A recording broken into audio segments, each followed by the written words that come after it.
right, we are good to go. All right.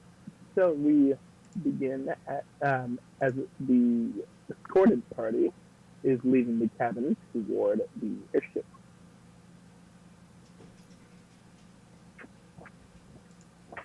Uh, Say that again. Go. So everyone is leaving the. So we're gonna start when everyone is leaving the cabin, going toward the airship, the stormtrooper. Okay, so we're starting from where everybody actually left Yep. the tavern. Okay. All right. Well, Kara is walking next to Nass and Lizelle, and Willow is holding on to Alex.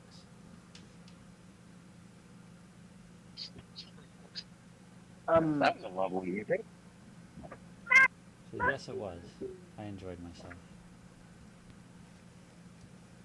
Void is going to walk over to Willow, tap her on the shoulder, and say, I need to talk to you in private, and walk away for now.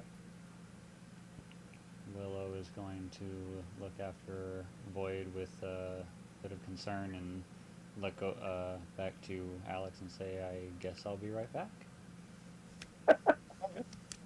And goes over to Void. Now, Devin, do you want to continue that part, or do you want to switch over to someone else? We're gonna see what the rest of the party's gonna do real quick, and then we'll get over there. Okay. He's going to walk over to Kara and Nass and look at both of them and go, I need your help with something. Kara looks up and says,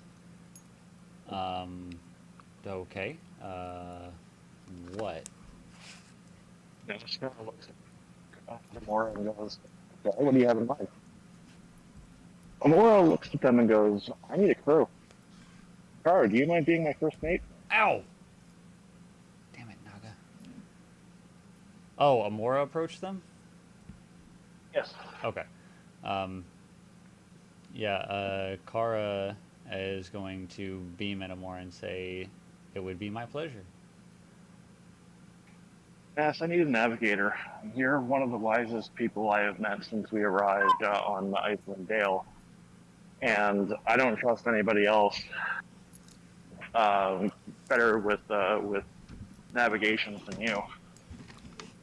And Nass pipes up and goes, wow, thank you. I've never been a navigator before, but I'll do my best.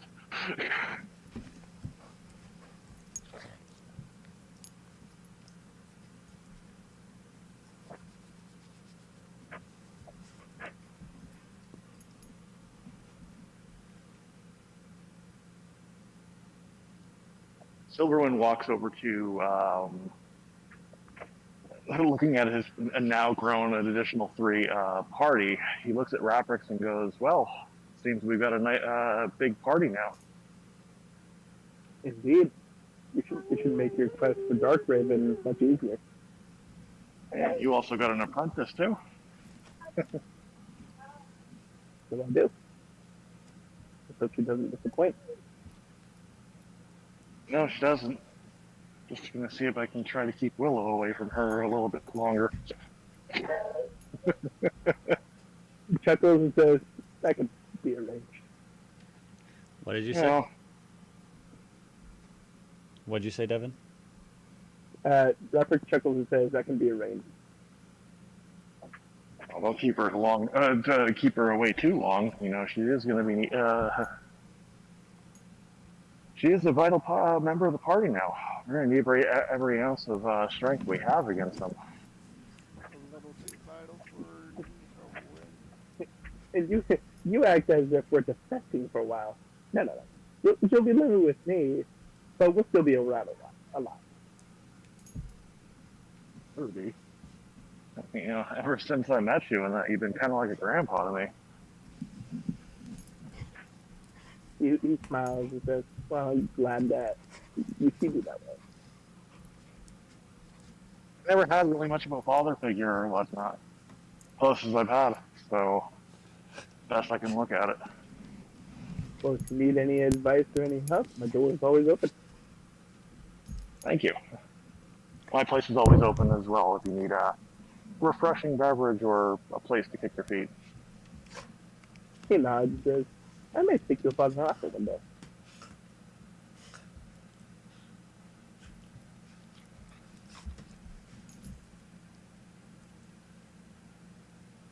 Laura looks up at the airship and just is in like complete beaming as she starts climbing the ladder to the deck.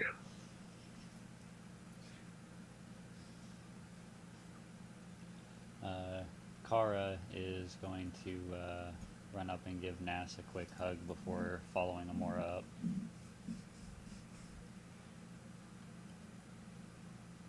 Ass also follows shortly behind as Lizelle picks up from behind and sprouts wings from her back, dragon wings, and starts flying to the top of on top of to the deck.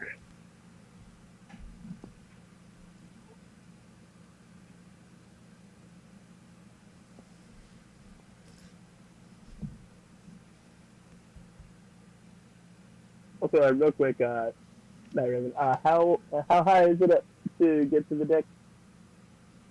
God. Do you remember? In Vise, I would say that the climb would be almost like a 2-story climb, So 2 to 3-story climb off the ground. So roughly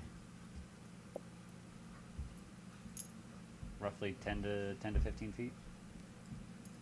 Give or take, yeah. Well, in that case, Rapix is going to Misty step to the deck.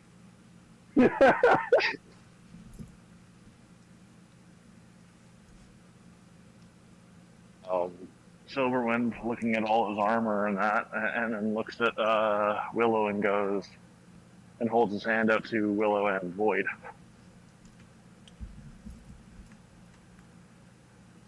So, are you doing anything real quick? Because now we're going to switch over to Willow and Boyd. I'm sorry, what? Are you doing Are you anything doing real anything, quick? More or less, if no one's actually interacting with anyone. Well, if nobody's interacting with Shaw at the moment, he's just gonna be doing his own thing. You know, humming in his own little tune, playing the deck of cards by himself. Basically, basically. I'm sorry. Keep going. Basically, just doing his own thing until somebody needs him. All right, you come here. Well, they all seem to be loading, or they all seem to be getting on board the Storm Chaser. So I'd like to apologize. My mom was just talking to me. Why? Who stopped Willow and Void, and why? No, we're going to be switching over that here shortly. We're switching over to Yeah, before that happens. Silverwind's waiting at the ladder for Willow and Silverwind because he's going to do something with them. Oh boy. Well, he's going to be. All right. Go ahead. What are we doing? Are we switching over to Willow and Void, or is Shaw I still? just want to make Yeah. sure Shaw's finished up with what he wanted to do, and then we'll switch over. I guess we get stopped by Night Raven. No, not yet. Oh no, I'm No, waiting. Yeah, he's waiting at the airship. He's waiting at the ladder for us. Oh, I thought we had already gotten on though. Oh, No. No, oh, no. I thought we were already aboard. So yeah, might as well. no, it's a climb. Yeah, it's a climb. She. With that, we're going to switch over to Void and Willow. What's that? No. She looks at her and goes, and kind of like looks around to make sure there's no one else really there except for Night Raven. So Silverwind is holding his hands out to the two of you when you're ready. She looks at Willow and goes, I need a very big favor from you. Willow looks at Void with concern and says, "Of course, anything."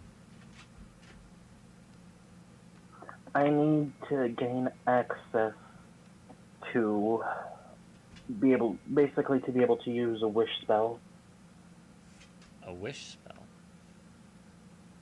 Well, Yeah. what do you need a wish spell for?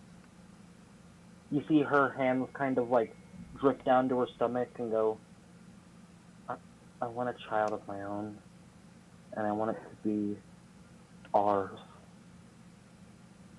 Willow's eyes go wide, and she says, What? "Oh, Over 296. uh,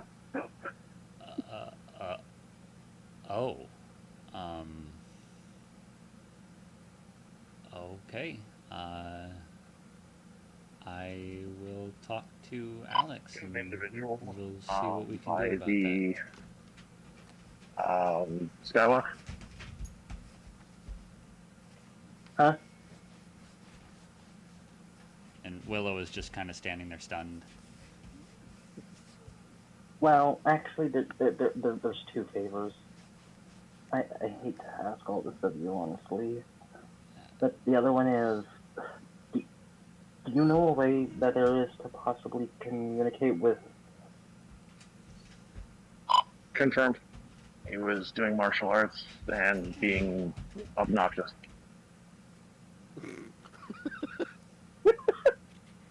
I'm very confused about that comment. He's at work. He's I'm at work. Yeah, I'm he's at work. So I apologize in advance if I start talking mumbo jumbo that's involving, security work because I'm at work. That's fine. But she goes, do you know a way to talk with the dead? Me personally, no, but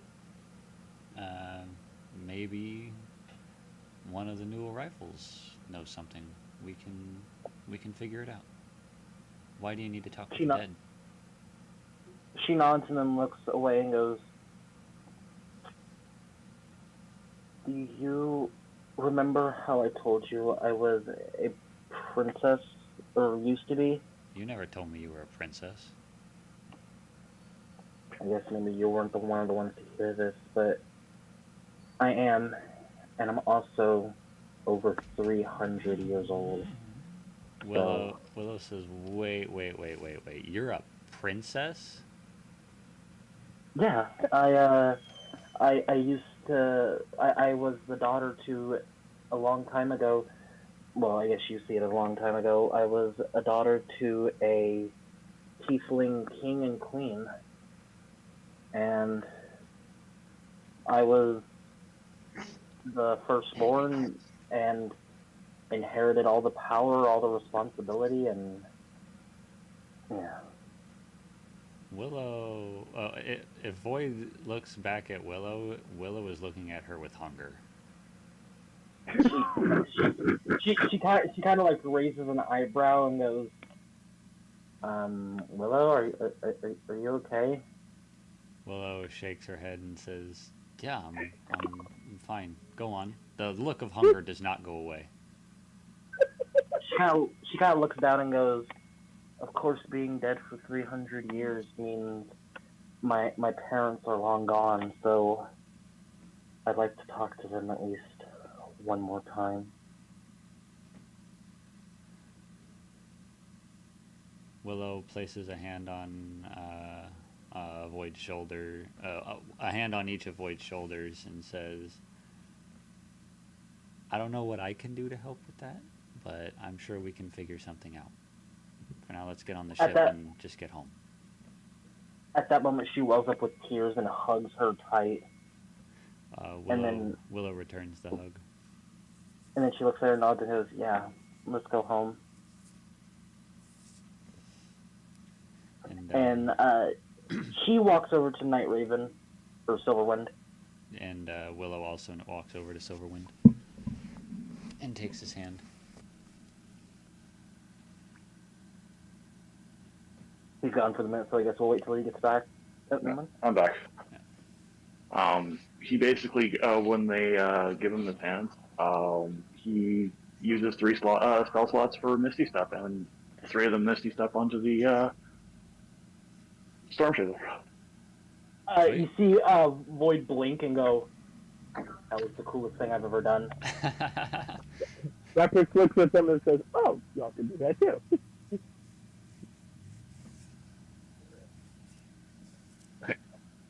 He looks, Silverman looks at Roberts and goes, "You taught me that one, old man." Willow I is learned it by gonna- watching you. Pretty much. Willow, Pretty much. Willow is gonna say, "Oh, that was surprising.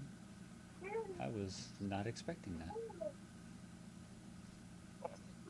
It's not hard to do. It's just a little practice.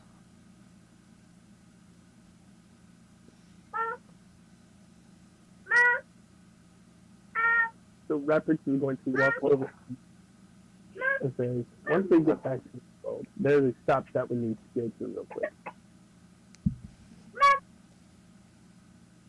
Amora starts giving orders to a bunch of the crew members that are around, basically preparing the ship for launch, and getting the barracks and everything ready for our new arrivals. Kara is walking with some of the engineers, trying to learn everything there is to know about her new station. Nass goes and sets up shop in the navigation room. Rapix is going to follow. Roselle pipes up and goes, "You may want to hold on to something because this is going to get a little disorienting." Please tell me it's not gonna make me. What's the equivalent to seasick? Sick? Sky sick? Air sick. Anybody that's inside the airship, Boyd's gonna be like, anybody, how bumpy? she kind of waves her head back and forth, going, so. Anybody that's inside the airship will not notice anything unless they look outside. Everybody outside is like is going to feel like they went through a vortex. I'm gonna go ahead and get inside the airship. Well, no. Okay, What I'm shut saying up. is this just happens without like when she does it. I was just explaining what was going on. So Lizelle rubs her hands together and puts her hands onto the ship. In that instance, they blink from existence. The next thing you know, in a brief moment from what everybody else sees, they see the ethereal plane, them moving at like almost like this like warp 2 from Star Trek, and the next thing you know, they're back in the same world that where they originally were from. Discordant.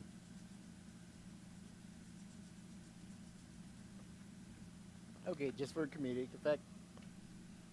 As soon as they get back to their world, you see you see Shaw on the deck just leaning over to the side and just Similar thing, or not the exact same thing, but similar thing with Void. She's on her knees and goes and looks up at Willow and goes, "Well, this is an inner sight. I think I prefer the falling asleep and appearing in the other world than this." Willow This is going to do the exact same thing as Shaw.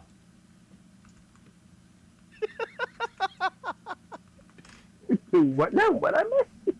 So Shaw, as soon as they got back home, Shaw immediately leaned over to the side of the ship and just spewed his guts out. Yep. Yep. Willow Motion. does the exact same thing. She failed her Constitution save. Do I have to do Constitution save? I did, just because it makes sense. It's up to Devin if everybody does or not. Well, I Those who are outside, yeah, they'd have to. What's my con I save? for comedic effect. So I'm. Where I'll be right is- back. Yep. Where is Void? Oh, that's me. Void Constitution is 1. And Shaw, It's like 1 or something. yeah, 1. So I don't have proficiency, do I, on it? Shaw got a natural 20. What? Oh, sure. When I'm rolling it, it's never a natural 20. Oh It's my always nat god, 1. hey, Void What? did too. What? What? Yeah, Sorry. like Void and Shaw both got nat 20s, and let's see about Lady Lady S. S. 16, 18. Oh, so he's just gonna do it for us. I didn't realize that. Yeah, and then I'll also go ahead and do one for Night Raven. Silverwind there. Ooh, I feel so bad. Oh. so that's a 4. So yeah, he joins Willow and Shaw at the balcony and spews his guts. Void comes over and starts with Alex and Willow, and then moves over to Willow and Shaw, and just starts patting their backs, trying to make them feel better. Luckily, with that nat 20, it's just the one time that he vomits. He still feels like shit, though. I wish I could vomit because my stomach is churning.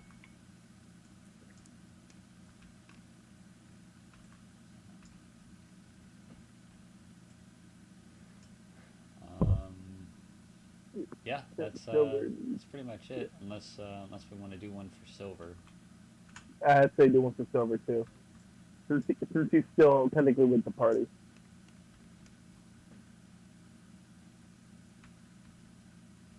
That would be A 9.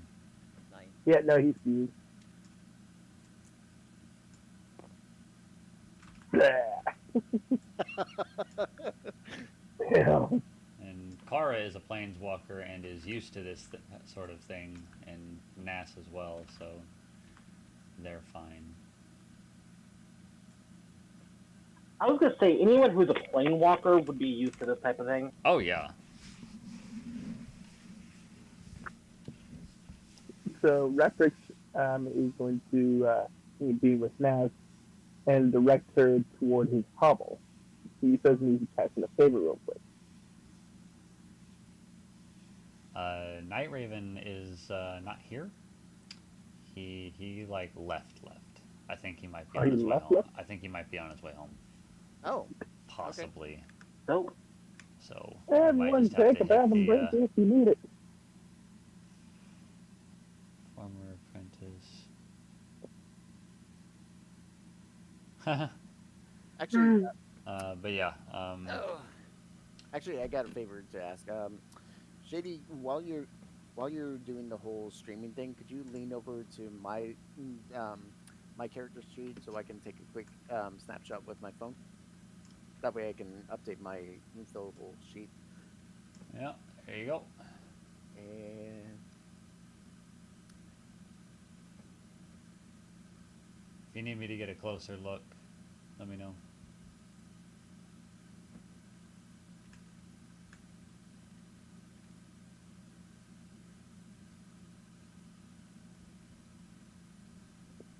And I believe Shaw is now actually at level 7, if I'm correct. Not 7, 8. He's in the right at 7, so. Oh yeah.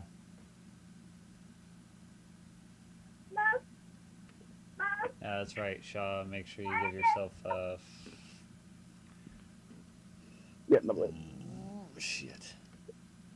So Cerulean is now 7, Silverwind 11, Shaw 8, S 8, Void 10. When you get a chance to do I'm your level 10? Yeah, you're level 10. Holy shit, I forgot about that. No, this is a recent thing. Yeah, this is after the 1 year time skip. He's giving everybody. Everyone but Silver leveled up. Yep. Everybody got 14,280 experience. Oh, dope. Well, I gotta look at what I get then for level 10 of Bufferfuck. Fuck? I like fuck too. I said Buckerfuck. Nah, fuck's better. we got 14,000 what? 14,280. So that puts me at 47,130. Yep. And Also that. at 80, Oh, at level 10, hey! you get I got duplication. evasion for my I level get what? 80. Duplication. You'll probably need to send it to me because I cannot find the thing. And And I then find that the thing. oh, and I also get an ability score improvement. Cool. The improved half ghost thing. Yep, I got you.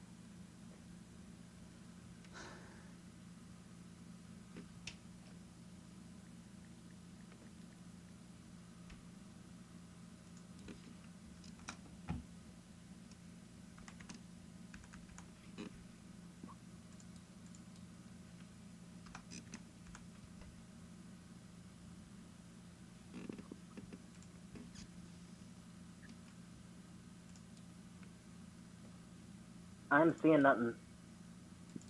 I private message you.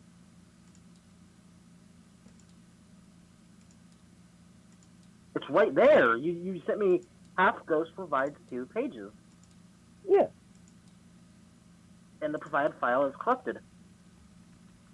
weird. Well, you got duplication.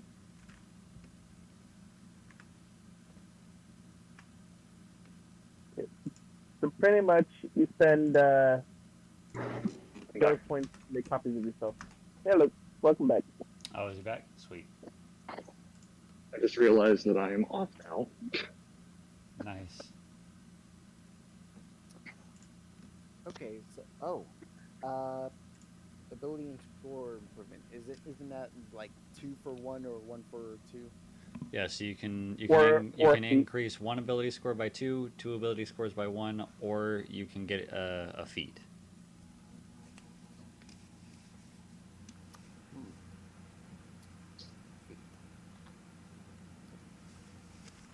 I think I'm going to take another level in Paladin, and I'm going to forego my ability score increase and take the alert seat.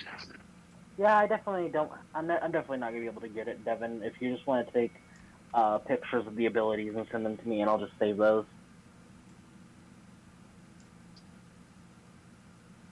You know, like what I just did. Just realized I'm off. Congratulations. Yeah, I know. Proud of yourself.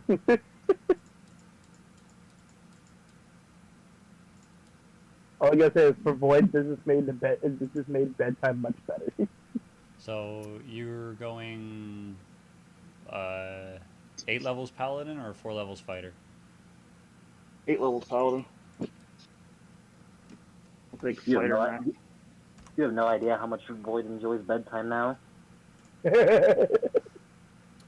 Ooh. Using all your ghost points for his work. Let's see. Your hit dice are a D10, right? Yeah. Night Raven? Yes. It's a D10? Yes. Okay. Rolling a D10. Someone want a D8 from me after 5. We let him in. Oh. Your HP is now at 84. God Okay. damn. I have a mine's a D8. Here's a D8. I can roll it for you real quick. And Yep. I believe mine is Watch also how Kato's magic works out for you again. mine's also Yeah. 1d8. 4, 5. You are now at 60 HP. Woo! And I'm level 10. Yep. Yep. 1d8 And then plus Shaw. Constitution modifier for rogue lever. I will Lever. do your Lever. 1d8. Ooh, that's 8. a good roll. So that's what, 39? Oh, that's 40. 35. You know. He was missing health.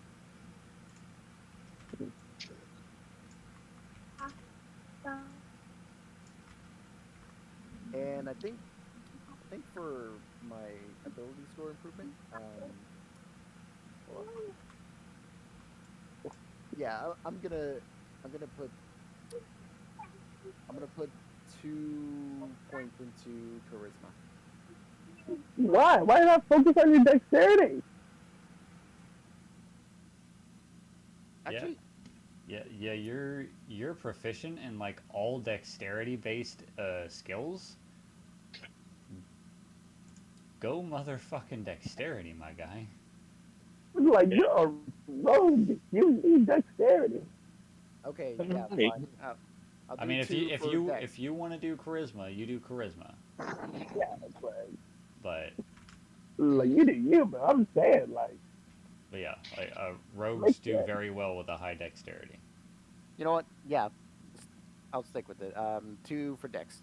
2 for dex. All right. My HP might be wrong. The reason why is because I didn't know that we used the average rather than the rolls. So for the last like 9 levels, I've been doing that. Oh, so do you So just want to like zero out the HP and then roll for all of them? essentially, I'm going to be doing that when I get home. All right, sounds I'm good. on my way home now, and then I can hop on. Um, Now, was it sorcerer spells that I was using for arcane trickster, or was it You mean warlock wizard? spells? it's wizard. Wizard. And it's specific spell for wizard too. Okay, well, I Give me a second, I can tell you which one they were. I do get to know, I think 6 spells, like 2 for.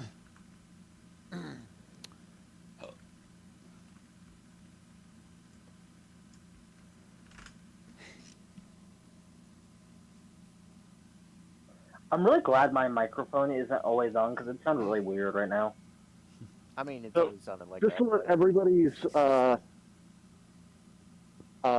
for when we got you guys got back, Oh, Silverwind's reaction to the travel or planeswalking ability. All he is disoriented.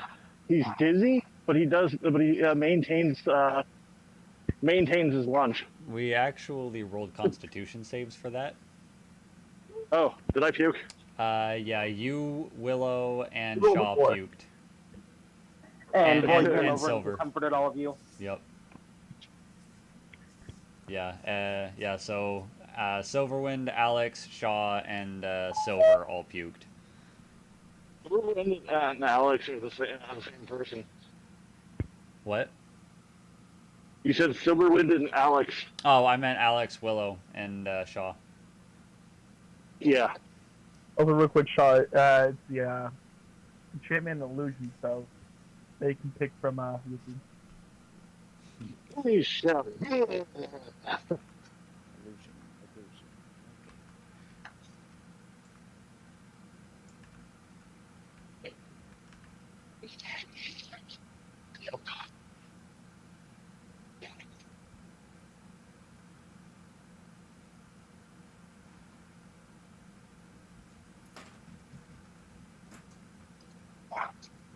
I was gonna sing something and then I realized that Devin's streaming.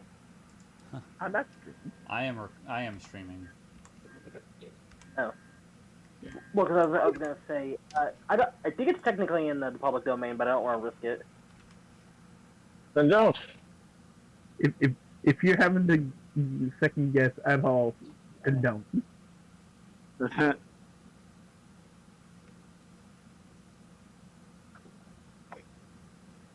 Speaking of which, when I do my new campaign, I plan for Ravenloft. I actually plan on streaming that. Nice. Nice. Yep.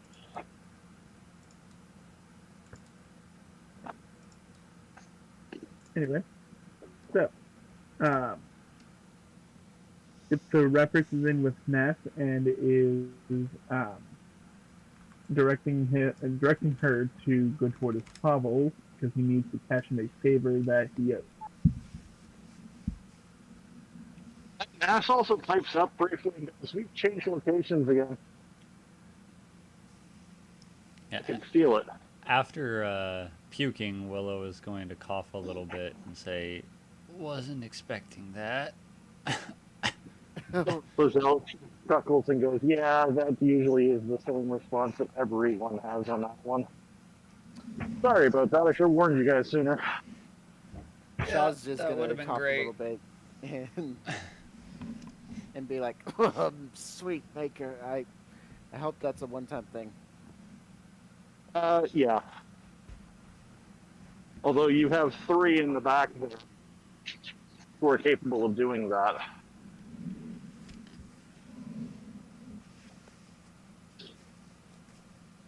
And this ship, my ship, will be able to transcend the multiverse.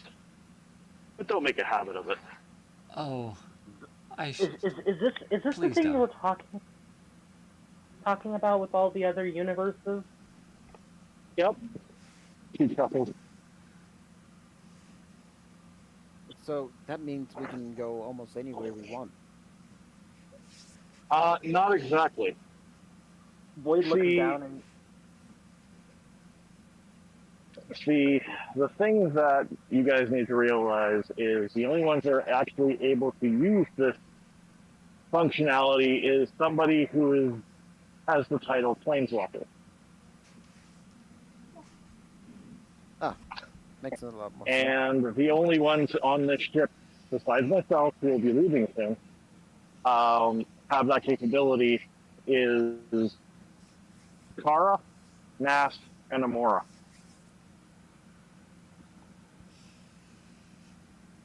But it takes a lot out of them since they are mortal and I'm a god. So, while I can do it without very much strain, this is not something that can be easily done. With the 3 of them, they could do it, but they'll be exhausted. So, one-way trip is fine, and then resting, but multiple trips, not possible. If you're shotgunning that aspect.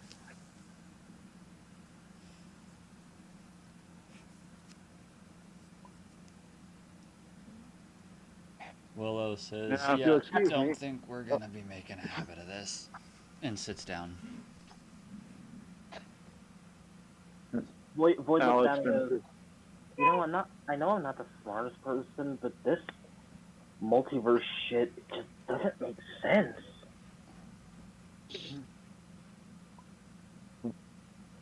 Silverwind sits down between the 2 of them, who's also kind of wiping his mouth, and goes, "You know, everything I thought was simple just got even more complicated." Yeah, tell me about it. Does this mean that there's more versions of me and Willow out there? I don't think that's entirely impossible, but it could be. You think we're not a temporal anomaly, as my ancestor put it.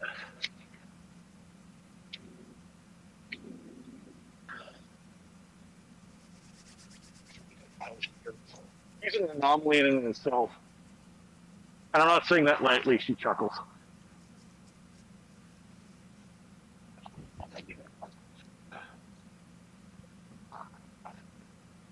This topic, I'm not gonna lie, it frightens me because it means there are things outside of our universe. You cut out Hades. Where did I cut out? Outside of our you. Outside of our universe that we have absolutely no control over, things that could destroy us in an instant. And Lizzo comes up to the 3 of them and he Sounds crouches like down in Apple front of them. Friday to me. Lizelle crouches down in front of the 4 of them and goes, "That's where his ancestor comes in. He keeps things in check, make sure that that those things can't bleed through and cause problems." But aren't his ancestors dead as of now? Besides the one. No, I'm referring to the one that was at the party. But isn't he from another universe? Who's he? No, he was originally from this one. This is his home dimension, or plane of existence, if you will. Did you see Void look off, look back down at the ground, and go, "What the fuck?" Trust me. This is why when he said not to use a wish to bring back somebody you lost, because if you don't word it correctly, they'll be back permanently. Oh, sort of I'm like a monkey's paw kind of situation with wishing. Exactly what we're doing. Upon hearing that, Willow is going to get concerned, have a concerned look on her face, and kind of glance at Void. But she's going to shake it off really quickly. Just promise me that Would Void with her you 19 listen. perception notice Willow looking? I can roll a stealth check against it if you want. I Let's see. She's got an 11 in I guess stealth. 19 will be the DC then. What? I said, would that make What's your passive perception? 19?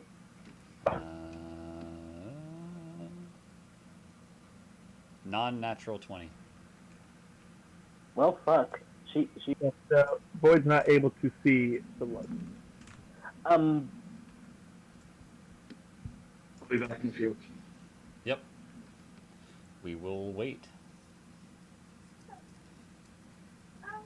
I do not like this push to talk bullshit. But I was gonna Yeah, say, well, with can do it. with bigger groups, especially during winter event, it's going to be essential and necessary. oh, I know. It just sucks on my phone. Oh yeah. But I can reiterate this for Night Raven if he wants to know. But as he says something about like monkey's paws, so you have to be careful how you word it. After her little glance that she didn't notice, Willow can feel Void's tail kind of curl around hers in fear. Willow's tail is going to curl around. She's going to accept it and curl it back and coil it, or yeah, coil the tails. She whispers, "This doesn't change what I want. I'll make sure to do it right."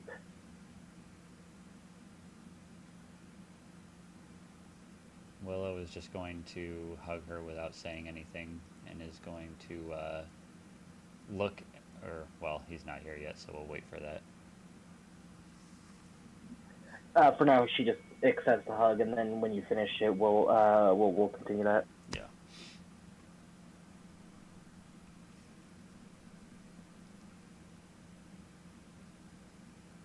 Also, interesting You cut out. interesting fact. The song I was gonna sing is called "Teeny Weedy Yellow Polka Dot Bikini," which sounds like a weird song, but it was made in the '60s, so it's not like... Dude, everyone knows about that fucking song. There's no one alive that does not know about that fucking song. I just learned about it like a week ago. Why is this so relevant? I'm right sheltered. I'm sheltered, if that tells you anything about how I don't know shit. It's fine. Most of the movies... You cut out again. Okay. Fucking Christ. Either way, I had just learned about that song a week ago. So yeah. And the guy who sings it is 90. Or, well, who made it is 90. 92 as of now. Jeez. Yeah, I'm Like, at that point- gonna grab something to drink. I'll be right back. Like, this is gonna sound mean, but at that point, just go ahead and die.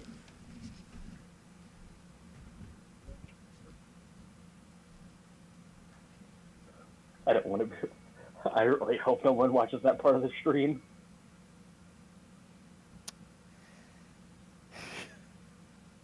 Yep.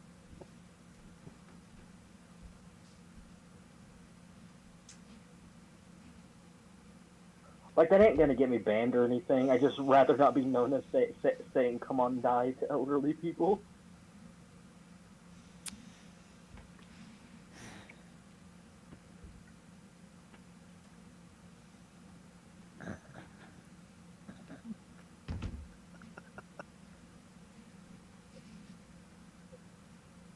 It's okay. The dude kind of. It seems like the dude might be a little bit of a shithead because he had a big controversy in '09 about the used.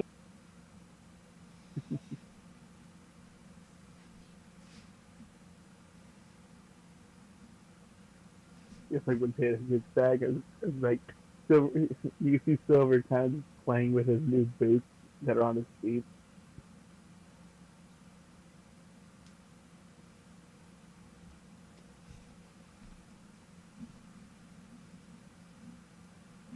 But yeah, I need to make sure Alright, that I'm back. I list down the cloak of the bat. Yeah, we put on my- your sheet. Oh, cool. Thank you. You're welcome. I put everyone's new item on their sheet. Oh, Void's gonna have fun with that immovable rod. Yeah, but yeah, Silver's gonna be playing with his new boots, like the whole like tap dancing and the whole 9 yards that you typically do with new shoes.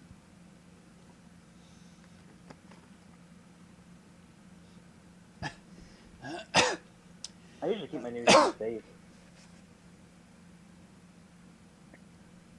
Or that a child typically does when getting new shoes.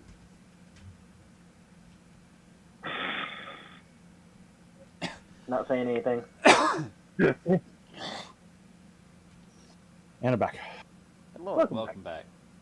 Shalom Shakem. So you missed a little. You didn't miss too much. Void whispered something to Willow, and Willow was hugging her, and Willow looks over at you over Void's head, and says, and mouths, "We need to talk." Okay. He words the words back, going okay.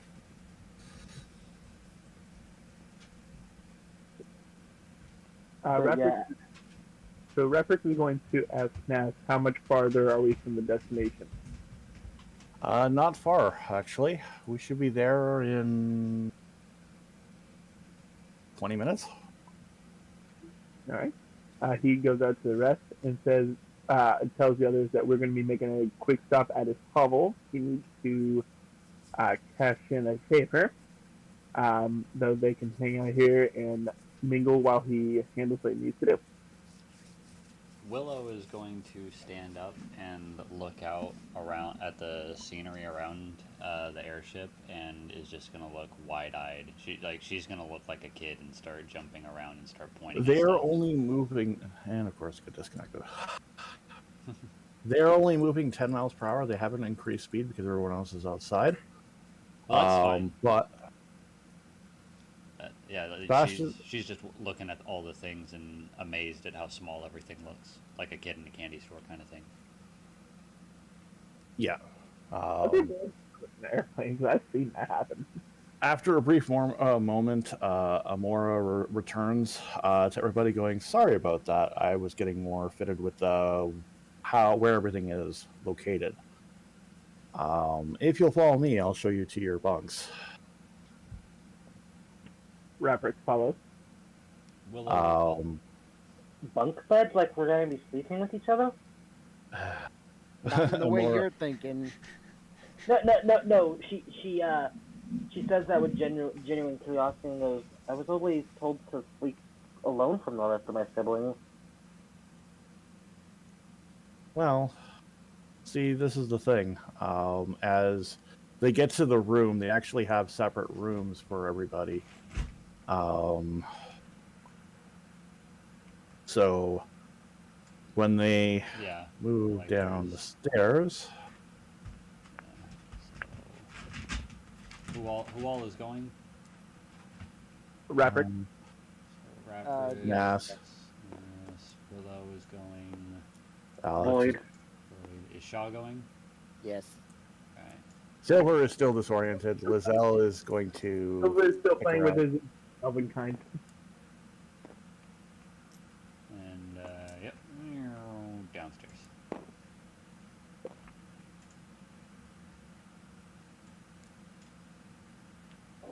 No, Kara's actually staying up here. Okay. With Lizelle. All right. So, is Silver just doing all that shit that kids do at like rapid speed, like tapping his feet at like?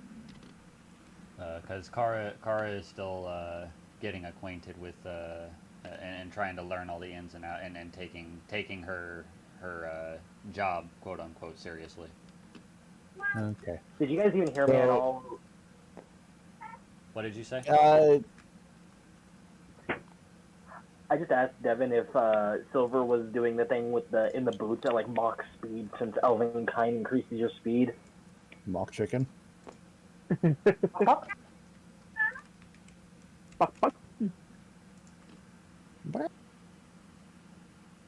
Anyways, Oh. Amora basically directs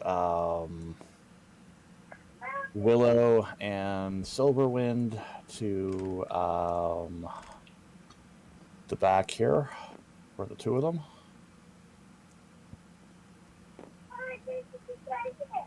And then basically Raprix and Nas will be in one room here. There's multiple beds in these things for the wizards. And then Void will have a bedroom here. And Shaw here. And of course, Kara will be in the crew Lobby. rooms, which will be on the main floor. Mm-hmm. So wait, does that go for the rest of the crew that's up on the first deck? Like the first floor deck?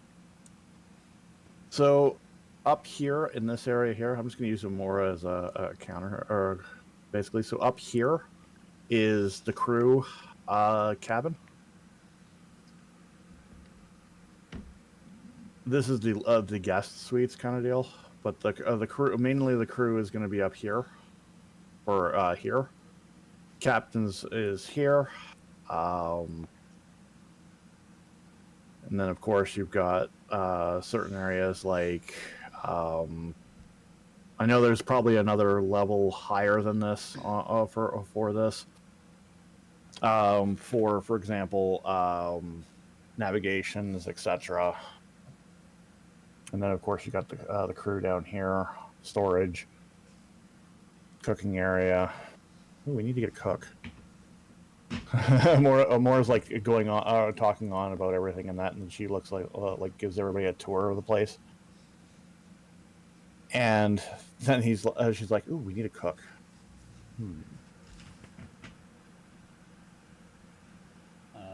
Willow is gonna say, "Well, I'm not practiced, but Daishin did teach me a couple of things." Oh, okay, that could work. Well, if you want the job, it's yours. Well, sure, it could be fun. The only thing I know how to make is this weird delicacy called a taco. The fuck? Interesting. Damn you.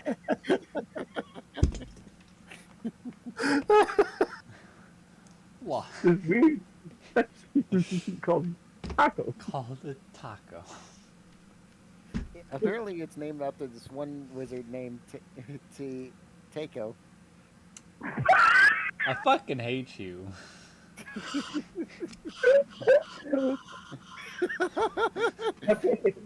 Reference, Nas just looks at Shaw, going, "What?" Reference, trying to hide a smile, says, if you go up to the top deck and go to the railing, could you kindly jump off it?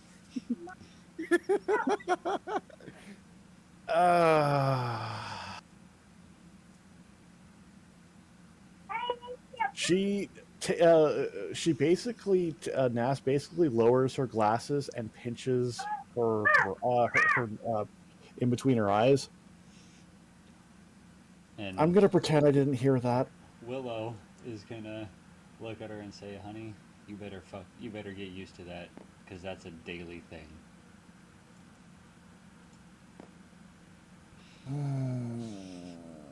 I'm sorry. I do like to joke around. It keeps the mood light. She pushes her glasses up and looks at Rapper. Says, "I'm like, I can start to understand why how you deal with them."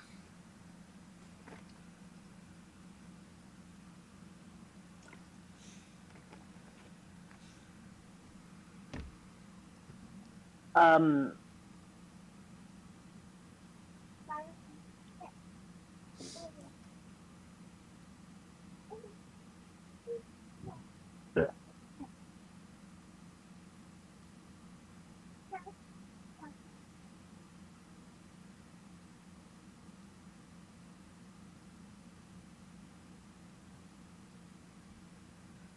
So, anyways, Mm-hmm. Amora basically gives the grand tour of the place, showing where everything is. NASA already knows where she's going. Kara's quarter. She'll show Kara her quarters later. Basically everything they need to know. They also noticed that the entire ship is actually stocked up with supplies. Where is the kitchen? So about halfway through the tour, Boyd starts singing. Over here. well, I sent you something just as you said that. Willow starts to get acquainted with the kitchen. Oh. Briefly, she's only just taking a look around for now. She's not actually going to get set up just yet, because there's still, the world to see outside for her. Mm-hmm.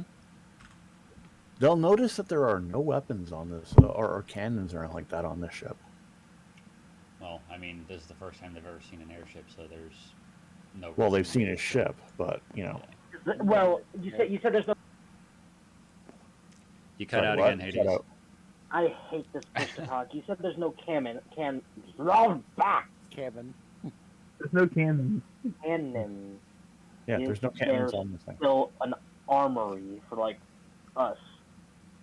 Oh yeah, it's in the hold. Okay, I was just gonna say I would ask a simple question, and then my mouse and my phone decided to both fuck me. Well, when they get to the hold, they also see the engine room, which in this engine room they see this glowing ball that it seems to be powering the ship.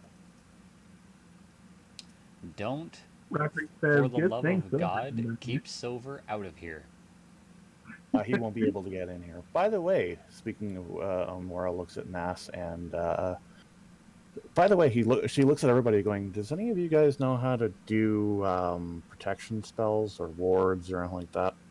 Willow says, "I do. I do it all the time."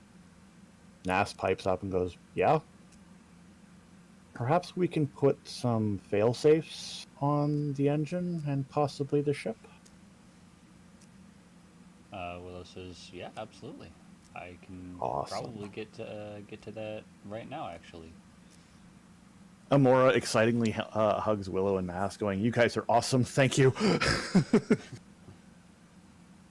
So Willow, for the next hour, is going to be setting up a glyph of warding.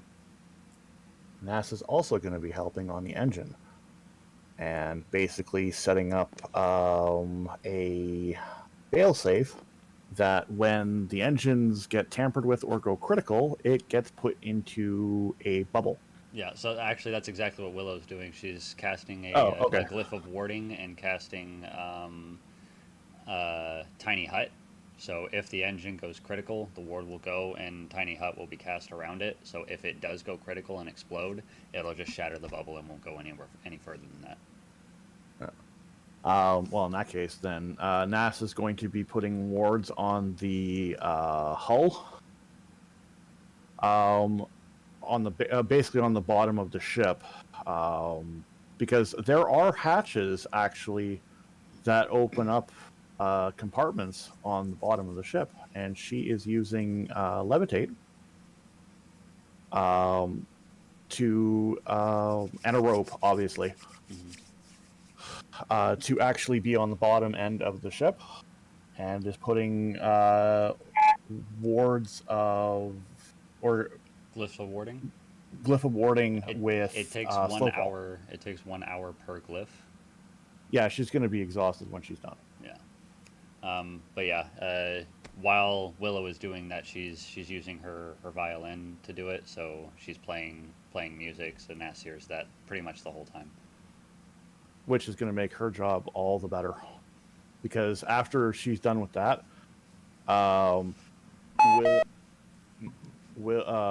Nass basically asks Willow to put up more glyphs of warding on the bottom of the ship with her to speed up the process. Yep. And each one of them is being put slow fall. So when the trigger is when the ship descends at an alarming rate that's not controlled by maneuvering or anything like that. If it's going to get like thrown out of the ground or off the out of the air, it's going to slow fall. Mm-hmm. And Willow is also going to suggest at some point to put in offensive glyphs to deal with any potential aerial threats at a later time. Right. It's a magical emergency landing. Exactly. That's the whole purpose of it. It's basically a contingency plans if the ship gets blown out of the sky or something like that. Mm-hmm. Yep, and Willow does help. And anybody who is able to hear, who is in the vicinity or even outside, because they are technically outside right now, will hear this music. And As soon as she stops playing... they'll also start hearing Nass chanting in a language that is very odd and is very soothing. As if it's going with the music that is being played by Willow. So anybody who's listening to it's almost like a siren's call to music. Boyd's gonna softly also sing along to Willow's music.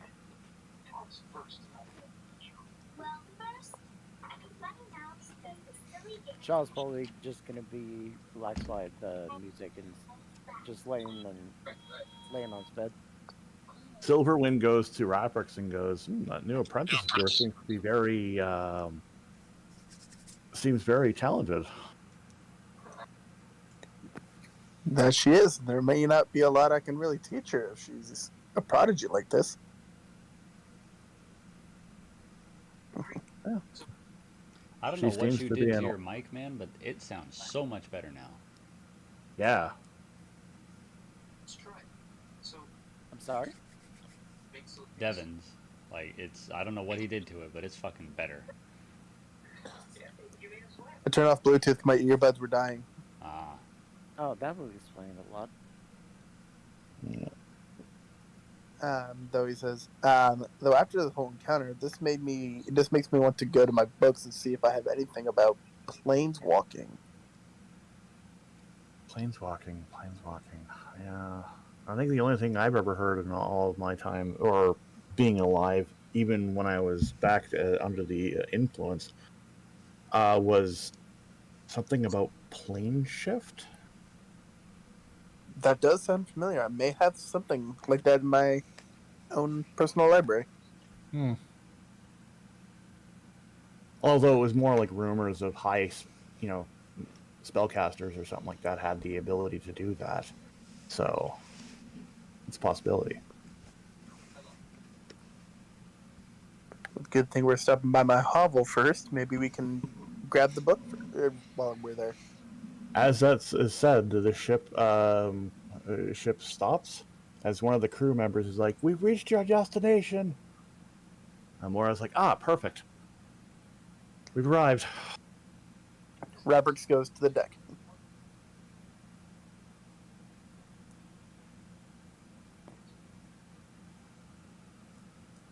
And they throw down the thing, but he Misty steps obviously down.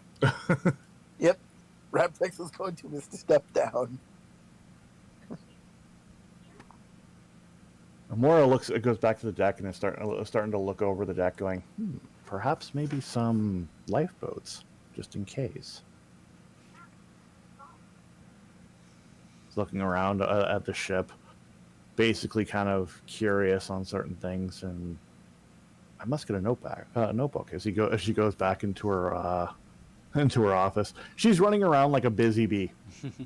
So anybody who's paying attention to Amora, she's running around like a chicken with her head cut off, but in a very kid in a candy store going, oh my god, oh my god, oh my god. Oh my god, oh my god, oh my god, oh my god, oh my Anybody god, oh my paying god, oh my god, attention oh to my god.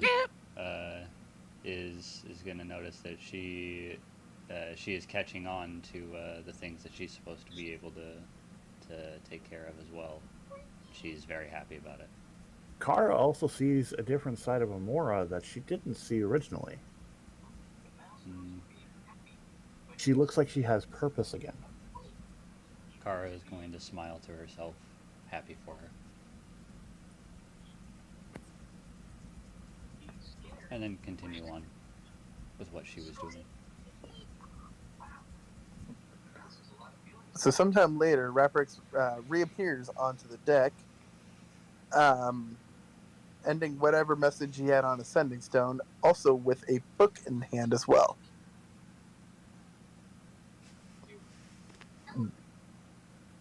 Amora looks at Raprix and goes, have we concluded our time here?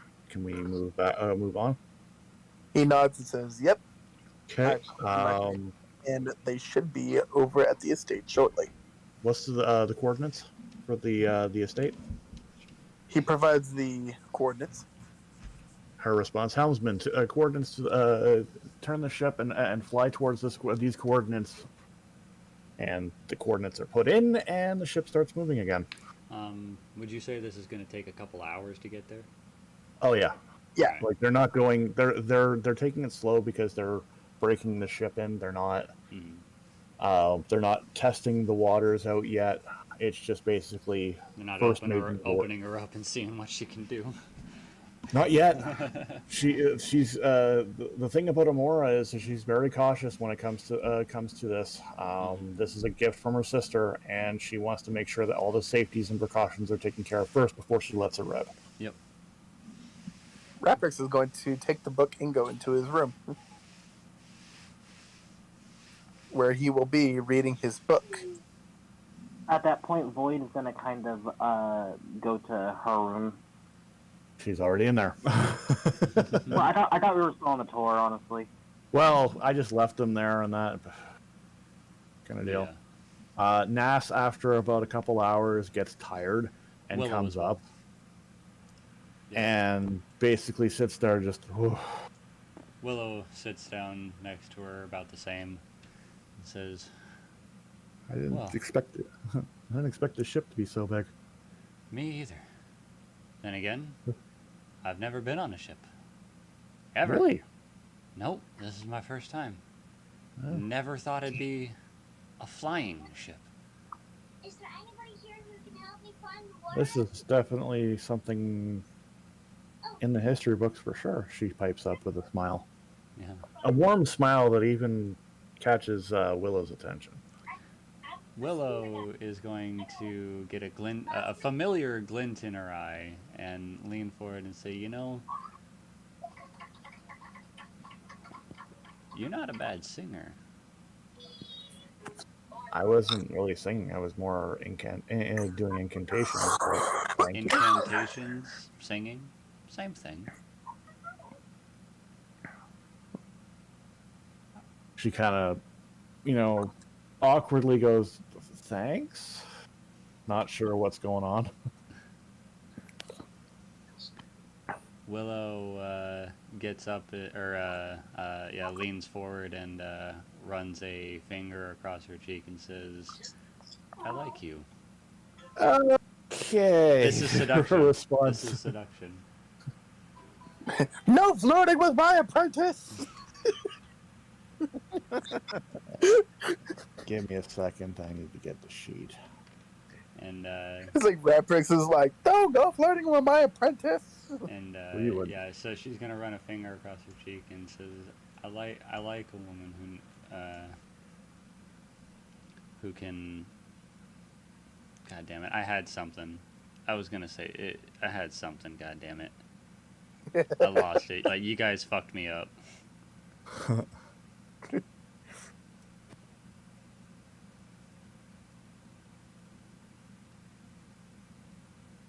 This is not the updated one. Oh, wait, it is. I can't. I Okay, can't never remember mind. what I was gonna say, but yeah, you guys get the gist. That's an And insight check, right? yep, it is. It is an insight check. Fuck.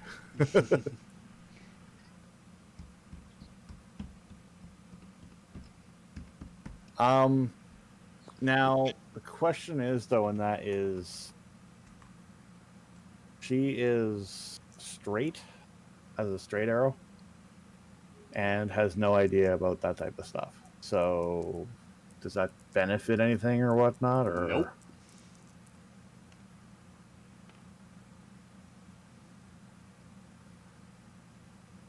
$20, non-natural 20. She needed to beat a 31. 31, good God. How? 18 plus 13. God damn. She is flustered and scurries back a few feet. Well, before that, Willow is she's gonna say what she says, and then says, "Hope to see you around a little bit more. I gotta go check on a few things, but don't be a stranger." And she's gonna go back up to the upper levels. All she hears as she's walking up the stairs is, "What?" What just happened? But yeah, she She takes her she takes her glasses off and wipes them down with one of those looks of, "Why is all the women after me? I'm not interested in women." it was bad enough with Kara. Well, this is the point. This is like Oh, you will be. Don't worry. That's not actually Boyd no. talking. Well, that's in character. She's actually saying that. She's like, I'm not interested in women. Heck, What am I? to be honest, well, she doesn't know. She's been dead for God knows how long. Yeah, so she doesn't know what's going on or what she's interested in anymore. Well, she knows what she's interested in. But yeah, and at this point in time, Zelenor comes out of her pouch, looking confused, going, and crawls up to her, nuzzling her a bit. Nasa's response is, "Zelenor, I don't understand why these people are coming on to me like that. It's confusing."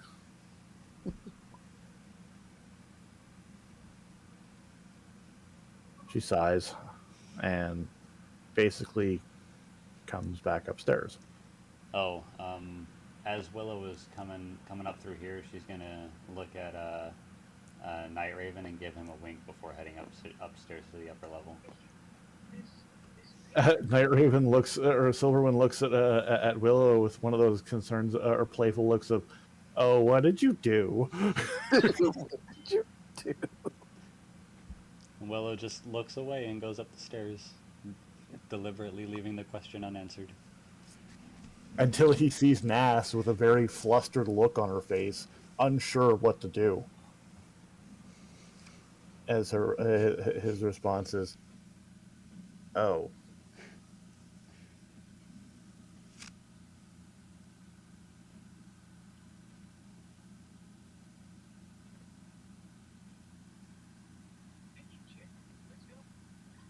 Does he do anything? No, he just, "Oh," and is admiring the view. Which view? the view of the wizard, who's now in a flustered mess. As he's curious, new people, you know? Mm-hmm. Oh yeah, that's the only thing that's got his attention. Yep. No, no. Mm-hmm. Mm-hmm.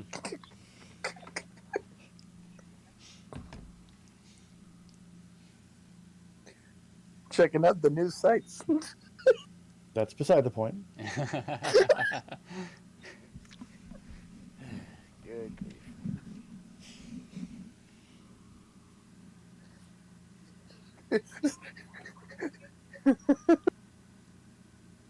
Nas goes into the room where Raprick is, still flustered. Rebrix looks at Nas and says, "Are you okay, apprentice?"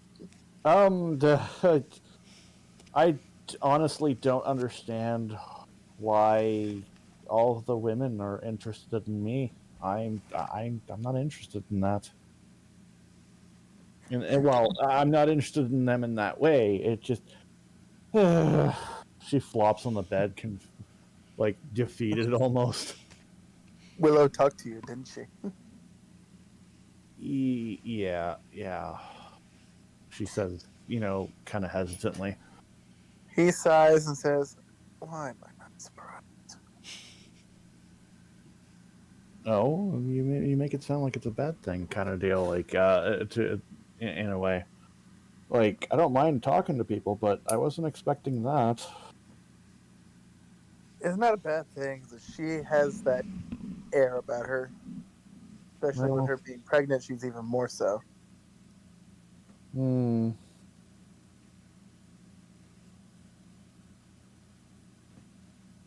Well, I'm not really attracted to women. Sorry, it's nothing against Willow. It's just, yeah, I had that issue with Kara earlier, and now it's just All coming back to me. it's all coming back to me now. It would be at that point that Raprix would say that's not going to stop Willow. Yeah, Yeah, I I know. was just saying, like, yeah, that's not going to stop Willow's pursuits on getting more. What did she call it? Sisters, whatever that means. Well, to which NASA's response is, "So what do I do?" I don't think there's much anything I can do as far as this situation goes. Well, she asked, "What does she do?" Yeah, no, like he doesn't really have advice for this. um, From what I've seen, there's nothing to do. there really is. Yeah, there really Quiet, is. you. Like he's pretty much like Goku trying to explain the birds and bees. He doesn't know either. He says, "I guess the best thing you can do is try to avoid her, but I don't think that would do much anything different." Out of character, there's not gonna be too much avoiding her for Nas because they're gonna be Yeah, there working really together is. to like. It's not just that, like they're gonna be working together to fortify the ship's outer defenses and finish the Featherfall shit and Not only that, I'm ward up pretty the sure Willow has interior. Not only that, I'm pretty sure Willow has like a viral sonar for her. Like Raptrix doesn't know what to do in this situation. He's just trying to do the best he can. Because now he's got, now he's pretty much somebody's like grandpa figure. So now he's trying. He's trying.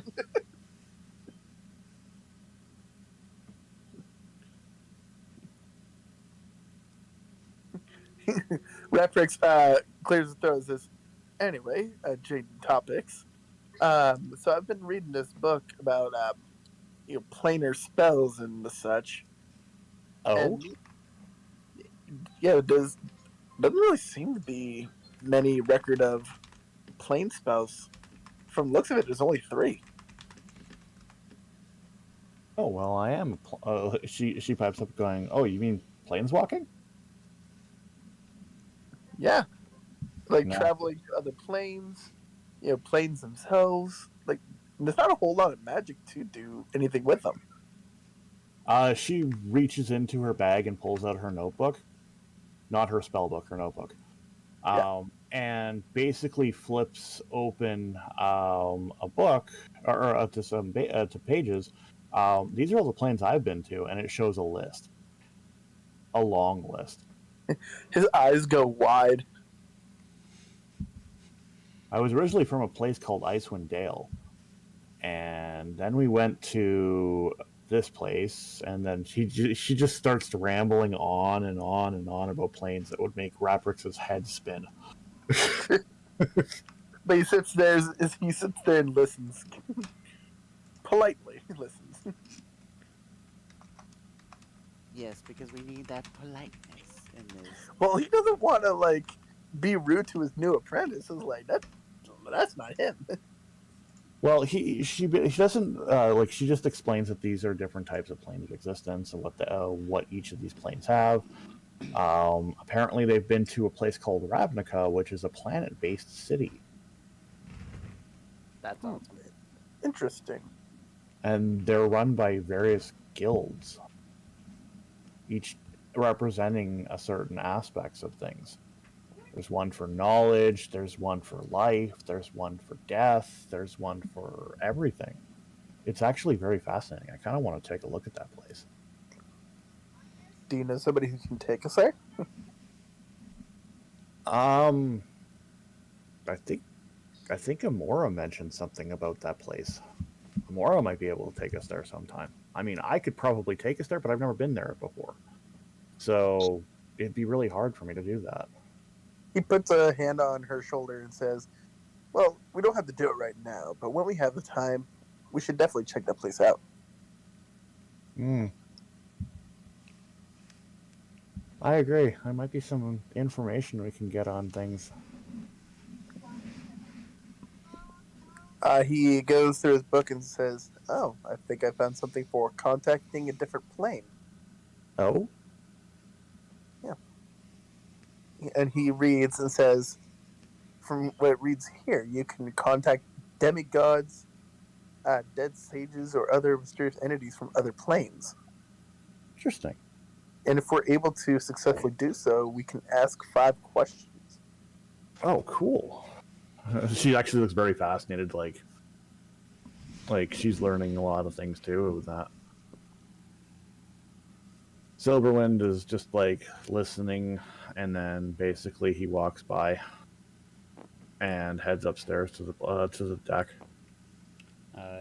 Willow is, you know, looking out, leaning out over the edge, just looking at everything.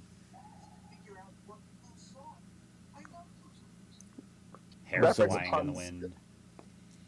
Go ahead. Reference upon studying contact other planes, he decides to try to give it a shot. So he's going to make it a intelligence save with disadvantage since it's his first time trying it. Okay. So you're doing plane. You're using the ability plane Contact shift. other plane. Contact No, with the plane. other plane. All right. Who are you trying to contact? He's going to just try for a dead sage who possibly knows more about it than he does. Knows more like plane shifting and whatnot. Give me a second. Or are you doing the dice roll history? Yep. Because apparently, Avery's been nicer to me recently. So with disadvantage, we're looking at an 18, which passes.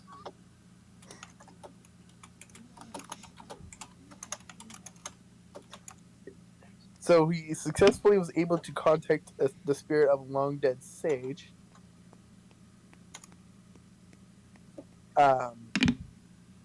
And he asks questions as far as planes shifting goes. and he makes sure that Ness is able to hear it as well.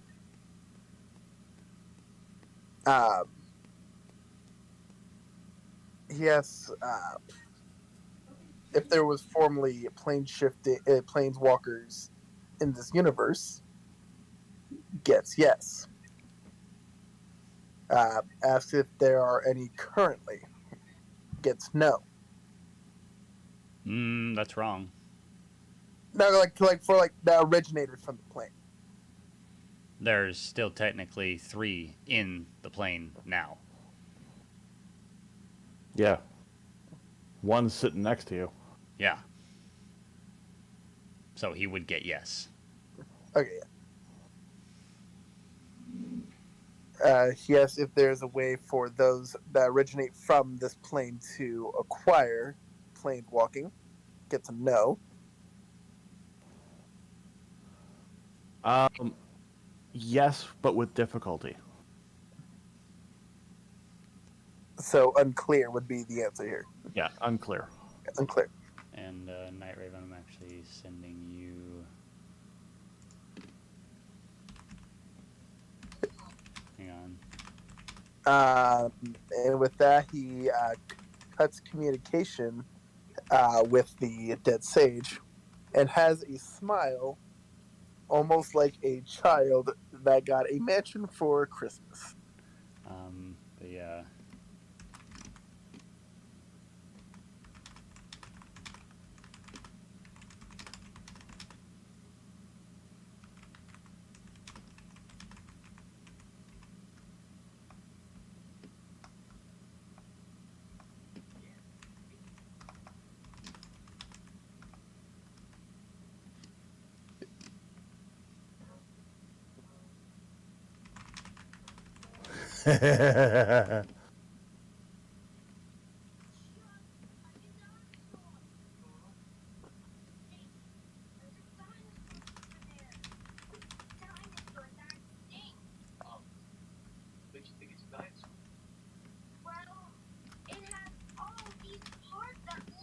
Yep. So right now, Raprix is smiling widely, as he's very happy that he was able to do it first try.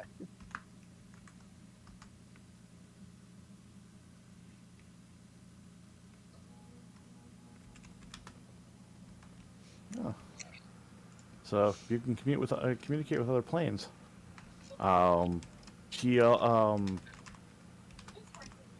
Nas looks at her and goes, "Remember, you still have those stones that Aaron gave you." Raprix says, "Well, it doesn't hurt to have another way of communication in case something happened to the stones, True. or there's someone else we need to contact." Interesting. I will have to learn that. So even I have much to learn. She smiles and giggles.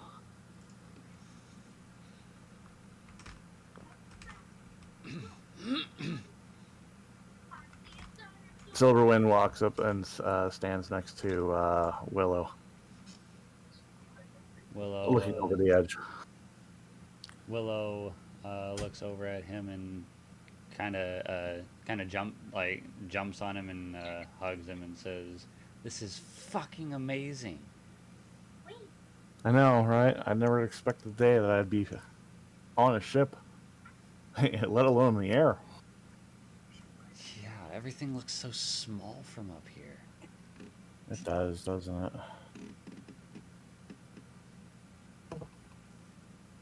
At this point in time, their altitude would probably be about maybe 1,000 feet, give or take. Not to the point where air is basically going to be a problem. No, yeah, but yeah, It's very windy. yeah, they're high. They're high up there.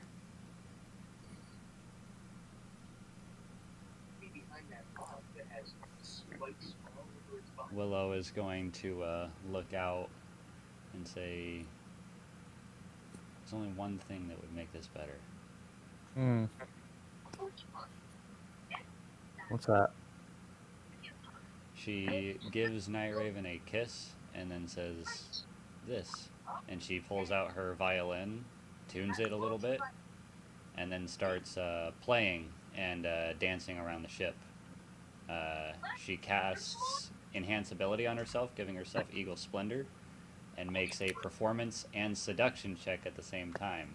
Everyone that can see her or hear the music has to make a insight check. How far does the music go?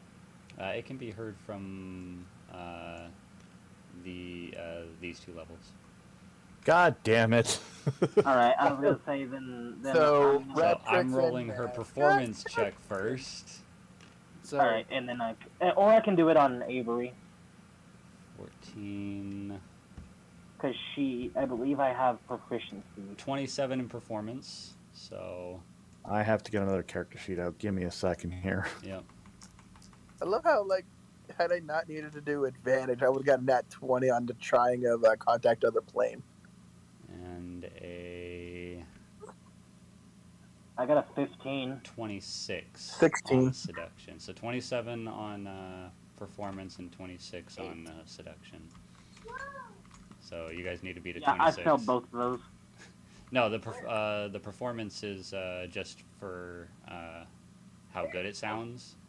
The seduction is what you need to roll against. So you guys Yeah, I just need a failed that. 26. That's Yep. part of the result. Yep, I failed. We all failed. So Void kind of comes up out of her room after hearing this music. And she'll see Willow playing her violin and just dancing around the ship. Kara needs to make a insight check as well.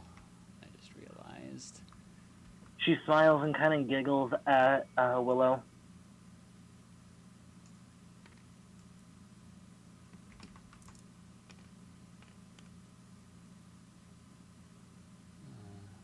Nope. Kara fails the check as well. We all failed, let's face it. And it's not a save. It's a check. Insight, you said? Insight. Oh, if it's a check, then I only got 11. Yeah, it's persuasion, deception, intimidation, and seduction rolls are contested by insight ability checks, not saving throws, not wisdom saving throws.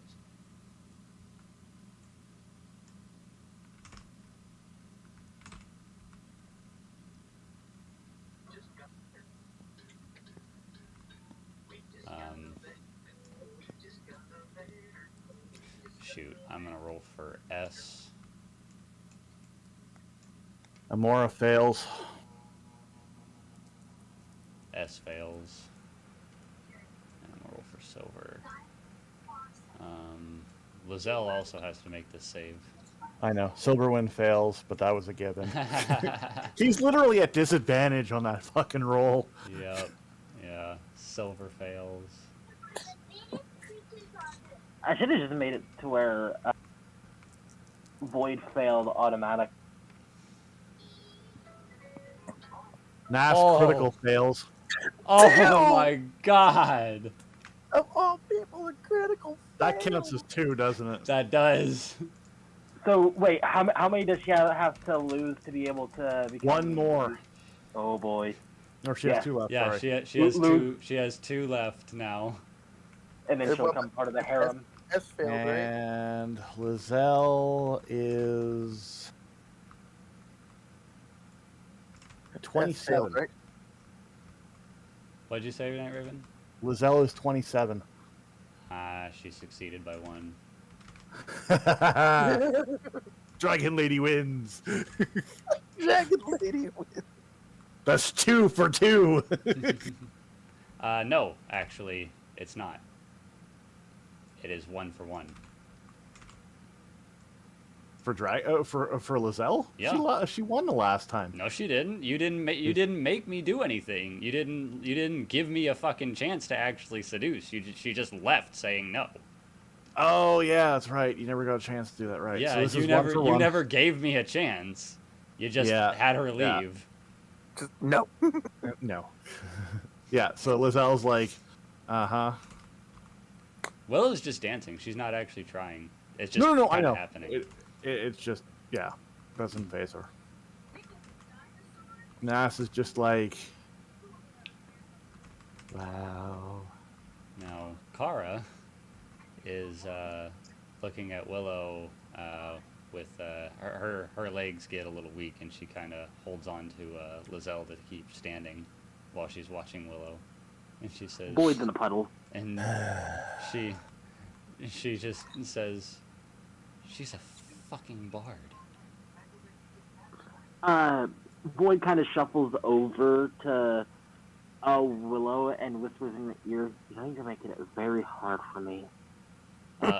Willow is like dancing all around, so you're gonna Yeah, have to like like, keep, I look you're at gonna her- have to like keep up with her in order for her to even pay attention to you. Okay, fair. Then she's gonna kind of like shuffle over to the edge and just keep watching Willow go at it. That sounds wrong. But yeah, Lizelle hears Kara Which say not wrong. she's a bard, and Lizelle or Kara has already told Lizelle that she has a weakness for bards. Lizelle just sighs. Doesn't say anything. Just sighs. Shaking her head. Willow completes her performance and puts her violin and her bow away, and takes a deep breath, and then walks back over to Alex and gives him a kiss. That was fun. Yeah, he chuckles and whispers in her ear, basically going, yeah, and you got a bunch of other people all enticed too. Willow looks around and sees everybody staring at her and kind of blushes because she wasn't actually trying to get everybody's attention. She was just Lizelle is the only one that's not looking at her. Boyd at that moment, Willow as doesn't she care gets looked anymore. at by Willow, she kind of like blushes and turns away.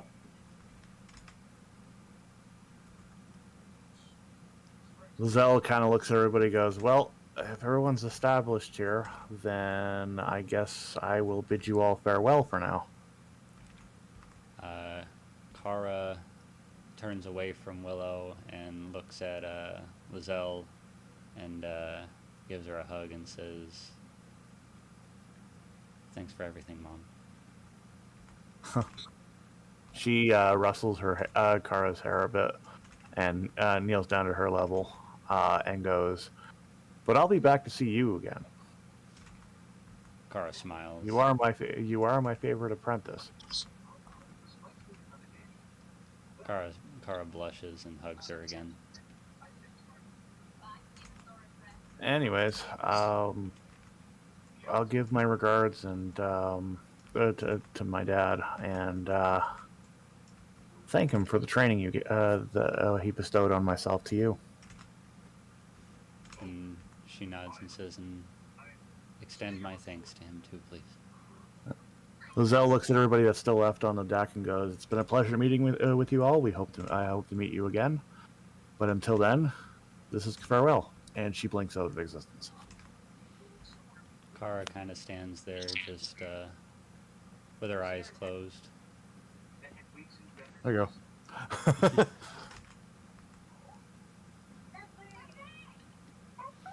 Then Kara takes a breath in and comes back to reality and looks around. And they're still in the air, right? Going at 10 miles an hour? Alright. She says, "Yep. Guess I better make my checks." She comes over here, gets down into a runner stance, and runs off the edge of it runs and jumps off the edge of the ship. At that moment, Void is just essentially going to scream. Silverwind's gonna look at this going, the hell? Willow is also going to look at this going, "No!" Raprix is going to come up to the deck and say, I heard yelling. What's going on? Raprix, if he looks over the edge, can see Kara falling through the air. He says, oh, god damn it. Casts And- fly on himself and goes down to where Cara's falling. As, before he can get to her, she transforms into a large copper dragon and extends her wings and floats up next to the ship and flies there for a little bit, and then starts flying about the ship. Raprix just now floating there says, "I wasn't expecting that." Silverwind's like, a dragon? What? Willow is now tapping Alex's shoulder very vigorously, and pointing at Kara, and she's just she's a dragon. She's a fucking dragon. I can see that. At that moment, I want her. Alex and I want her. And- All of a sudden, you just see Alex just stop, jolt his head towards Willow, and goes, "What?" With one of At those that looks moment- of, "Are you insane?" Alex and Willow would notice Void kind of hiding behind them. Like, he doesn't say, "Are you insane?" but he just looks at her with one of those looks of, "Are you serious? She's a dragon." Yeah. And if she will have already have told Alex about her list. And Nas comes up and goes, "What's all the commotion about?" and sees Kara as a copper dragon. I'm like, "Well, I wasn't expecting this." Raprix lands on the deck next to. Oh yeah, if Nas Willow hasn't and- seen Kara in her dragon form, she doesn't actually know that's Kara. No, I know. I'm like, "Well, I've seen, and now I've seen this." Nas looked like she's about to cast something because they don't know if they're under attack or not.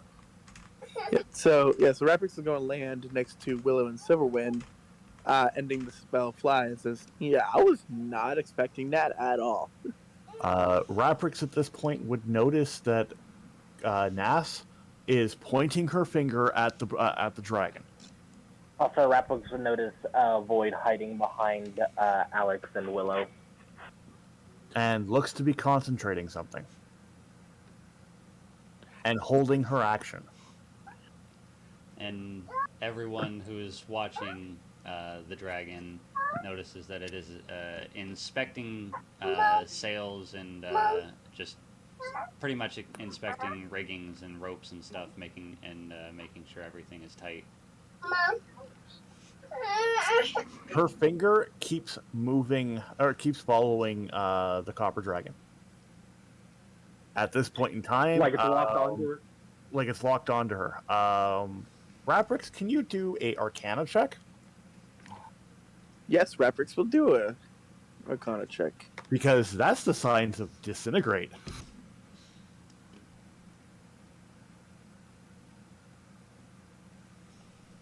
Oh no, don't fucking do this. Well, she doesn't know if it's 24. friend or foe. Oh yeah, he can tell. It's totally freaking. She has held the spell disintegrate. Nakara held the spell disintegrate. No, Nas. Or- Nas held. Nas is yeah. is pointing disintegration at Kara because she doesn't know it's Right. Kara. And she's holding her action because she doesn't know if it's friend or foe. So Raprix is going to grab her wrist and say, "No, What? Is it friend or foe? friend." Oh.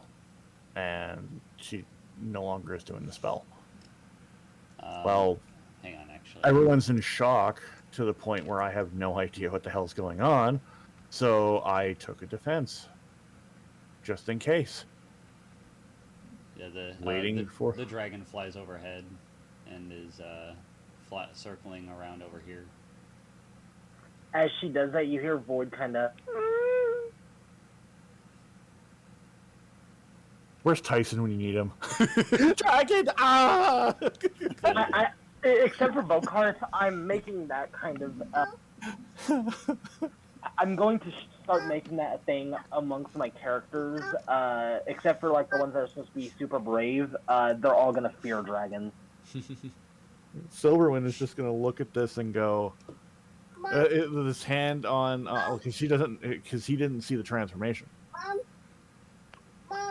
So he's also kind of cautious, not sure what to do. Amora's like, Amora's going to come out of her cabin, going, "What the hell is all that commotion about?" And sees the dragon going, sees a dragon. "For fuck's sakes!" And Kara is going to fly underneath the ship and come up over here, flap her wings, and land right here. And just shake herself off, and then sit down and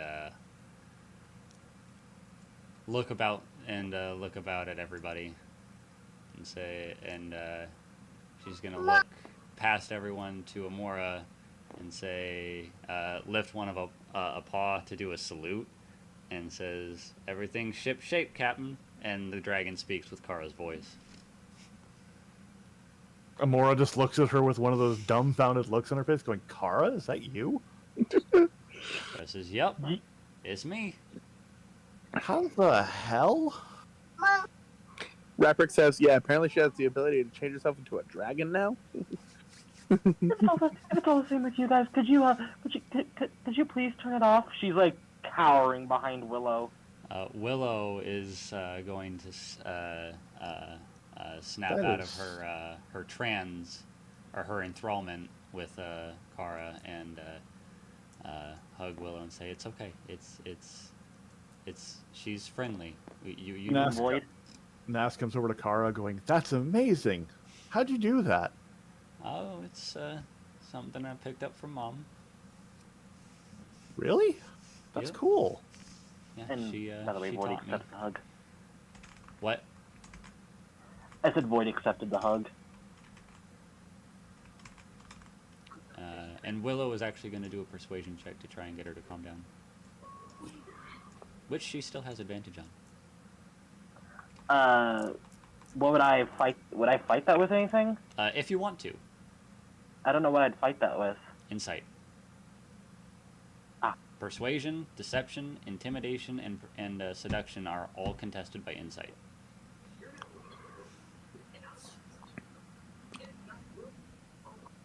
Nas basically looks at Kara and Who is points large? Kara is a large creature right now. looks up at Kara and points to her head. Basically, she feels a knock on in her head with a door. Kara does one of those confused looks and opens door. You actually hear Nas's voice in Kara's head, and goes, "Planeswalker ability?" Kara, in her head, says, "Yep." Ah, so we both have new things. Interesting. Yep. You like? I do. Kara beams. By the way, you never did. Leans her head down to be at eye level with Nas, and nuzzles her head into Nas's chest. Nas kind of chuckles and rubs her nose. What did Willow roll on her persuasion? 30. Okay, so yeah, Void starts to calm down a little bit. So she stops like hyperventilating, and like she's still kind of hiding behind Willow, but she's able to look at the dragon without freaking out. Raprix knows that Nas seems to be communicating with the dragon.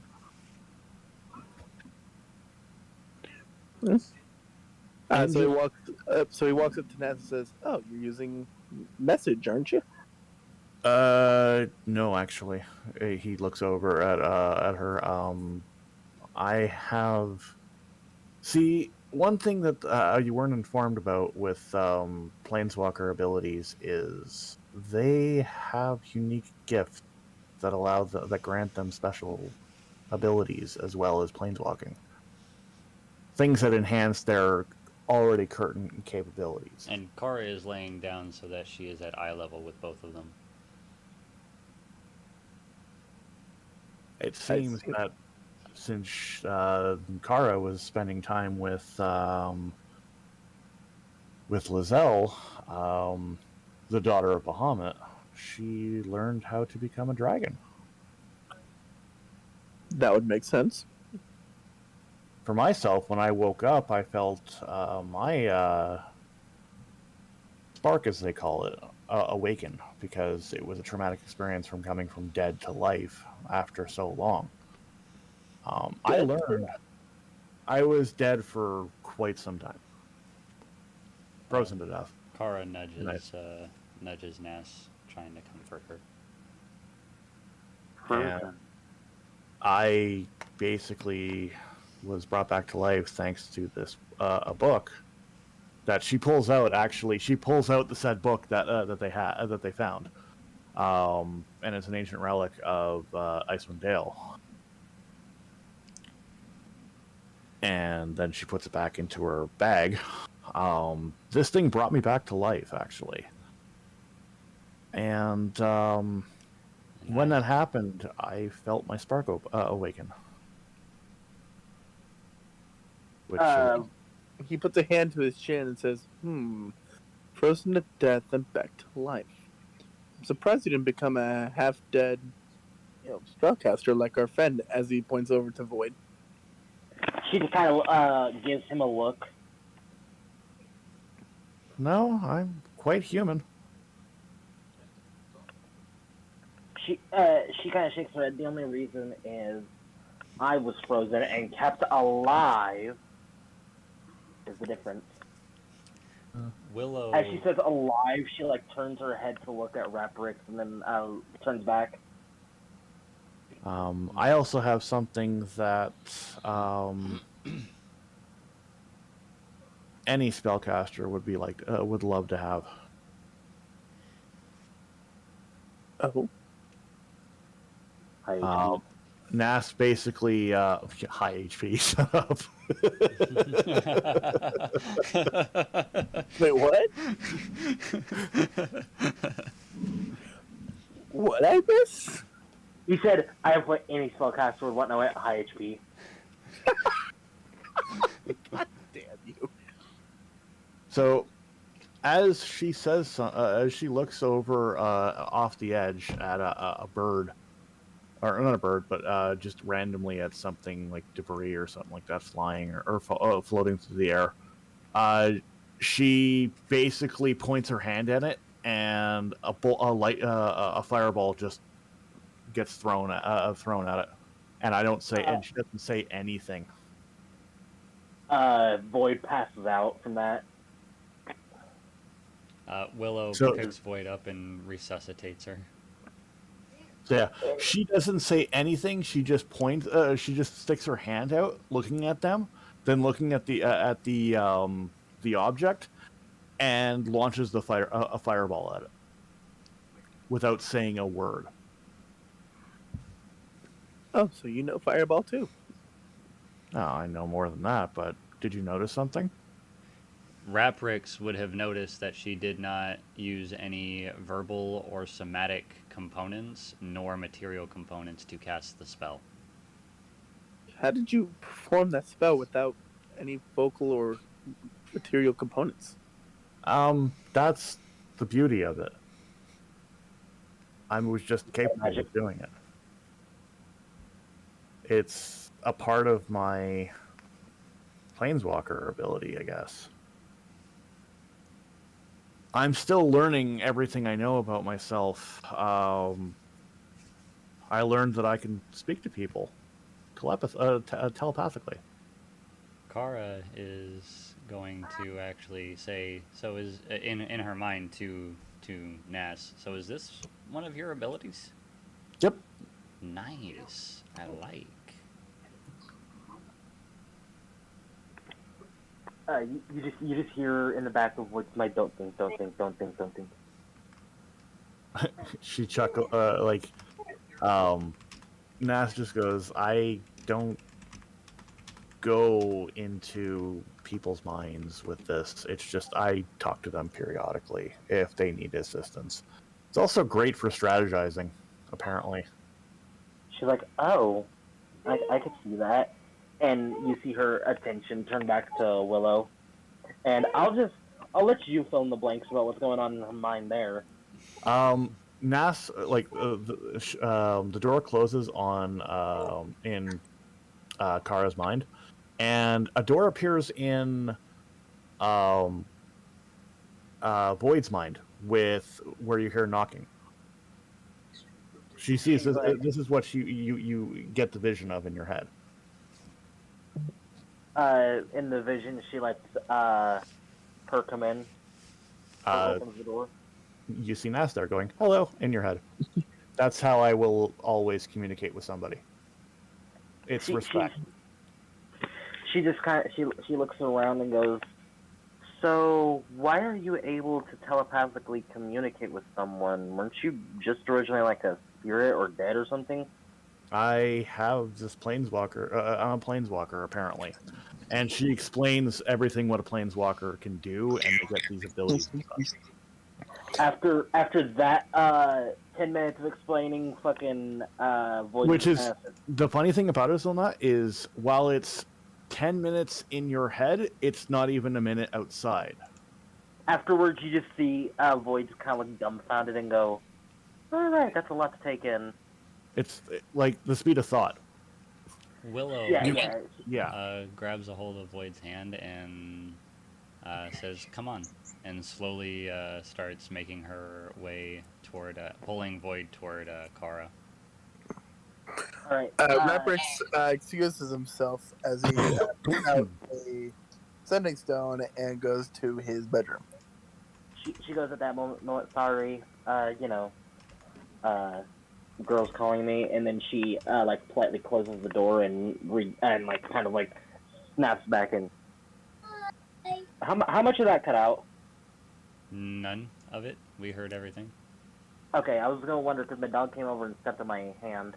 But she kind of snaps back into it and follows Willow very shaky-like.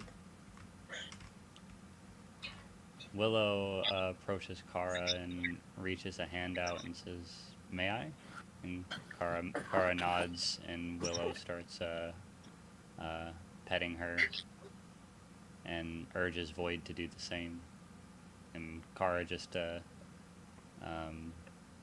guess, purrs. I don't know what dragons would do in that regard. Yeah, they purr. Yeah, they purr. All right, so yeah, she purrs. She does. Void does the same thing, still like scared out of her own mind, but like she's able to do it because Willow's there.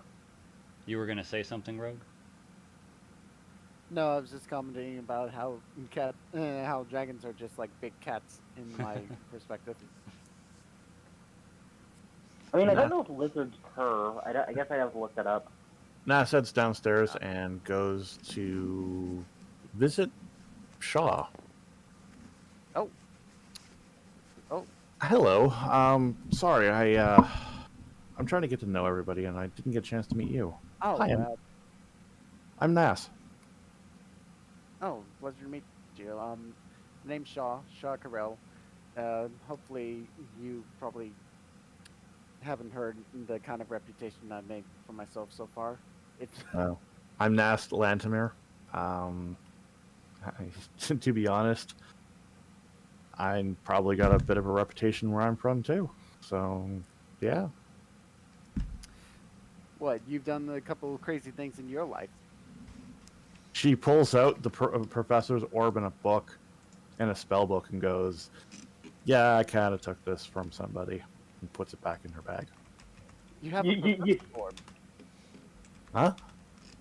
You have a professor's orb. I do. You know, my parents actually told me about one of them. I've always wanted to see one of them in person. I actually had one on my Christmas list a long time ago. Well, Interesting. As she pulls the professor's orb out to it and holds it out to Shaw. If you want to take a look at it. At that moment, Reprix steps out of his room. Okay.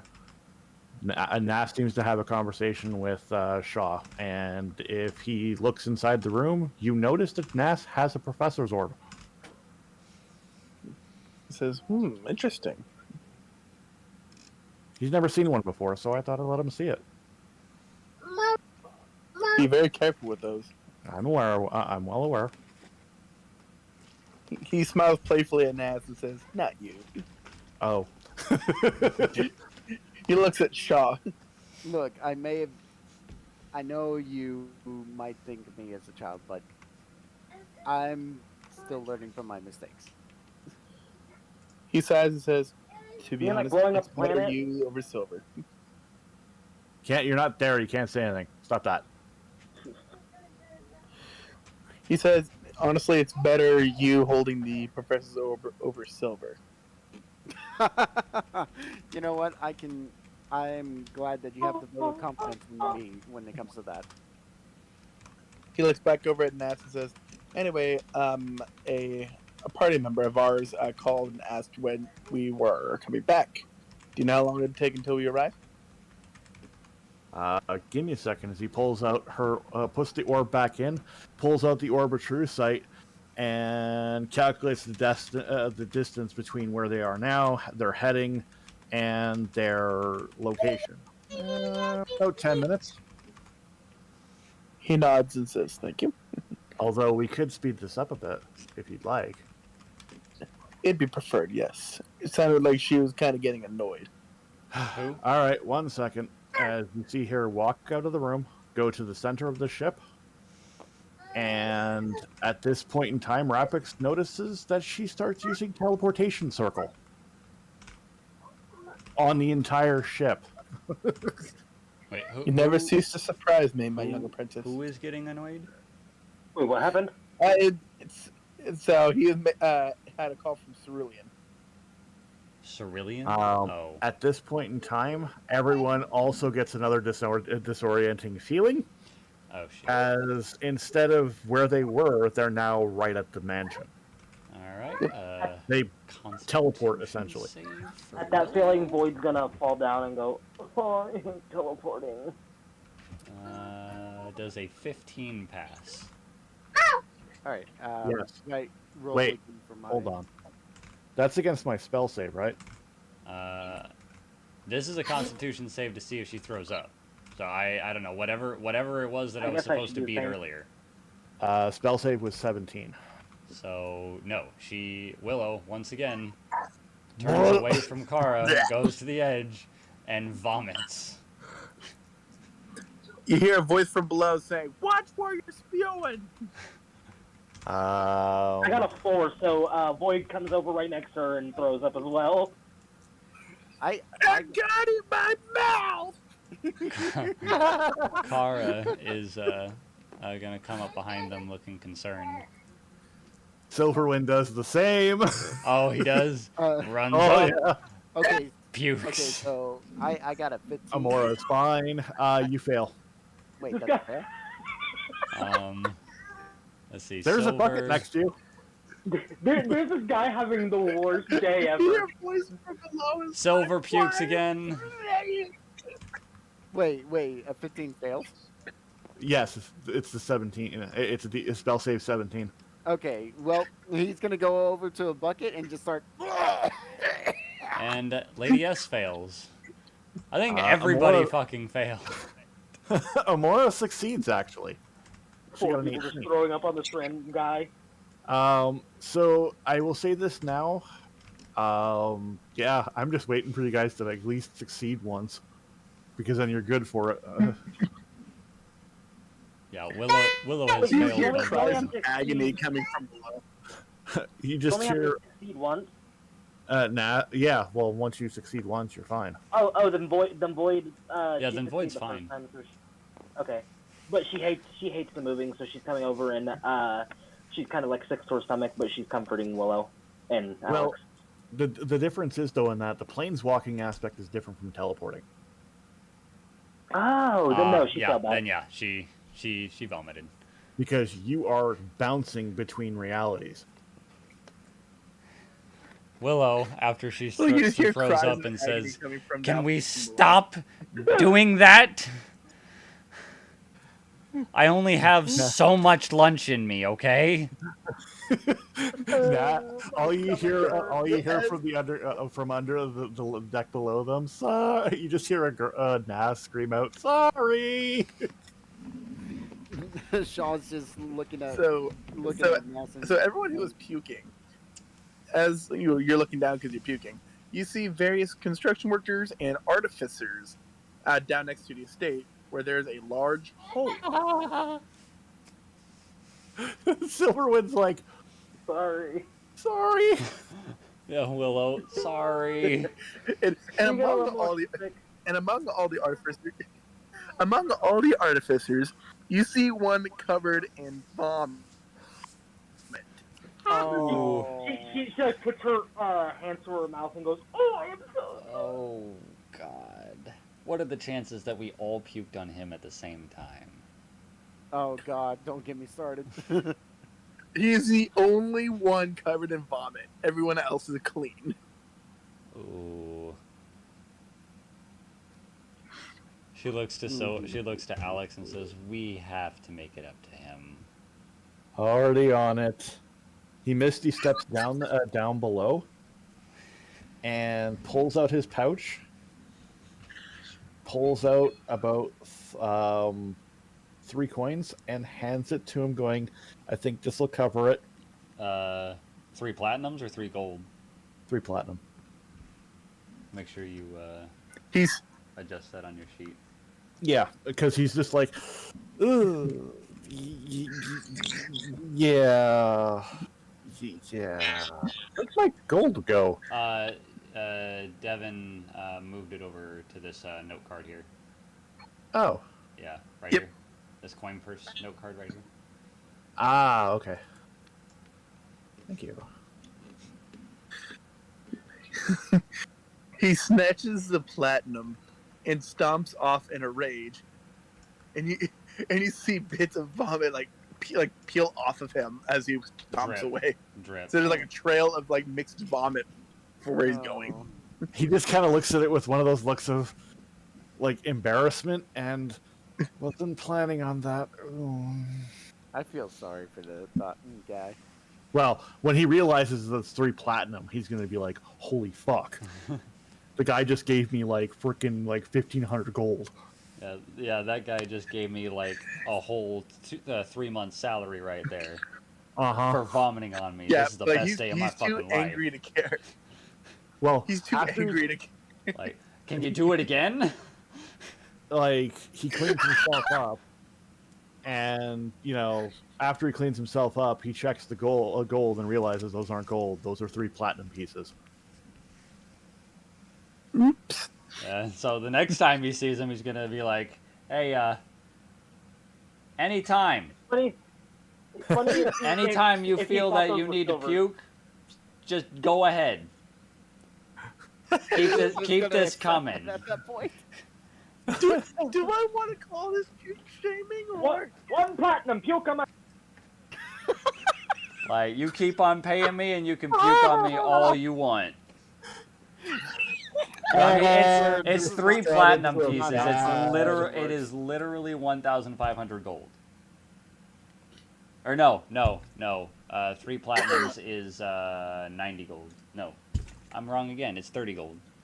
So Silverwind looks around for Cerulean. He asks one of the individuals working. I'm like, "Have you seen a Dragonborn around here?" Cerulean? Anyone? They said yes. She's inside. He rushes in, Kara, looking for Cerulean. Kara is going to sidle up to Willow and Void and say, "You guys want to ride down?" Willow is going, ecstatic by this offer, is going to jump onto Kara's back. She scaredly climbs onto Kara's back, and Willow can feel her just like holding on to her with all her all her willpower. Nas, who comes upstairs, notices everybody's getting off to be the dragon. She just walks off the edge and slowly descends. Featherfall. Doesn't say anything. descends. Actually, I could do the same thing, but I'm working on not using my ghost power. Yeah. So Kara says, "Hang on," and opens her wings and kicks off and flies around for a bit and then glides down for a landing and gently lands and lays down so that Void and Willow can get off. Amora Void kind of. Oh no. Amora drops the bridge, or not the bridge, but the steps. Mhm. I need to make a check. A check?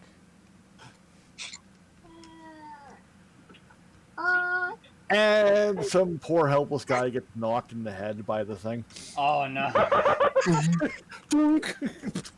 He's out cold. Sorry.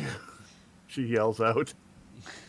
That was actually. That was actually before he passes out, you hear him say, "Pretties, birdies." So Void rolls off of Kara, kind of walks over to the guy, and like pulls out like 2 gold and sets it on his chest and goes, "That should pay for it." Tato, you want to take like 2 gold off my page? Yeah. So Silverwind is going to look for Cerulean, and as he's coming in, he's apologizing for the tardiness. They didn't expect to take this long. Thank you for your patience, but we're here now. Cerulean? Blaze? I just give thumbs up. I just give a thumbs up. Nas lands gently down and walks in afterwards, looking around, going, "Ooh, nice place." Yeah, believe it or not, it's got a little bit of history to it. This is the place where the moon was destroyed. I go, "Yeah, Shaw." You're still holding me over that. Okay. Nas pats him, kind of like nudges Shaw playfully and goes, "Don't let it get the best of you." Yeah, let's just say people were pretty mad when I touched one thing and it caused the whole moon to explode. I know that feeling. I almost said it in... Oh, sorry, go ahead. Willow, hopping down from Kara, is going to say, "You talking about me?" No, ma'am. No. Reprix walks up to Shaw and says, "Oh yes, that reminds me," and goes to thwap Shaw in the head with his quarterstaff. Ow! What the hell? Hold on. Oh, is he actually making an attack roll? I'm actually making an attack roll. If Shaver feels bad, remember Tyson ate a lich phylactery. Yeah, I wonder how well that worked out. Well, I mean, he's still alive by the grace of the gods. Uh-oh. Remember the zombie that rolled a 0? What? The wizard rolled a 0. What? He rolled a 0 on his damage. I don't know, on attack roll. So... Not 1, that's worse. So... sorry. So it's like a little dainty little... No, it's like he went to hit Cerulean and threw his fucking back out. He went to hit... No, or not Cerulean, Shaw. He went to hit Shaw and threw his fucking back out. No, it's more like as if the walls... No, like he hits the wall with his quarterstaff, right? But as if the wall was made of rubber, the quarterstaff bounces back and smacks him square in the face. Hard. And he throws his back out. That too. What? Is he really that old? He may look young, but he's been around for thousands of years. So, yeah, that shit has an effect on him. Okay, fair. I mean, to be fair, Void's been around for 300 years if you want to get technical. So, she's also kind of old. Yeah, so as Silver climbs down, he seems to lose his footing and falls 20 feet to the ground and has to make a dexterity save. Oh, that's not good. Actually, no. No? Would he... I don't know, what do you think, Raven? Would he have to make a dexterity save to have to have the damage, or would he just take the full fall damage? He need to make a Constitution saving throw. A Constitution saving throw? I think it would be that because Or to make wait, sure he for- doesn't break a bone from that Yeah, fall. that'd be acrobatics to make sure he lands properly. It'd be... Well, no, because this is fall damage, so even if he were to land on his feet, he would still take the fall damage because he's not a monk. Yeah, he'd still take the fall damage. Yeah, but like to make sure he's not hurting himself any more than he is. Alright, so acrobatics. Natural Actually- 1! Oh my! Oh. Should we? So hang on, The only that way fall that would've damage worked- is so that was 20 feet, so that is that's 2d6 fall damage. I would like And to that's point out. Doubled. Oh god. Yeah, that's feel like 2d6 plus 12 fall damage. This is not going to be good. 12. Bye bye, Silver. 13, 14, 15, 16. 7. 19 fall damage, and he probably has a broken bone. Oh! I'd like to point out if he did do a well on a I've already dexterity, made. Good. if he did well on a dexterity throw, you could make the case that he didn't hurt himself because like if you see people who are parkour experts, you can say that when he landed he rolled, but then that one's gonna fuck him. Yeah, no, this is fall damage, so even if he, unless he is a monk, even if he landed on his feet, the only way he'd be able to reduce the damage is by rolling a natural 20, and then he would take half damage, because it is fall damage. And unless you're a monk, unless you're a monk or are a spellcaster that can cast Featherfall, you're not reducing that damage. Oh boy.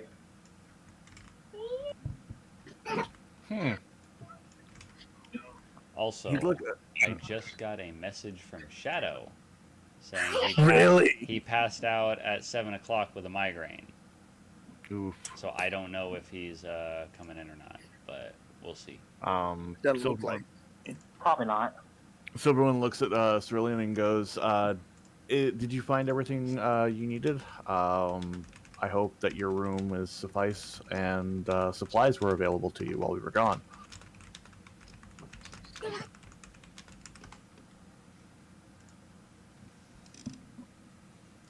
Blaze, that's you.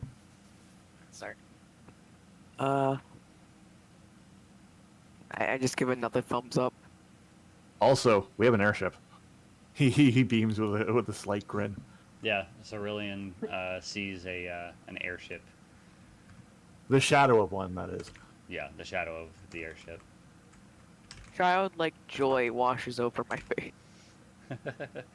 You are not the only one. How big is this airship, by the way, compared to like the mansion? It's parallel with the mansion. It's like an actual one of those old 18th century ships, like ocean liner ships that they would travel from various location to location. Oh, but outfitted for air. Yep. Well, it's an airship. It's outfitted for aerial Travel. sailing or aerial travel, and this thing is meant for Give me a second here. Oh, hey Devin, do you have a picture of the updated mansion or anything that could suffice since we're going to be going transitioning to that? Yeah, give me a moment. I'm trying to deal with the So shit. You're good. You're good. I get it. in total, this thing can hold 40 people. The cargo hold is can hold up to 5 tons. Yeah, this thing is pretty big. Is that how much it can hold cargo? Cargo wise, in total With a is full 5. crew? With a full crew is 5 tons. That's a God lot. damn. God damn. Swear this child of mine is trying to kill herself. I can hear her in Like, the she ain't going to background. bed anytime soon, so she's currently on my bed. And she's flipping and flopping and all over on the bed. And it's like, yeah. Yeah, no, I have the same issue with Callie sometimes. It's like, go to sleep, damn you. About to eat herself off the I bed. know. Yeet. It's like She midnight. Oh, they do. literally ate They herself they off the do. bed. Like they will do it in a heartbeat. I know. They'll usually as a they'll kid- yeet themselves off the bed, hit the ground, cry. You'll pick them up. You'll make them feel good. You put them back on the bed. They do it all over again 2 minutes later. Which is weird because toddlers Yeah, are just the as most you said. adorable thing ever. Just as he said that, I just caught Julie from doing just that. You can't win. I heard it. You can't, you really can't. It's kind You of really funny. cannot win.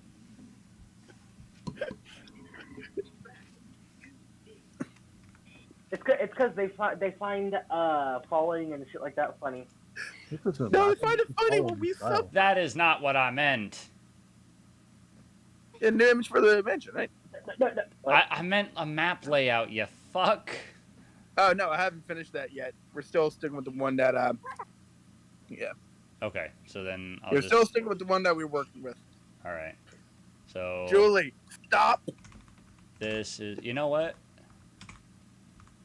I am actually going to use a different image. So as everybody goes inside. I swear to God, child's gonna be a death of me. You just figured this out now. You have kids. Yeah, I don't think If I'll. you want to have a second one, You already know I had to, dick. This is what they come into. This is the hall. oh wow.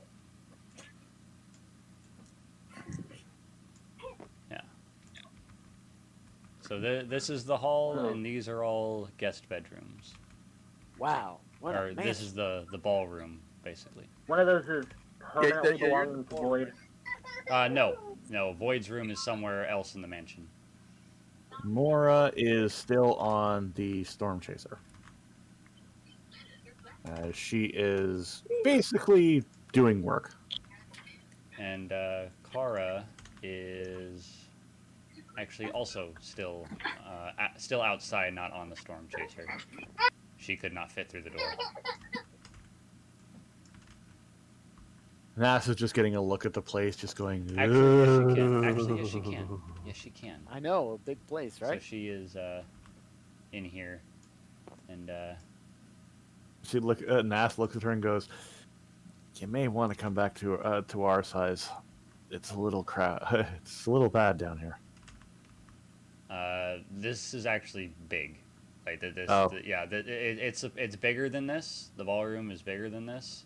It's bigger on the inside. These rooms isn't are a actually target. a little bit smaller than what they are. But yeah, it's pretty big. Silverwind looks at Cerulean again and goes, "We'll give you a grand tour of the airship soon." And everyone sees a direwolf run down the stairs and jump on Willow, licking Willow, and then jumps on Void, licking Void, and then jumps at Silver. Silverwind. Silverwind, yeah. When I it mean, doesn't hey, Void, he boom, boom, boom. I missed you too, buddy. He I gives missed him. you too. I'm back. Hey, Vane. Sorry about that. Hey, you're good. I passed out because I had a migraine. I totally forgot it was tonight. All good.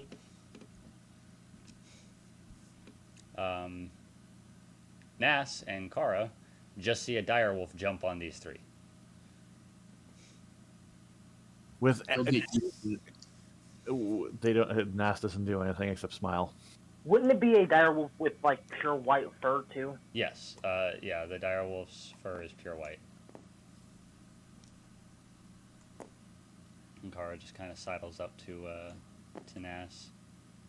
Nas nudges Shaw and goes, "So you're gonna give a girl a tour, or?" Oh yeah, if you would like me to give you a little tour, I'd be happy to. That'd be great. Kara is going to nudge Nas and give her a knowing look, like, you.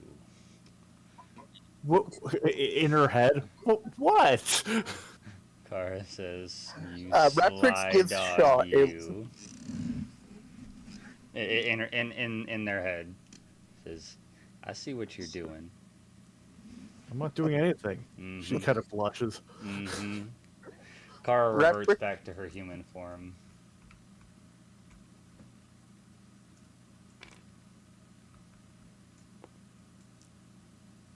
In her head, I'm like, well, it's better than than the other. She kind of nudges towards Willow. Kara is going to look at Ness in disbelief and say, Are you insane? I'm not interested in women." But Raptrix is giving Shaw one of those looks that a protective father would give when a guy's coming to pick up her daughter. Kara is gonna say, is gonna kind of pout and say, "Yeah, I know." She gives Kara a hug and she kind of whispers in Kara's ear. I'm like, "I see you as a sister. That's why." I know, and she gives her a hug back. Like, you were there for me when I needed somebody most, so that's why I took a liking to you as a sister. I'm sorry. She feels kind of bad. She lowers her head, kind of all bashfully. Kara just hugs her and say, "It's all right. I forgive you." In her head, I'm like, "But if I was that way, you'd be my first pick." That is going to make Kara blush.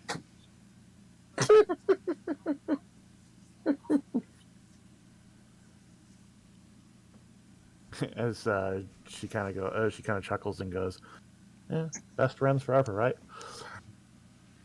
Kara says, "You know it." Bane is going to sniff the air and come over here and start sniffing at the two of them. Nas looks at the direwolf and goes, "Hello." The direwolf is just as big as Kara was in her dragon form. Oh. Yeah, Bane is actually big. Like, Bane is a large creature. You're a big puppy. Nas pipes up. Bane sniffs at Nas and gives her like her whole face. He just gives her whole face a lick. She chuckles. And he leans down to Kara and does the same. And Kara laughs and pets Bane. Would we want the wagon to move swiftly or sluggishly? Well, let's see. First, let's try. So Nas wipes her face off and cleans her glasses again. And basically looks at Shaw and goes, "Well, I'm waiting." Oh yes. Well, I figured the best place to start would be the first floor. So if you'll follow me, I'll show you around. All right. Kara and in telepathically to Nas is gonna go, "You go, girl." Raptrix. She just shrugs. She just bashfully kind of shrugs. Raptrix, giving Shaw the same look, is going to produce a firebolt as if showing what's going to happen if he hurts her.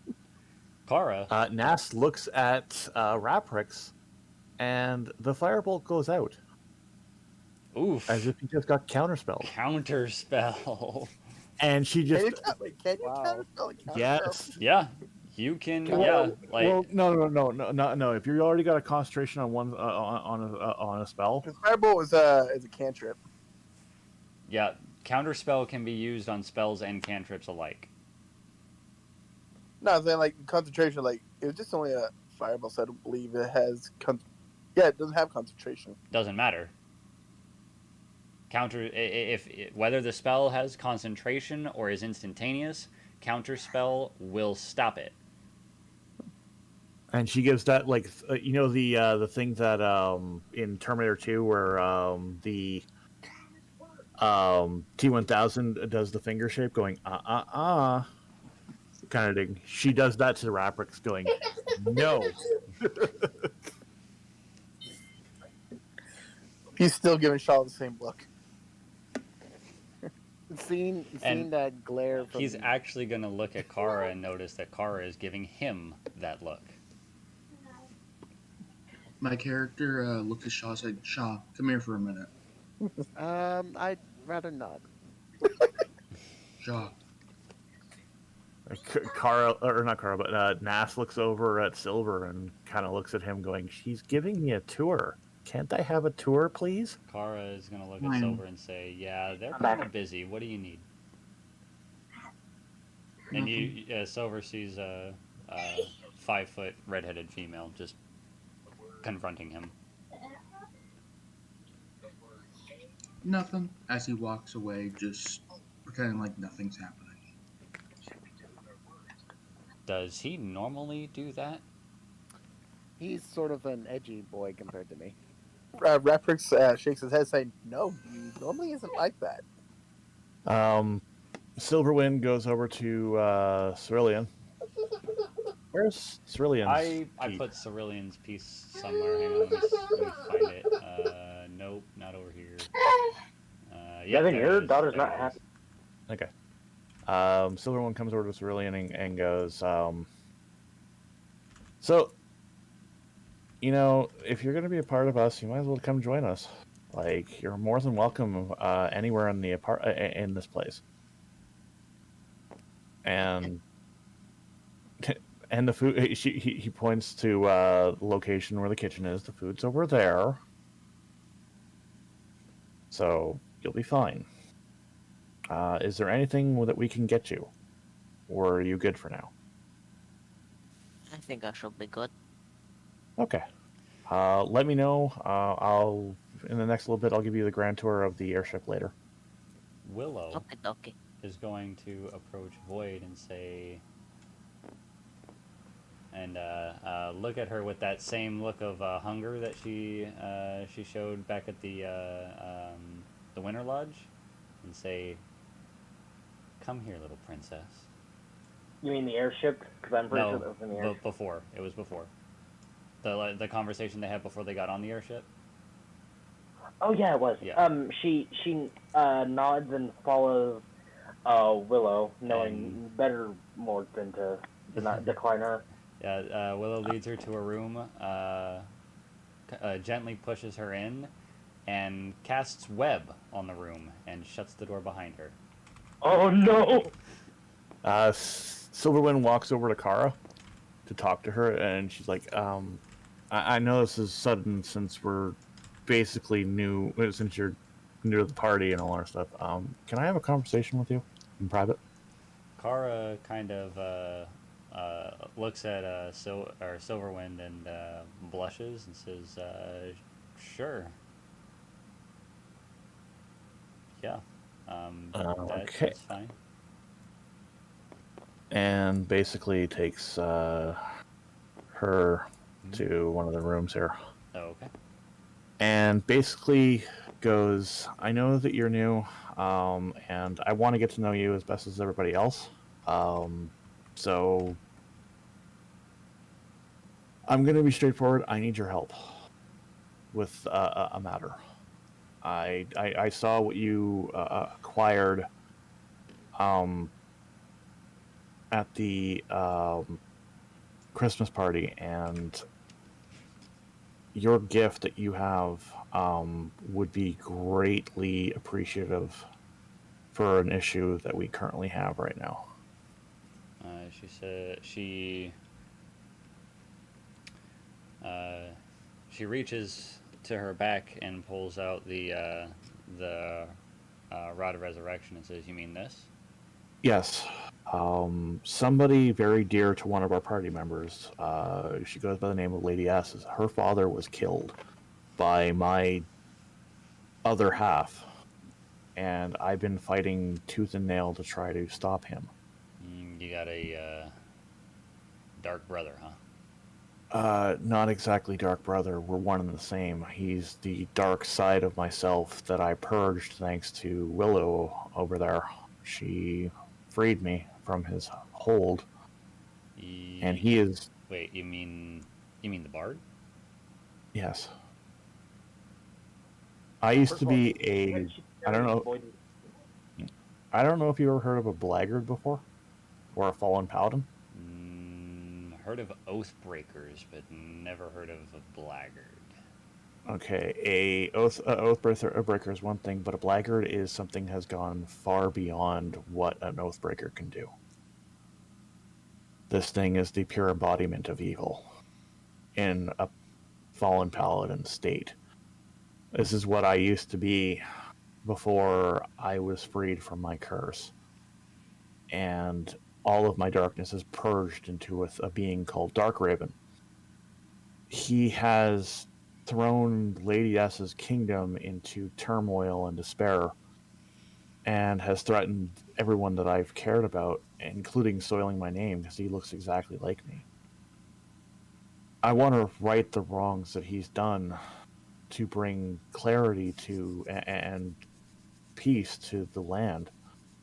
But with Lady S here, the kingdom doesn't have a king or stability, and I want to restore that, as it was part of my promise to bring back him or find a way to bring him back and bring Darkraven to justice. Kara, Will you help? Will you help us? Kara thinks for a moment, says, Silverwind bows his head and actually takes a knee and bows in respect, and humbleness, which is something that would throw even Kara off. Oh yeah, Kara is like holding the rod of resurrection close to her chest and just looking at him, very unsure of what to do here. And she kind of she thinks for a second and says, "Well, I mean, I don't know what I can do, but I'm happy to lend a hand, but there's just a couple things I gotta be sure of first."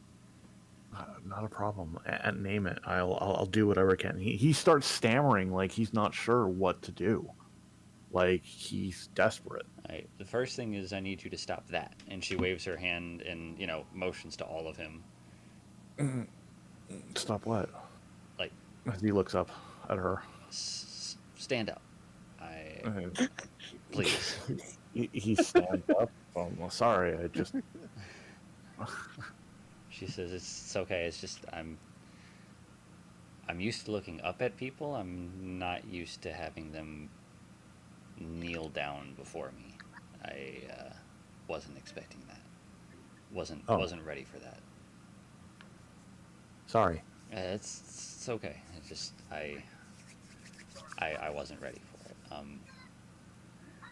You mentioned this Lady S. Have you talked to her about this and asked her what she wants for her kingdom? He shakes his head and basically looks at her and goes, "I'm ashamed to even talk to her on that or in that matter. I feel responsible for this transgression against her kingdom, and until I can right the wrongs that has been transpired, I don't even think I can approach her in that regard." Well, I'm gonna need you to. Because I'm more than willing to help, but the king is dead. If what you say is true and the king is dead, the kingdom technically falls to her. And I can't do anything in that regard unless she wills it. I understand. It is her kingdom now. I understand. And the last thing,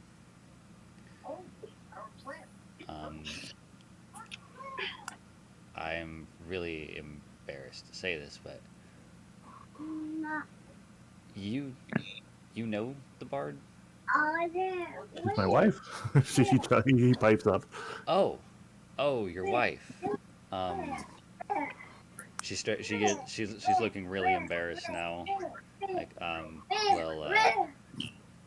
never mind then. Before you say any more, he pipes up and goes, there's something I need to tell you. And he explains everything What do you mean? about what Willow has to offer, essentially. And about how basically how Willow's building a harem. No. Just explains the entire story in the quickest way he can possibly think of that would make sense about Willow. Oh, so like just basically telling her, who she is and what she does, Right. kind of thing. Yeah, And basically introducing what Willow is and what she stands for, and all of the jazz, and also basically explains to Kara that, yeah, by the way, she has her sights on you.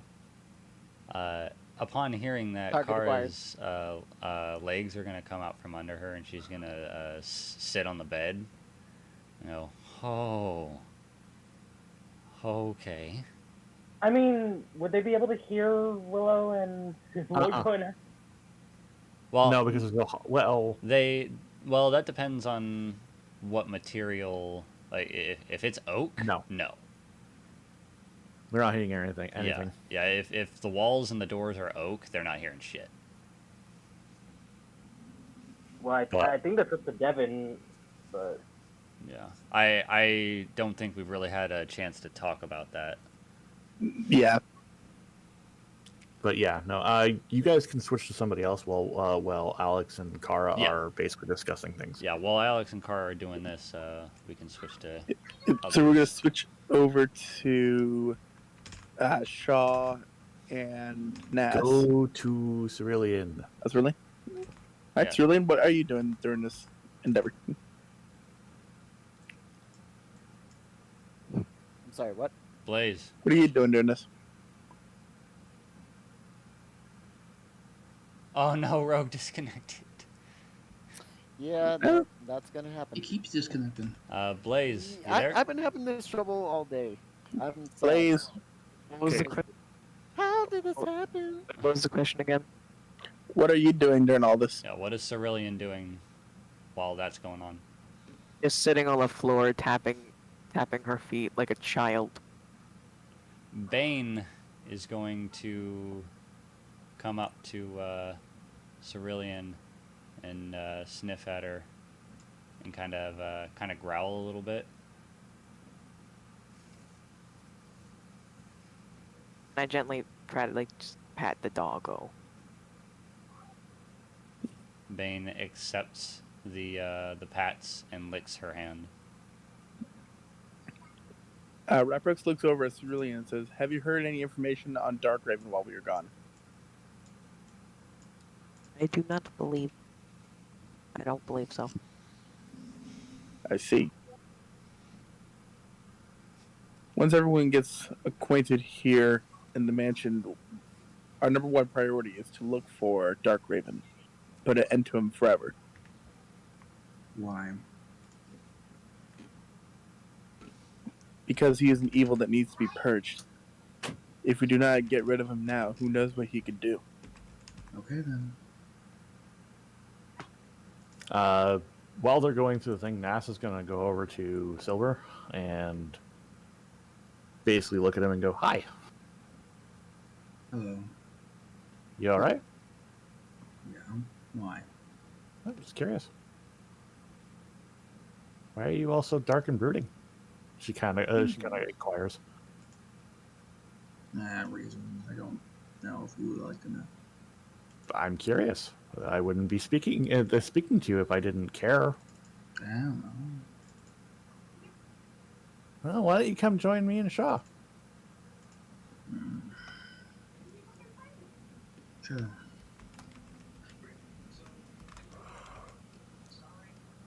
Be so hard on yourself. He pats Shaw on the back. Or not Shaw, but on Silver on the back. And I'm now, just wearing my mask and not showing my face. that's fine. Nas takes Shaw's arm in one arm and Silver's arm in the other and starts going through the tour.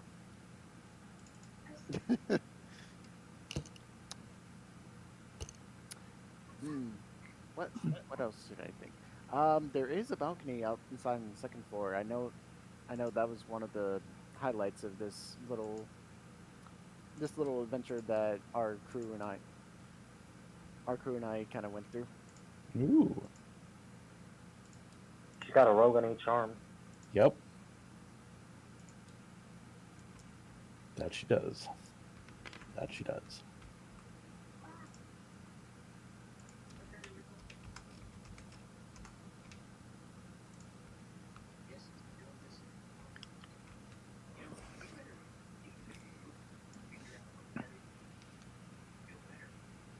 So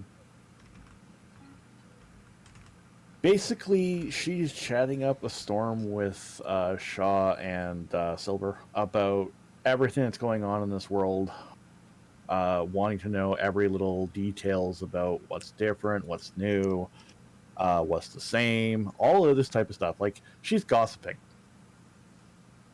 Like, literally gossiping like a teenage girl. Not to the extent of like your typical teenage girl that you see in schools and all our stuff, not like, the like, oh my god kind of thing. It's So more not like to hurt somebody else. It's like to figure out. no, it's like a kid in a candy store going, what's that? What's that do? It's like a curious thing. At least Shaw, at least she's not asking about us.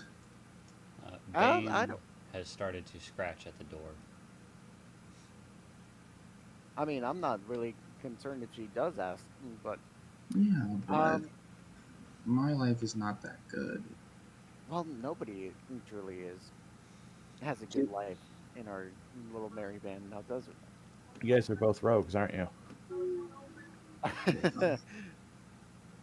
Did Yes. my cunning little my little outfit and my daggers kind of give it away? Oh, shut up.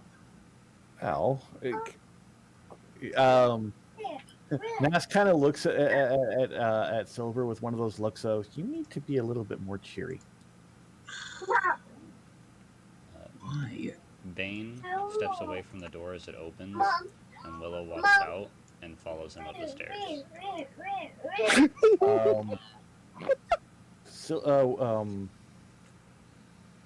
Like Nas kind of looks at him and goes, "Man," or he's not like that. He's just like, "You really seem rather down. Are you all right? I don't know anymore. You want to go talk about it?"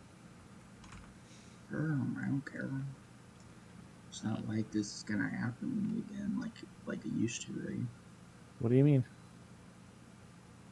Someone's gonna say like, "Oh, your life story's sad. Let me help you," but nothing ever gets done. I've been dead for over 20 to 30 years, and then got brought back to life by a book and yeah. So, Whoa, you never told me you died once before. yeah, I kind of did. How did they feel? Not fun. Try Why freezing would it you down. want to know that? I mean, I don't know. I don't want to die and. We have a ghost friend on the team, for gosh sake. Yeah, she's still currently stuck in the room, so you don't need to worry about that. No, She but he's actually, just saying. actually, Void, you are. Well, actually, make a strength athletics check real quick. Even if she did, I would just like to point that she's exhausted, but I will. What's my strength? What is your strength? 0. Oh boy, That's a good stat. So, Nas That's kind of very looks good at stat. Silver and goes, reaches into her pouch, pulling out the professor's orb, and goes, "I kind of took this Two. from another wizard. two. Yeah, you're still stuck. You took that from the wizard? Took it from a wizard, like back from where I was from. Really? So Do you do a little sleight of hand work? All she you put can hope is no one comes inside Void. If you want to She talk did- about it, we can talk about it later in my room if you want to. I don't mind that. She kind of smirks at him, at Silver. What's with the smirk? What smirk? She kind of like looks bashfully. As Nas kind of feels, open and around rogues. I feel comfortable around you guys. I don't know why. I just have a thing for rogues. She kind of That's pipes nice. up with a chuckle. That's nice. Well, Well, I'm glad that you have a thing for rogues, because one of us Nobody really. is slightly a little more handsome than the other. You're talking about me. You can just see a vein pop on his head. Oh, now I'm Oh, curious. you're wearing a mask. No, I'm Well, curious to see what's behind the mask. As Nas is looking at him curiously. Wait, what? Nas kind of looks at Silver and goes, "Oh, now I'm curious to see what's behind the mask." Maybe later, that's fine. Aw, she pouts. My Shit. How did that people happen? usually think that what I look like is not normal for my species. And that's a bad thing? No, I've never seen anyone else as my species. You walk around with another elf on the team, so Yes, but an elf with silver eyes and silver hair. Yeah, that's a good thing. It takes Well, off the mask. And she is. What's his charisma? 10. Mine? Yeah. Yeah, Silver's charisma is a 10, Hmm. He looks average. whereas Shaw's is a 13. Her charisma is 17, just for you guys to know. I like the eyes. Really? People usually get scared of my eyes. Probably say I'm not like normal. Well, after seeing what Aaron looks like, My eyes change color when depending. after seeing Aaron with a red-haired elf with sapphire blue eyes is really interesting. That can turn into a demon, which was very, she starts rambling. If you want to know something, Willow I was comes down abandoned the as a child. stairs with holding a child in her arms with Fame at her side, and she sits down. And Oh my God, a baby! And breastfeeds. I didn't even get to say anything. I'm sorry, baby. Reprick smiles and says, "Ah, little Vex."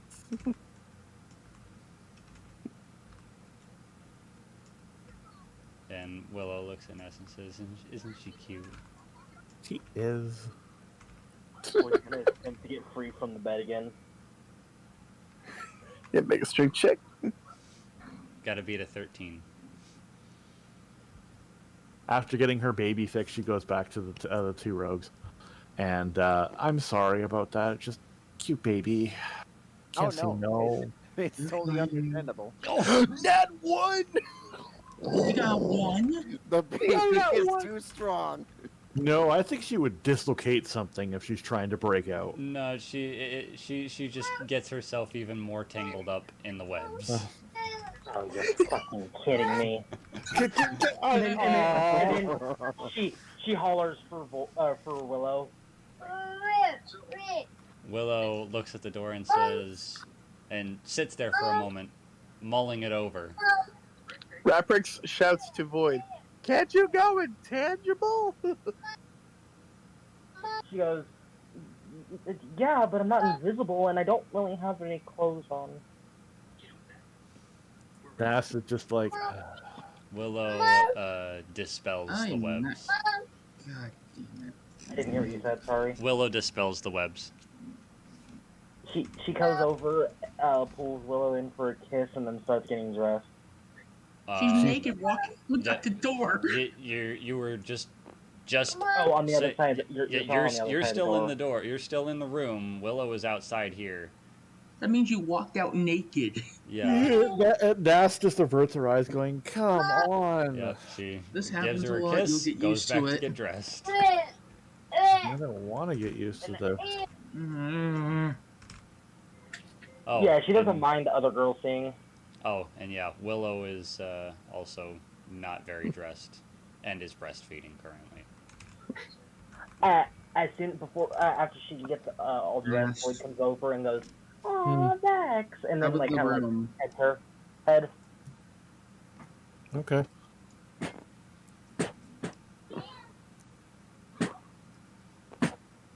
What's up? Is Shaw coming? I was. Shaw can come too. Yeah, he can come. Oh, Shut up! You're the asshole. Oh my! shut it, Takai. My character just says, "Well, Oh, my life story is not that good. I was a band as a child." I'll be right back. It's about my family. I was an orphan when all I can remember. At least one thing's for sure. You're more pretty than me. Pretty has nothing to do with it. It's what you're capable of doing. I'm just trying to be honest. Fuck. Well, thank you. she kind of smiles. He throws her 3 gold coins, saying, "Here, take them." Nas kind of looks at him with one of those looks at the coins and going, excuse me? I wanted to give you coins. I thought that since you stolen something, so it's like a fellow rogue thing. I thought that would be fine. I'm not a rogue. Okay, I'm well, a I need them. I'm sorry. No need. Sorry, I don't know how to talk to women. Well, It's that fine. explains it. Nas just looks at both of them and goes, "And you think I don't understand how to talk to guys? I've been dead for 30 years." Well, it's true. I mean, she's got us there. She's got us there, but he's more of a royalty kind of elf, and I'm not. Royalty framed for something. Now my family's sort of either imprisoned, executed, or otherwise. I'd rather not think of that. At least it's better than not having a family that never writes you and never tells you and just gives you a present out of nowhere and never says anything else. Mora comes in and sees Cerulean and goes, "Oh, hello." Hello. And you are? I'm Mora. Silver. Cerulean, nice to meet you. Oh, I think you're talking to us. No. I'm playing like 3 characters today. Yeah, he's playing Amora for Pretty Witch right now because Pretty Witch couldn't make it. She's like, "You're a Dragonborn," and she starts speaking in Draconic, going, "You can understand me, right?" No. No. You're a Oh. Dragonborn, you should know Draconic. For some reason, I did not put down Draconic. I only have Common and Elvish. Got it. Alright. Oh, sorry. I Didn't mean to not very often. Yeah, didn't mean to assume. She kind of like, rubs the back of her head, kind of like like flustered a little bit. You seem all alone. Is everything okay? Oh, yeah. It's just the carpet is soft. Kind of kneels down and touches the cups. Ooh, it is soft.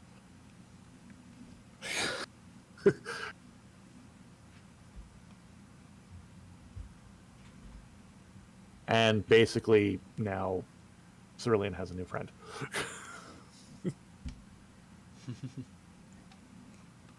As my character is talking to Nas, he just says, "I feel like I'm the burden of the team." No person is a burden to anyone, as you actually see the seriousness in Nas's eyes, where she actually literally shows her wisdom. Everybody has a purpose. Everybody has a necessary feel to the party. I'm new, and yet I know I have a purpose. All I know is to steal things. Same with Shaw, probably. All he knows about stealing stuff. It's more like a give steal from the rich and give to the poor kind of stealing. Other Ooh. than that, it's more like I do it for fun on occasion. Well, both of you have great skills.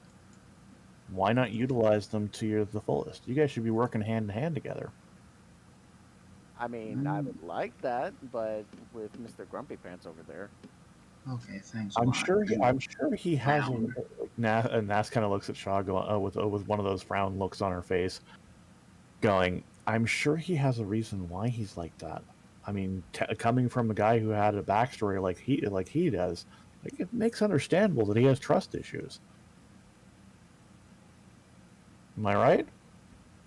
No, Sort of. you're right, but still, I mean, there are times where he's got to lighten up a bit. It's no fun being all doom and gloom and Lighten up. And you Okay, think- listen. Nas, Alright.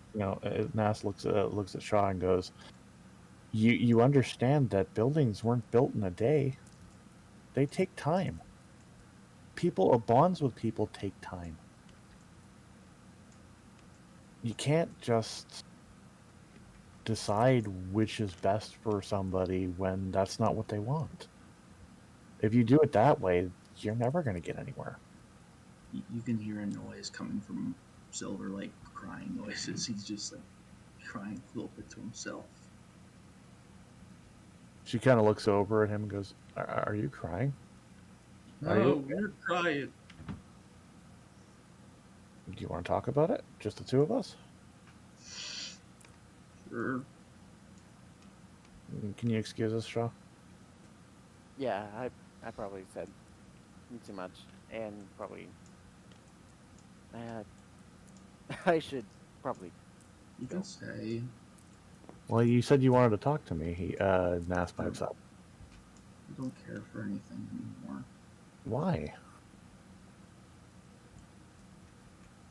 Only him as a burden to everyone. Void, Willow, even Silverwind. I haven't done anything to help them. I'm a selfish person. I keep being right. When their dog passed, I didn't think at first. And now even the dog hates me. And the dog got resurrected. Hey, it's okay. You know, we all make mistakes. I made a mistake, and look what happened to me. It got me killed. But now here I am. A second chance at life. Now 3 new party members join, and I might make another mistake and ruin their lives. She looks at you. Nas looks at Silver with concern, going, "Don't beat yourself up over things that you can't control. You barely knew these people. You still barely know them, and you're very concerned about trusting them because of what has transpired in your life. Give him a chance, just like you're giving me a chance." Alex had a dark side to him. Okay. And I trusted that dark side at first. Then all of a sudden he becomes good and starts being joyful and stuff like nothing happened to us.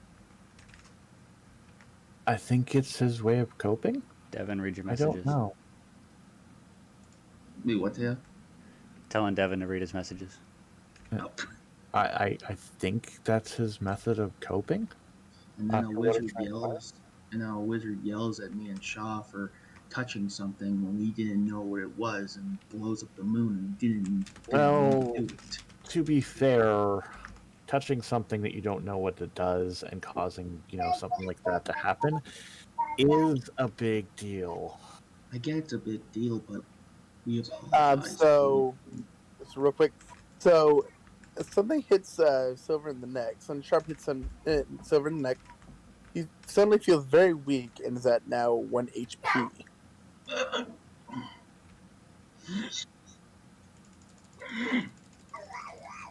Nas looks at the dart and examines it. No, there is nothing there. No, there's nothing there. Just a wound. Help me. And he falls over and just like passes out.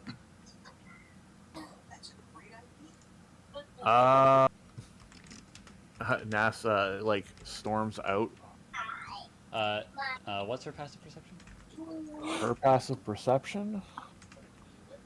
1 second here.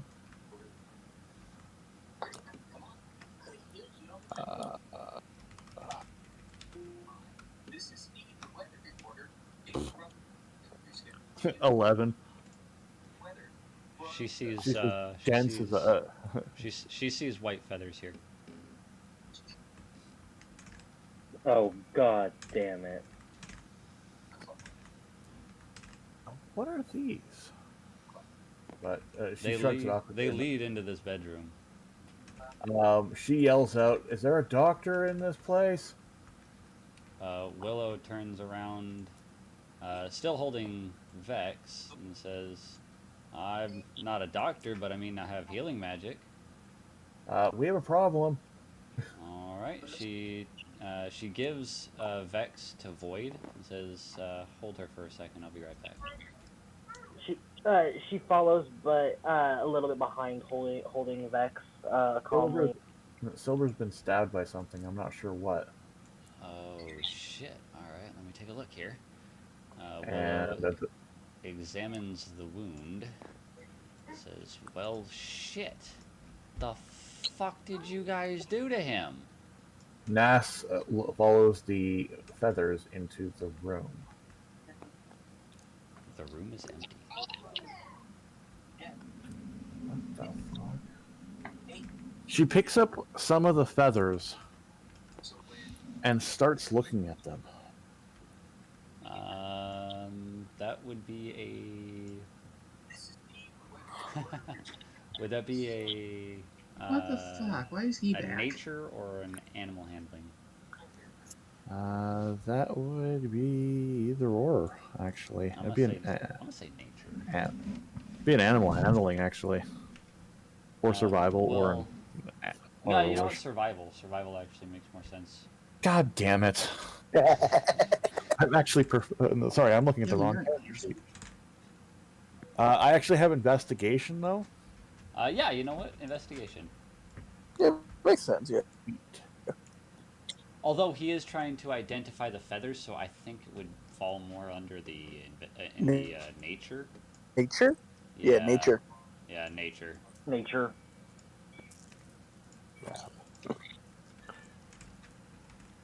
Raprix actually can help in this, so he's gonna walk into the room. No, he doesn't know what's going on. That's metagaming. He has no idea what's going on. 24.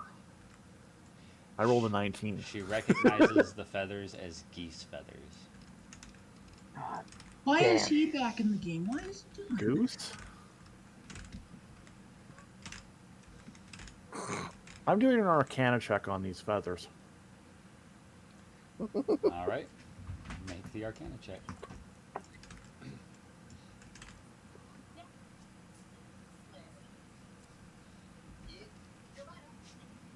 27. She is overwhelmed with feelings of non-magic and also magic. What the fuck? Like when she does that Arcana check, like her fucking mind implodes. Well, she does have wisdom, or she does have intelligence of 20. So she's gonna be. Yeah, she'll shrug it off, but it's not gonna be comfortable. Yeah, she's just gonna look at it and go, "Ow! What the hell?"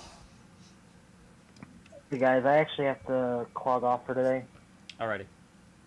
Alright, I'll see you guys. I'll see you guys later, and tell me if anything like major happens. We'll do. Yeah. It's like magic and not magic at the same time.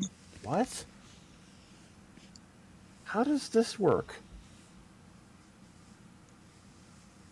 Huh. To which, at this point in time, now,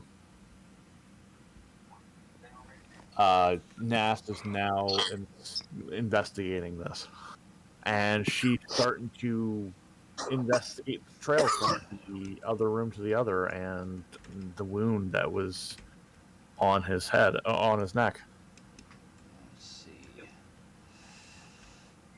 For the first time ever, Shaw, Willow, and Silver see a different side of Nas in a manner that even gets like shocks them. What are you doing? Nas pulls out her orb of true sight and focuses on the orb and the feathers. She gets nothing.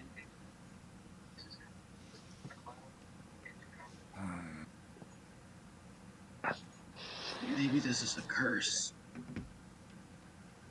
Alright, Willow is going to place a hand on the wound and kiss Silver's forehead and cast Cure Wounds as a 5th level spell, healing him for 5d8 plus her spellcasting modifier, which is plus 5.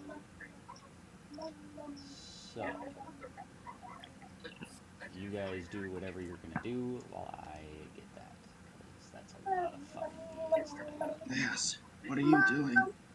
Finding out what these feathers have relevance to, because apparently these things are both magic and not at the same time, and they were leading to the spare bedroom, which I also investigated and found nothing.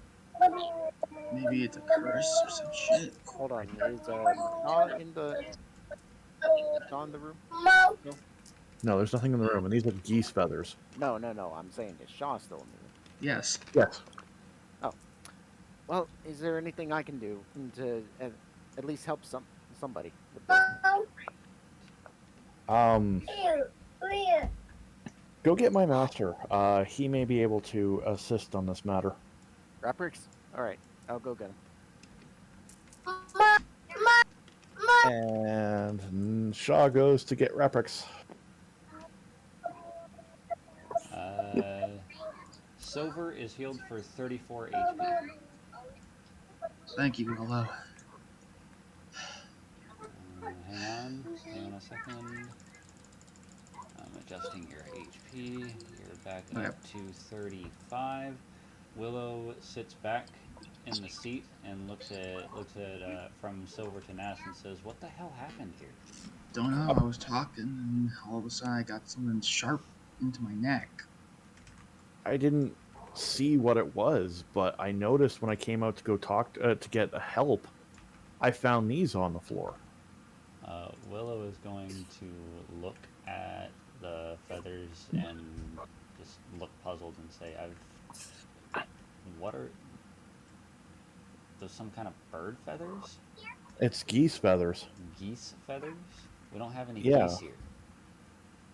At least not that I'm aware of. Oh, that's the thing. Like, what is this? It reeks of magic, but also doesn't at the same time. That makes absolutely no sense. Tell me about it. Alright, this is out of character, but is this something either Silver or Shaw's gonna know about? Nope. Nope. Nada. So yeah, Shaw's going to get Raprix to come in and assist. Willow is going to turn to Silver and say, "Are you feeling all right? You don't feel Sort feel of. any Kind of dizzy, but do you feel any internal pain?" don't know. Should I? I don't know what's gonna happen if this happens again at night. Alright, well, you take it easy, okay? Just don't do whatever you did. I don't know what I did. Well, Willow, don't do it. Nass looks at Willow and basically looks at her, and she feels a door appear in her head with a knocking. Willow is going to make a confused face similar to the one that Kara made, and she's going to open said door. Nass basically looks at her and goes, we need to protect this place and ward this place up. This place is warded. Just It not, is? Well, we're in the ballroom. I haven't had a chance to ward this area of the mansion yet, but the rest of it is. Perhaps we should take a look at get into that quickly. Yeah, maybe. Should I be like, should someone like watch me? They're if something staring at. happens? The thing is, though, Nas and Willow are staring at each other. My character's like just No, saying, yeah, should I Silver be doesn't hear watched? this conversation at all. I know. My character's just saying this out loud, saying, should I be watched over in case this happens again? Willow just holds up a finger. Don't know, Nas says, and then in her head again, I'm like, this is definitely something absurd that could get behind out of like past our defenses and our line of sight, and no leave no trace except this. I'm quite concerned. Willow nods and says, I agree. We should definitely get to work. And you have an amazing baby. Willow says, "Oh, thank you. She's cute, isn't she? She is. So She's adorable. I love her so much." I would expect no less. And then basically they're having like they both smile, and then Nas turns and goes to talk to Raprix. And Willow comes out of the room, stops Silver, and says, "Hey, if something like that happens again, come and get me, okay?" Master, we have a problem. Okay, I don't know what. I'm just gonna go. What's going on? Just go sit down somewhere and let me know if you feel anything else. She holds up some feathers. And this was found in the hallway after Silver got pricked with a dart of some sort or something. I don't know. And then he just fell over weak. I don't know what it was, but this is all a trace I can find. It might be possible that the dart was toxic, or laden with. We don't know it's dart. That's why I corrected myself out of character. It was like he got hit by something. Willow pipes up and says, "The wound. I looked at the wound before I healed it. It wasn't any kind of dart. It looked like he got slashed by something sharp and barbed." Oh. This.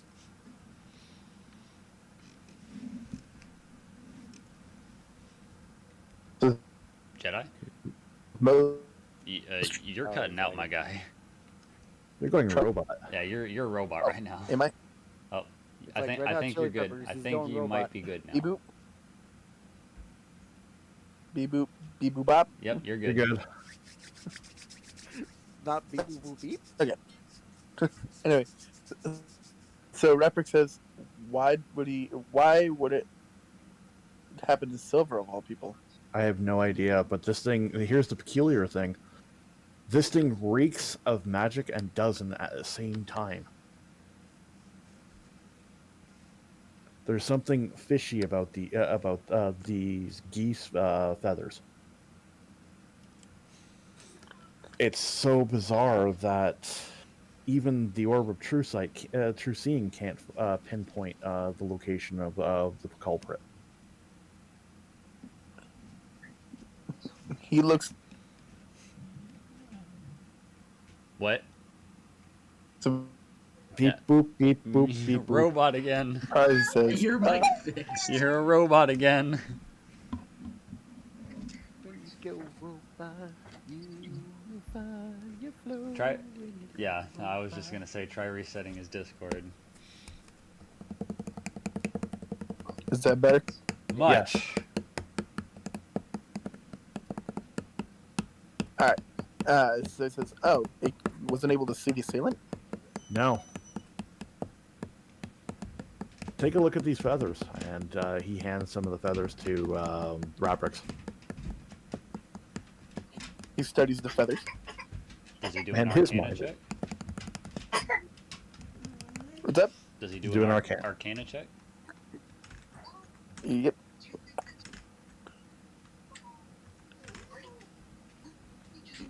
Mm, Beep boop boop beep boop.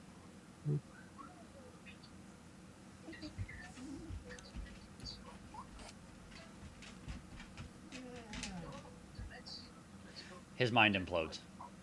18. He drops the feather and holds his head. Yeah, that's what I had.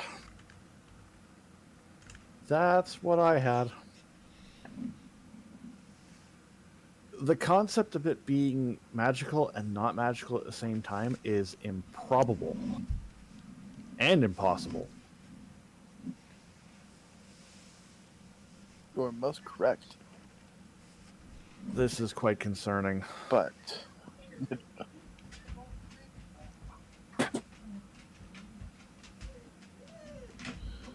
he looks at the feather and says, while our priorities must be on Darkraven, we must also keep an eye out for whatever thing did this. Like, we were just having a conversation, and I didn't even see anything or sense anything. It was very odd. It just happened. Neither did I. Happened in a flash. The second that they look away from that, everybody is no longer looking at the feathers vanish. Even the ones that they're holding? Even the ones they're holding. As soon as they're not looking at them anymore, they're gone. What? Where did they go? Okay. And at this point in time, Nas gets up, walks to one area of the room, and starts activating Glyph of Warding. What is she casting into it? Disintegrate. I like her already. And she does that in every aspect of the entranceway and leaves one empty. So every 5 feet or 5 inches or whatnot that can space apart is a Glyph of Warding with Disintegrate in it. There is one glyph that has Counterspell in it for anything that casts shielding. Anything that's and makes the trigger so anybody who walks through that door that isn't a member of this party or house is going to be in for a rude awakening. I feel very bad for the mailman. And you guys, no one's paying attention to Silver, right? At the moment, Nas is like on a mission. Like no one has seen her this serious before. Willow. He's on his knees, like Willow is keeping an eye on him. He's on his knees, just trying to think of something. He's just thinking, trying to think what's going on. So Nas is indisposed for the next few hours. Give me just a second. Well, shit. This is a weird way to come back home. We come back home from a weird Christmas party, and all we get is a friend, a teammate getting some weird goose feathers and getting shivved by an invisible force.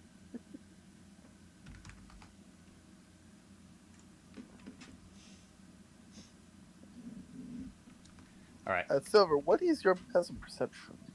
Mine? Yes.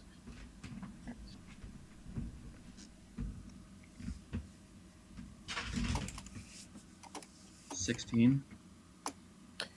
You notice something sticking out of your bag. I grab it.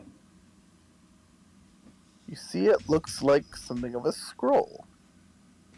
What the fuck?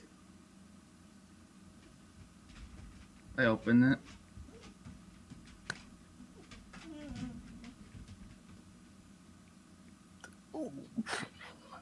Are you DMing me? No, I'm not. No. My character says Rap Rex. He looks over. Come Wait a here. minute. Sorry, what's up? He opened it. Oh, give me a second. Okay. I'm waiting on a message from you how to proceed it. Are you kidding me? Why is my character getting so fucked up today? Why? If you were here earlier, you would know.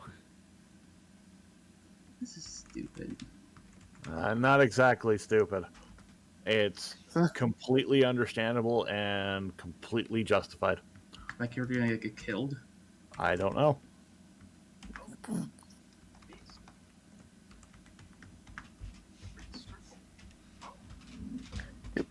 So, on the scroll, the only thing you see is the word thief.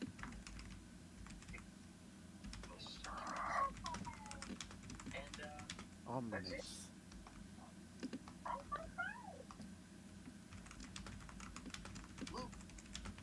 So, NASA's going to be spending time to do the entire first floor in each of the How many rooms. spell slots does she have? Because She's using all of them. She's going to be exhausted and going for a long rest after this. Wait, well, how I many have a did she use already on the ship? Is the thing. Ooh, yeah, good question. Give me a second here while I bring her up. I have a question that I care. You know Gary's fucking boots of elven kind. What? Did my character steal boots from someone of elven kind? Now they're trying to kill me. She can only use disintegrate 3 times, so she only does 3 wards. Okay. And then 1 ward of counterspell against shielding. Okay. The next night she'll be doing 3 more. Okay. How many never mind. Well, actually, sorry, she only does 1 level of disintegrate. She only has 1 spell slot in it. How many? Yeah, because I was gonna say how many wards did she put? She can Featherfall only. into? Actually, you know what? Never mind. Yeah, she probably won't be able to do anything else until unless she yeah, uses other spell slots. So glyph of warding. So she could use 2, or actually 1, 2, 3, 4. She used 4 glyphs of warding.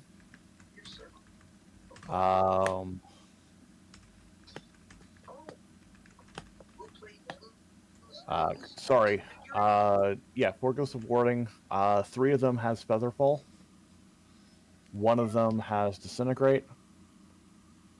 And that's all she can do right now. Why Featherfall? On the ship. Okay. And 1 glyph of warding is Disintegrate. Okay. My character just says Raprix. He looks over and says, "Yes." I'm worried. Willow is going to actually no. She used. I can hardly hear you. Hang on, I'm thinking. Nas plops down in the chair, exhausted. She's like, "Oh, I don't think I can do any more glyphs today." Raprix, I'm scared. Raprix looks at Nas and says, "Go take a rest. You deserved it." And Willow used 5 of her spell slots for NASA's Featherfall. So she is going to use her remaining spell slots to do a Glyph of Warding with Polymorph, a Glyph of Warding with Tasha's Hideous Laughter as a 5th level spell. And then she is going to do guards and use her 6th level spell slot to do guards and wards throughout the entirety of this area. And she will also be out of spell slots and completely exhausted. I need to check something quickly. But Raprix looks at Nas and says, "Go take a rest. You deserved it. However, be ready. Starting tomorrow, we're going to go searching for Dark Raven." Raprix.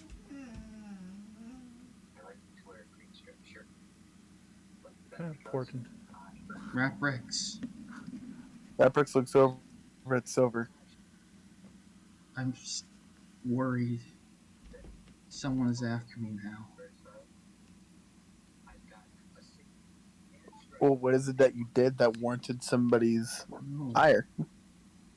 Don't know anymore. I got a shot in the neck and something. I got a scroll here from someone. It just says thief. Actually, the scroll is gone. Oh. You can still What give him scroll? that. You can give him that information, but if you're trying to show him a scroll, it's gone. I'm just telling him. Yeah.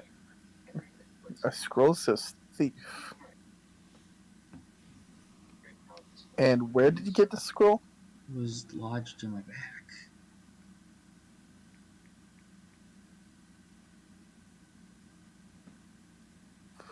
He's even more confused.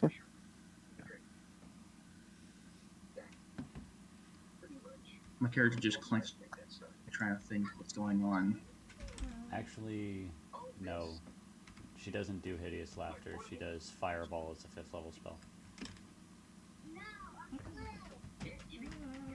No, not fireball. Synaptic static. There's a clue on this red stripe. You will need our hand notebook, right? So, I'm going to use my red crayon to draw this red stripe. Who's got Blue's Clues going on in the background? Yep. Hell yeah, Blue's Clues.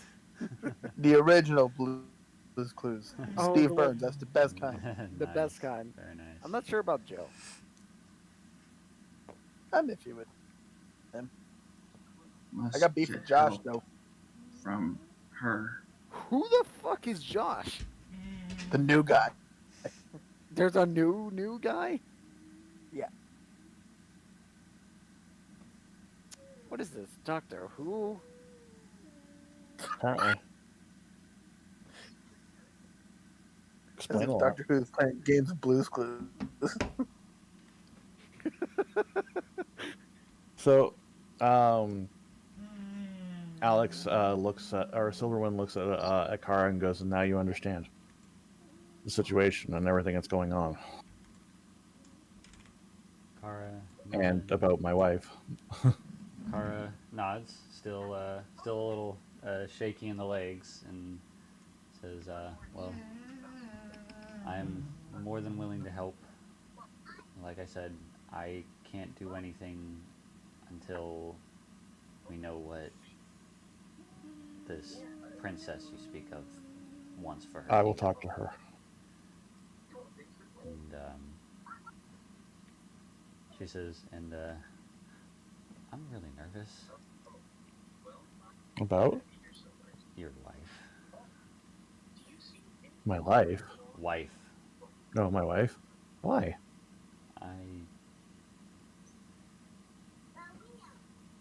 I don't know how to approach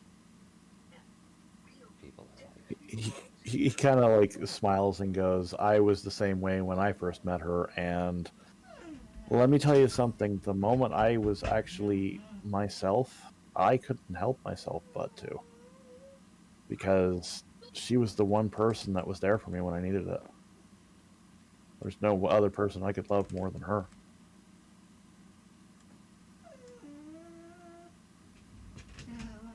Sounds like you're a really lucky guy. So is everybody else that's with her too. Everybody else? Yeah, and he explains the situation. Oh. Well, We're actually trying to help people who are lost in that regards, and trying to give them purpose again in life outside of what they've known. give me just a second. Dog, shut up!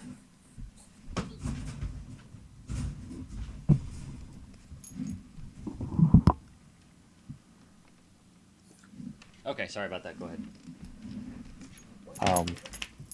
Myself and Willow are trying to do what we can to rehabilitate people in that field who've only known that. Give them something to do outside of that and live life to the way they want to, other than what they've known. She says, well, that's very noble. And I'd like to help with that too, if I can.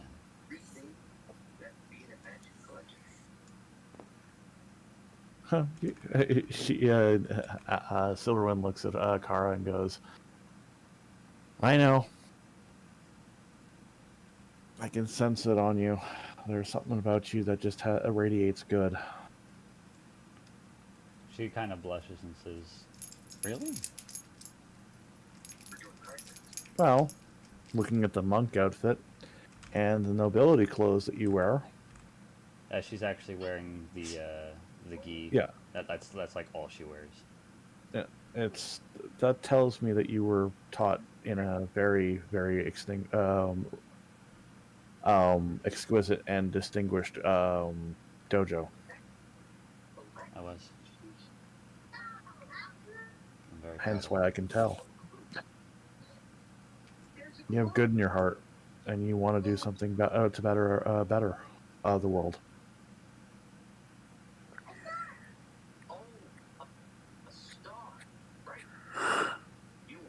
You'll fit in perfectly here, Kara. The world needs more of you. Kara blushes. As he at stays that. that, the sending stone Reprix gave you starts to go off.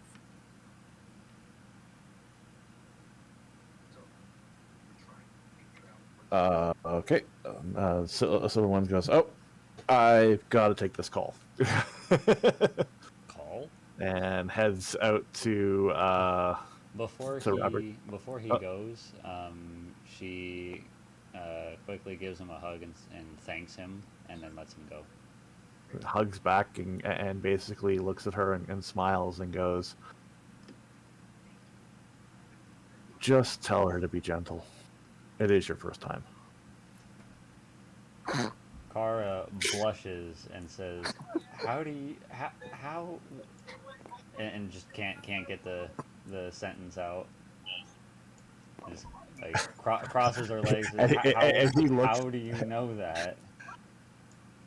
He just looks at her with one of those looks of, because when my wife sets her eyes on someone, it's really hard to say no. As he has one of those looks of, yeah. Well, no, it's like she's asking how he knows it's her first time. With her. Oh, gotcha. That's the only thing it's with Willow. Got it. It's like Willow's got like a virgin radar.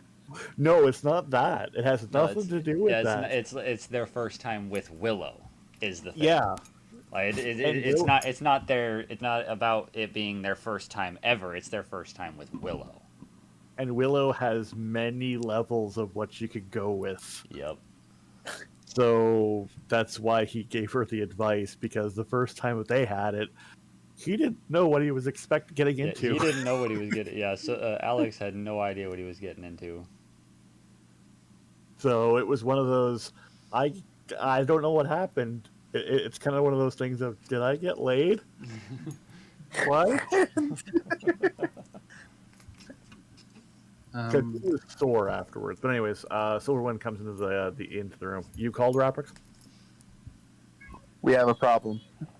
Oh? And he starts filling Silverwind in on everything he knows. Kara, upon coming out and seeing Baby, shrieks and says, "Oh my God! She is so adorable!" And Kara and Willow just start talking about Vex and Void.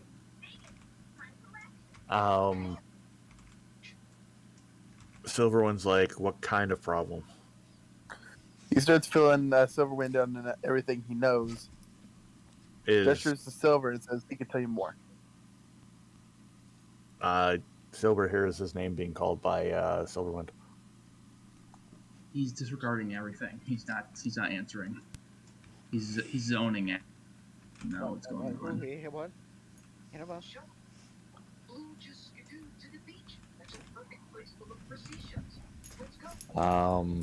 I gotta send a picture to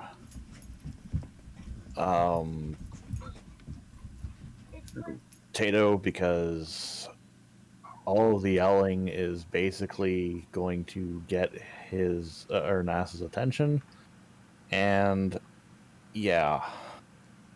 1 second here.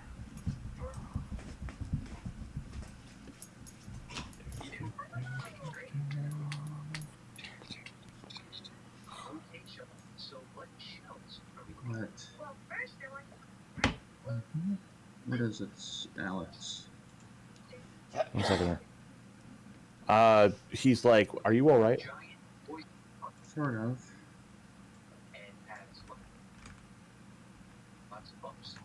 You can see him shivering. You can see him shivering, like with a fear. Oh, is that what she That's looks her like right common clothes. now? Oh, do you want me to change that then? Yeah. Okay, give me just a second. You can see him not. You can see him not being himself at all. Did that photo pop up for you, Tato? Yeah, I've got to save it. Okay. Weird. Now we want to find a conch shell. It has a big opening, and it's brown on the outside and pink on the inside. Okay. Not showing up on my end though. Huh. Big opening, brown on the outside, pink on the inside. It probably takes a while because remember we're using someone else's PC. It takes a while for us. No. In my private conversation with Tato, it's not popping up the image Oh. that I sent. That's it. That's the conch shell. Or Discord speak. Oh, there it is. See, it's brown outside and pink inside. And it's got that great big opening. Where did it go? There it Brown is. has two great shells. One more shell. There we go. I see it now. Nas walks out going, "Can't a girl get some goddamn sleep? Jeez." I was going to talk to And that's what everybody sees. Hey, Nash. Which would get Willow and Void's attention pretty quick. Yeah, and No, Kara's. we got Shaw's And Kara's. Kara is going to widen her eyes and take the dash action, run all the way over here in front of Silver and say, excuse me, just 1 second. Go up to Nas and say, you need to get back in that room now. Okay. She gets back into the room. She says, don't ask any questions. Just go back to sleep. Have a good night. Okay. Kara closes the door, and she reaches in, locks the door from the inside, and then shuts it behind her. And walks past Silver, kind of out of breath, and says, sorry about that. I'm going to go back over here now. Even Reprix is raising an eyebrow like, what just happened? What is it? The Silver Wind, what is it? Are you alright? Sort of. Not myself. What? I heard about what happened. I'm kind of concerned. Is everything... I don't know. I just don't want to be left alone. Then sit out with us. You don't know. Look, Reprix said, you're a part of the team, whether you like it or not. Start opening up to us, you big lug. As he punches in the arm slightly. The mask, like, slightly, you can see his eyes are blue. That's fine. Like, they're a different color right now. He doesn't look afraid or anything like that.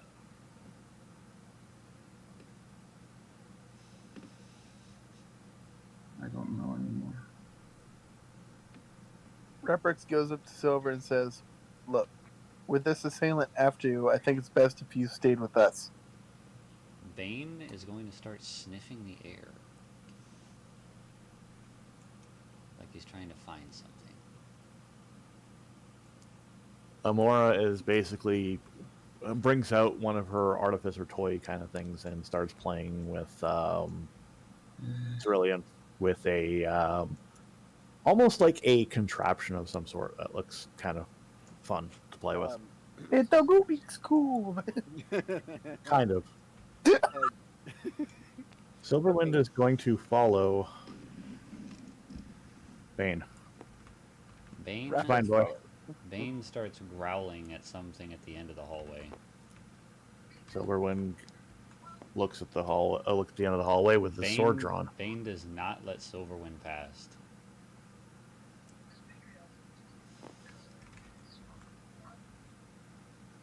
He does his Bane. predatory leap and bites down on something. There is blood on the ground, and then Bane stops and looks around.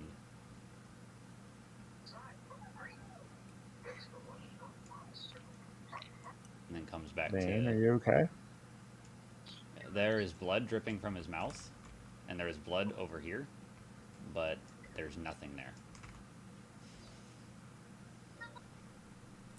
Silverwind goes to investigate. All he sees is a pool of blood. He pulls out a handkerchief and soaks the handkerchief in the blood. Okay. And then brings it over here and holds the handkerchief out going, we have something that caught Bane's attention and injured it. But there's nothing else there. What did you find? Or what did Bane find? I don't know what it is, but it looked like to be something of the living sort.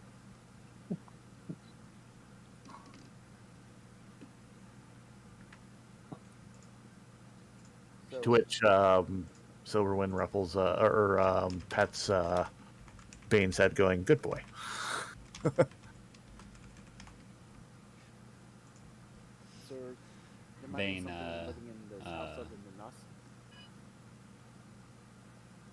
than us. Accepts the praise. I think somebody's getting an extra big dinner today. He starts salivating. I will be right back as he puts this blood-soaked hanker on the table for them to examine. As he goes upstairs Willow. with Bane, Willow is going to look at that handkerchief and go, "Oh, come on, babe. I'm on the table? clean. Really?"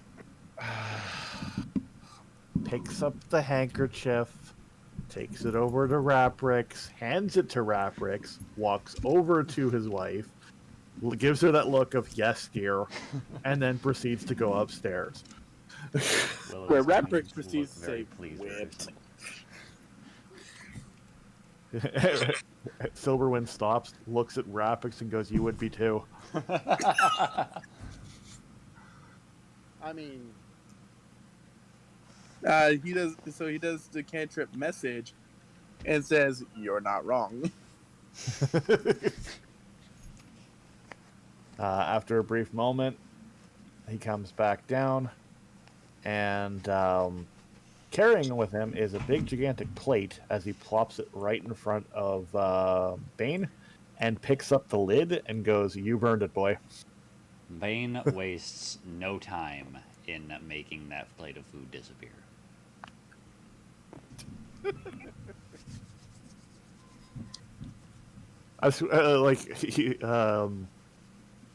Silverwind looks over at Willow and goes, I swear, like, it's because I'm supplying him with the food. It's the reason why he loves me.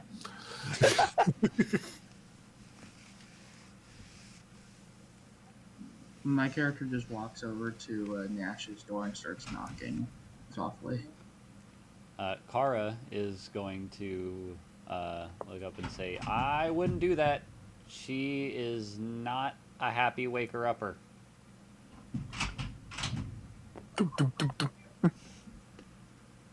I need to check something. Did I do something wrong? No, it's just don't wake her up. She does not like to be woken up. My character's just like, okay, I just need someone to talk to. I mean, there's plenty of people here. Got a lot of people. Shaw, you know what I mean. Do you continue knocking at the door? I stop and I walk away. Does his best hurt impression. So Raprix doing his best offended hurt look. because you would have gotten that. You've seen those anime things where the Doom aspect of the Doom feeling. Guilt Silver Yeah, I is know. joining you. Just have that shadow just pour over you, and you're like, "Oh no, what am I?" Okay, no, my character left after the first knock when Picard told her to stop. And if Rapix is looking at me and stuff, he's just like, he doesn't seem like himself. He seems like a new person or something. He seems really weird. So, make an insight check. Again, Me? try to be at a 10. Yeah, because he's doing performance to try to guilt you into joining us. He's saying, "What? Are we not good enough for you?" What's and he's doing like insight? his best, like he's doing his best impression of like he's hurt and offended. 17. 7. Oh yeah, 17. No, I'm Or- trying to look what I have on. I have a 7 for it. I'm just checking. Oh, Yeah. your insight. Your insight is a +2. Well, it doesn't matter because I got a 19, so not a natural 20. No, that is a 21. Oh, 21, sorry. Yep. So you do not feel guilted into joining the group. Amora looks at Cerulean and goes, "You can have this."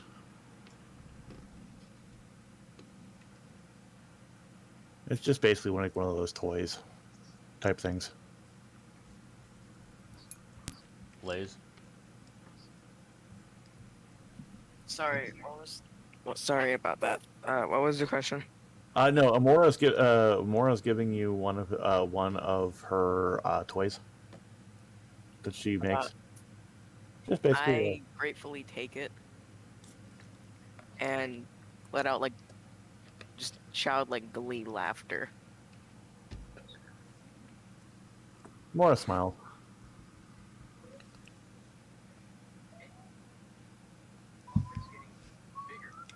My character Is just there says, anything nice else try, Rap. Cerulean does?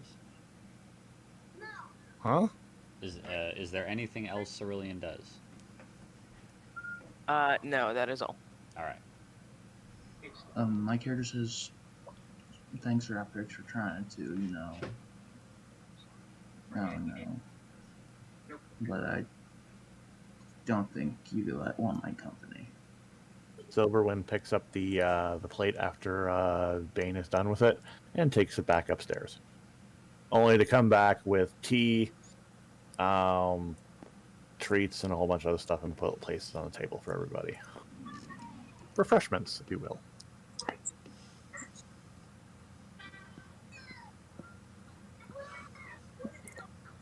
So after seeing that his little guilt trick didn't work, he's going to turn back to the table with a serious look and says, "I think we should discuss how to deal with Darkraven." Willow is going to wave Silver over and say, "Hey, come on, you're a part of the group too." And this is going to be a persuasion check from her, which she still has persuasion? advantage on. You're going to need to roll insight, so it's still a +2. Okay. Where are my d20s underneath all of this? God damn it. No. I failed, so I got 5, so I failed. Now here's the thing: Car could still possibly get a Snake Eyes. You mean Willow? I mean Willow. I got 5, but that's +2. That's 7. Yeah, Willow could possibly get Snake Eyes. You almost jinxed him. 16. So, just you guys are aware, Nass is taking a short rest. This way she gets some of her spell slots back. She also has Arcane Recovery. So, she's getting up some of her spells back, at least. Mm-hmm. At least maybe 1 or 2 in each slot. Gotcha. My character sits down, but not eating anything. So Silverwind pours a cup of tea for everybody, including Silver. Amora gets up and joins the table. Willow sits next to God damn it. Willow sits next to Alex, still holding Vex, and rocking her to sleep. Silverwind smiles at Vex and Willow. And Kara just kind of comes over here and stands next to Void. Or sits in the chair next to Void. Hey, was that you? It wasn't. Upon receiving his tea, Rapix is going to say, "Thank you for the tea, my son." No, that's not a problem, Gramps. He smiles.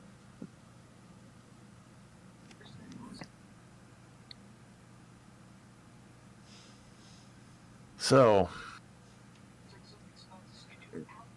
Darkraven is as strong as I am, is capable of everything I was capable of doing when I was evil, and has no problem exploiting our weaknesses. Whether it be persuasion, family, anything.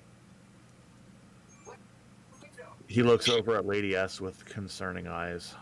His actions has cost this kingdom a great loss and a great deal.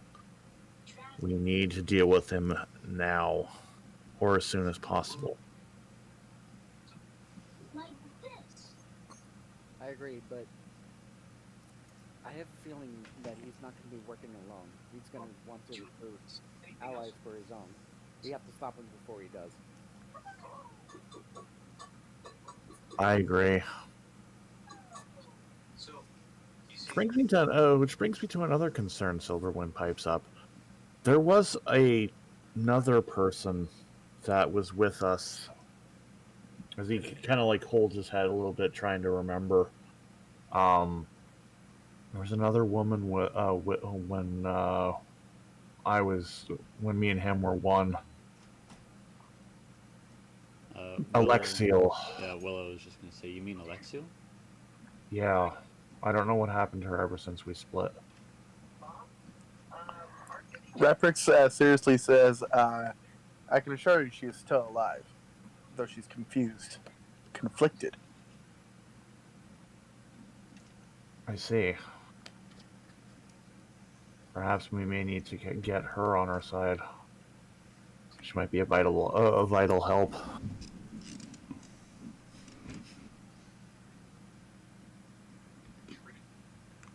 She may prove to be a valuable asset. Problem is tracking her down.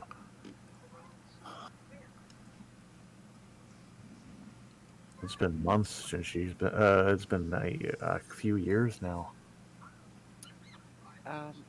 If I may, there were a few people that I have a few connections and favors that I kind of keep on mind. That it is possible that I could try and get in contact with a few of my old criminal connections and see if we can find this friend of yours. Yeah, that might actually work. Silver, do you want to help Shaw with that, since you guys have connections in that regards? The people I've worked with no longer want to see a person like me. Oh? And I don't even think they would help. Rapix looks at Silver and says, "This isn't about you. This is about the greater good. This is about the greater good of people. Good. The greater good. The greater good." Silverwind looks at Rapix, goes, I understand where he's coming from. I'm pretty sure that my old connections will want nothing to do with me now that I'm a paladin.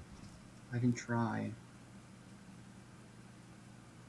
If you think it's too much, Silver, don't risk your own neck because of it. If anything, I could always go along with them. I would like someone to come with me, because if this thing that's attacking me... Hey, if you want help, I'm more than willing to give it to you. It's the least I One, can one of them was an ogre. Well, do. Ogres. I. Willow is going to lean in to Alex and say, "What exactly was Bane after?" I have no idea. He wouldn't let me pass. Willow It's thinks, stops and thinks for a moment, and looks at Silver and says, "Bane will go with you." Mm. It's just a feeling. Silver looks at Bane and Bane's, are you okay with this? Bane walks over to Silver and sits next to him,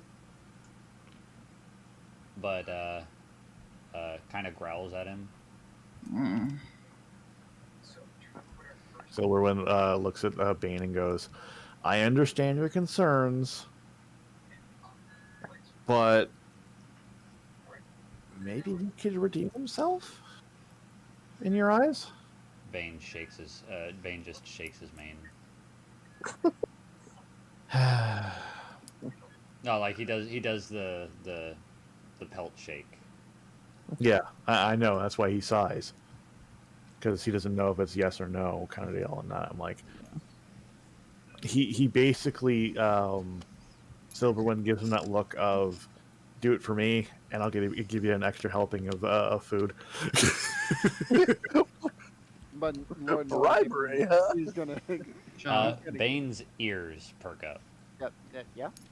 I wish you had come with me as well. More people would be helpful. Because he knows that look. Yeah, he knows that look.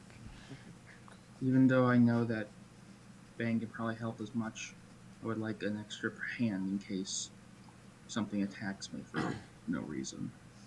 Hey, my blade is yours. Besides, us rogues gotta stick together, right? Sort of. Reference looks at Silverwind and says, maybe Alexio might help us getting connections with your old colleagues. Because who knows that Darkhaven may still be in league with them. It's possible, but we'd have to talk to them, or talk to her first.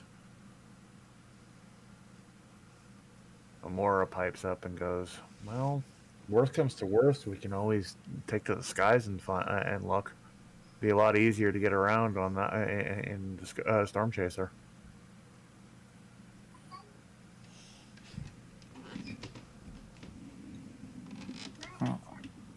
Man, Silver. Sorry, go ahead. If me, Sean, Bane left by today, the pub where my old colleagues used to work is only like, if I had to say, like a 2-day trip. It's the only fastest thing I can think of. Raprix quickly says, no one is leaving today. We need to rest up and get as much energy as we can.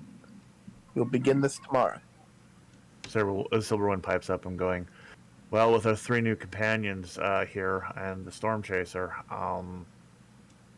we have an edge. Yes, a big floating ship and 3 cool companions. I got a feeling that we're gonna have some fun. Yeah, but at least I hardly even know 2 of them.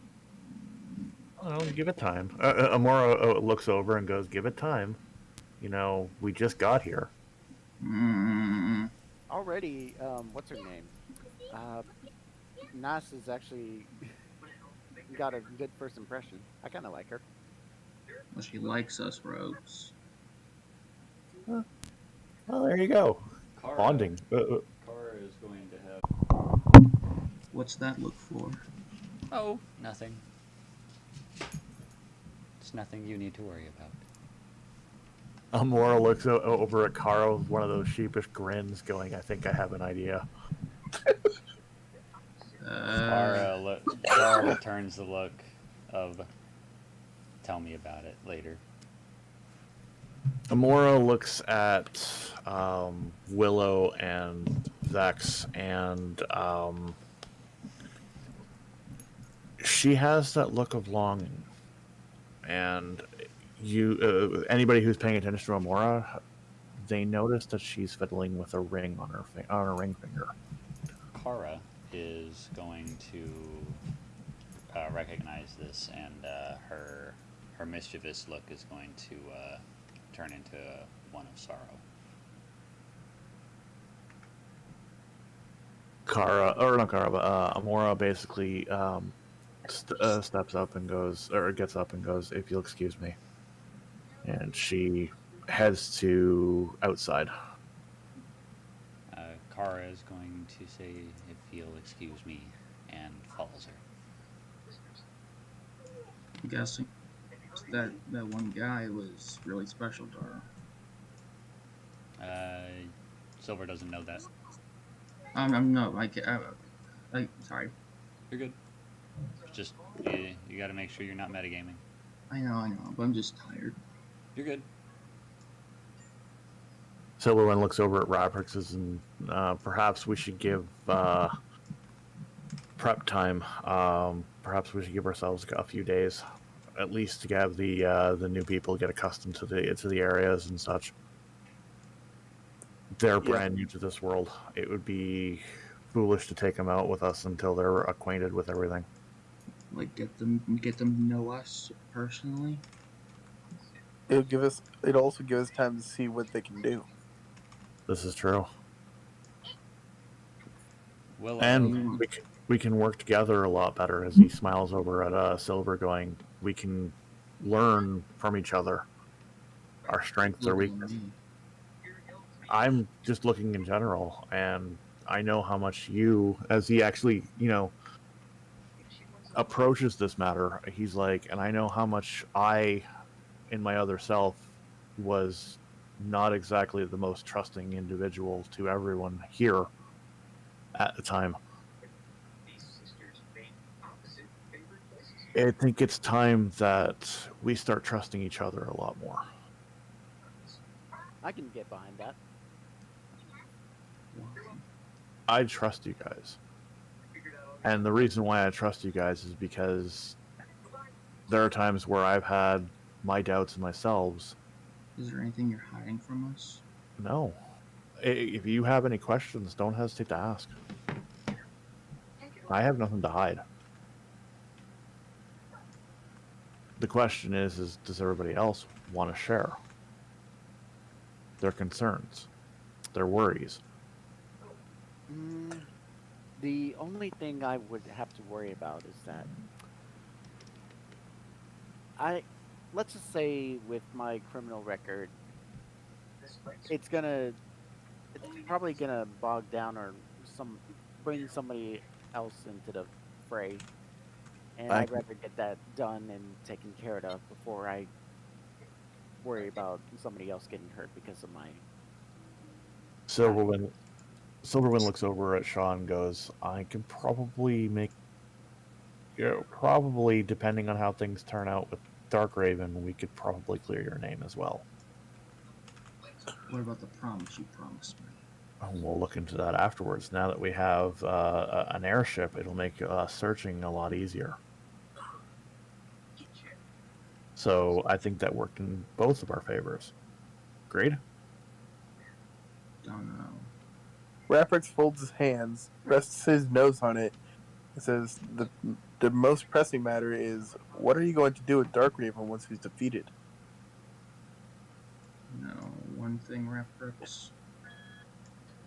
He looks. Silverwind looks at Raprix and goes, "I'm taking his head back to Lady S's kingdom. For one, and clearing my name, and for two, I'm making sure that SOB doesn't come back." Raprix. We still have that one counter curse that could make him mortal. Exactly. I will make sure he stays dead. Raprix. Willow is going to look at Alex and say, "It's sure going to be lonely here when you guys go." About that, I think it might be better if you came with us on the Storm Chaser. You'd be a lot safer. Are you sure? Well, there's going to be people around all the time, and when you guys are done with the wards, it should be as safe as a castle in defense. Well, but I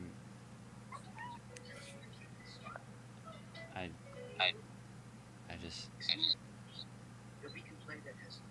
I don't want to make. I don't want you far from me, especially after what Raprix told me at the dinner. what did Ratrick say? That something may happen while I'm gone. In regards to Darkraven, because apparently he was looking at me with one of those concerns as he looks over at Raprix with one of those things of, were you planning on ever having a second child? Me? Yeah. He kind of smiles with one of those looks of, I mean, I wouldn't mind. well, that's the I thing. hadn't been thinking about it, but He looks at Vexana and then looks back at Willow and goes, I think I know who those two were. Willow looks down at Vex and it takes her a second, but her eyes widen as she realizes, holy shit. How? I don't know. But we got a glimpse of our, essentially a glimpse of our future.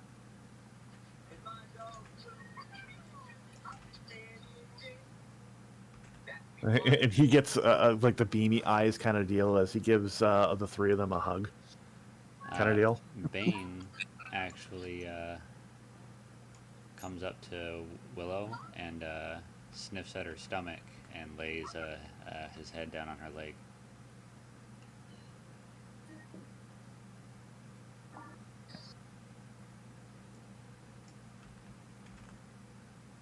Silverwind looks at Bane, looks back at Willow, confused. Willow is just as confused.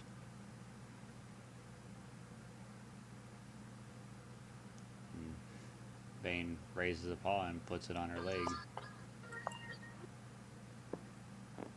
And just keeps doing it.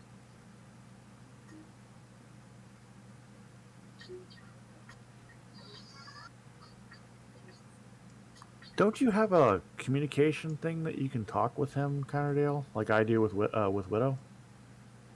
I do. Hang on. And she telepathically says, what is it, boy? And give me just a second.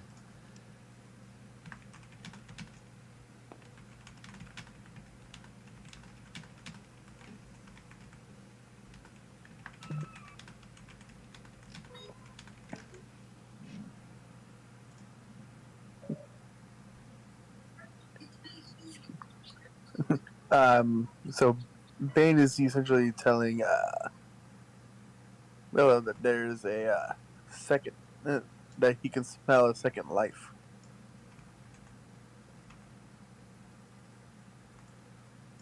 You are terrible at wording things, you know that? Uh-huh. As like, nobody is looking. that was the worst way you could, like that made no sense. Why What do you do? why didn't you just say what I wrote? We're fun this way. That was terrible, though. Devin. Terrible. Try that again, man. Try that again. Alright. Bane essentially tells Willow that she is pregnant. Willow's eyes, like, the color is going to drain from her face. And she's just going to look at Alex in complete and utter disbelief. Alex looks at her. What? What's wrong? She grabs his hand and places it on her stomach. No. No. No. He just has his eyes wide and he's just like, no. She's just gonna nod. Tears are gonna start rolling down her face. he actually does something that would be completely out of character. He actually jumps for joy and goes, "Woohoo!" kind of deal. Oh my She god. smiles. My character Rat just The stands up and just walks away. Vex is woken up by this and starts to cry. And Willow says, Oh, "Oh, no. shh," and lulls her back to sleep. Raprix is going to come around to where Willow is. It says, "If you don't mind, I could hold her for you while you two go celebrate." Willow that's is okay. yeah. Willow is not letting go of Vex right now. He looks at Rabrix and goes, "I appreciate the offer, but this is something for all of us to celebrate."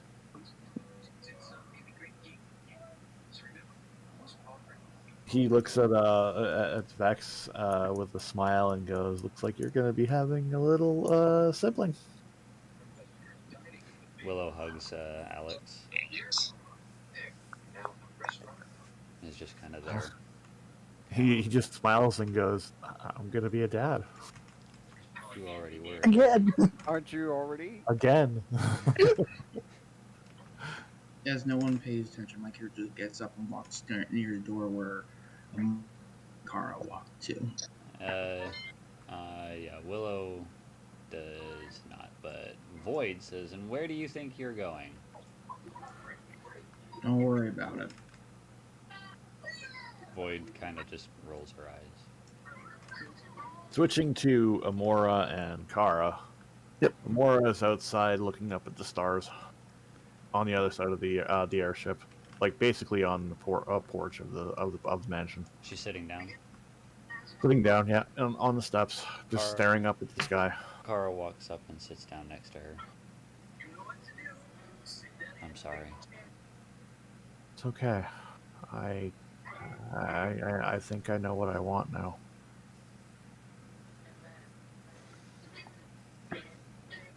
As she reaches into her backpack, and I know this is not the time, but when she looks at the box, and when she opens it up, she sees 2 tickets, golden tickets, with names on it, with 2 names on it. Let's go. We are looking for booze foods. We are looking for booze foods. We are... She's not about to use them, is she? No. Okay. I know the severity of the situation from what they were saying, and now it's not a time, but seeing those 2 with their kid, I miss them. I know. Is my character hearing this? Yes. My character's being silent because he has the elven kind boots on. Just. 2, 3. And like Amora just looks at Kara and just be like, when the time comes, you'll meet. I'll introduce you to them. Some pretzels. Each one. Kara hugs Amora and says, "I think I would like that." You're still full of surprises. She kind of chuckles. What do you mean? Turning into a dragon? I've never seen you do that before. Yeah, to be perfectly honest, wasn't entirely sure that it was going to work that time. Oh. But Well. I'd only done it a couple of times before and not very well. Amora dries her tears and basically gives Kara a hug before getting up and turning around to come back in. Thank you, by the way. I needed that. Kara stands up and brushes herself off and says, "Anytime." Let's draw an oval and then some squiggly lines. Do they see me just stand by the door? If you're trying to hide, like, behind this thing. No, my character's just having elven kind boots on, like trying to be silent, like just silent. But he's Yeah, like, if you're in full view, then yeah, Amora will see you. I'm in full view. And Kara's gonna walk up. Mara's gonna stop and look at him and go, "Are you wanting to talk to me about something?" No. Oh, Just standing okay. over here because I just feel like it. Oh, okay. She bows her head to him in respect and basically heads towards the table. Kara is gonna look at Silver and just kind of look away and go awkward, and Yeah, it kind of was. walk up and walk back up to the table. Amora apologizes to the others. Sorry about that. She kind of looks at her ring again and looks at the family and goes, missing my family a bit.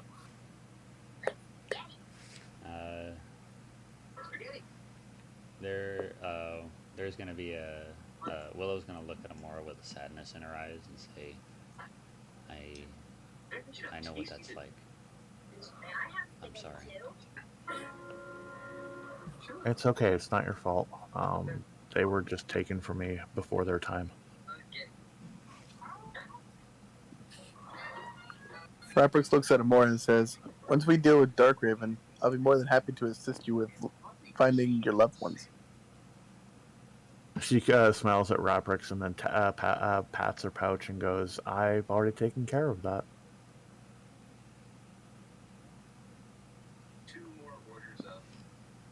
Hey, Raprix. He looks at Silver. Let's worry about something else. Well, until this threat is neutralized, he's the only thing to worry about. Raprix, Willow pipes up. We have guests. Silver has a point. Amora pipes up as well and goes, I understand his concern in regards to it. It's why I'm waiting. Which she says with a smile. We have more pressing matters to attend to. Don't go starting about something else. As he kicks his legs back and just lays down. Amora looks at Raprix and goes, sorry, I didn't mean to interrupt, but I've already taken the necessary precautions to find where they are, and I can go to them and bring them back when this is all said and done. I'm not going to bring them into a upcoming battle that'll just add more liability.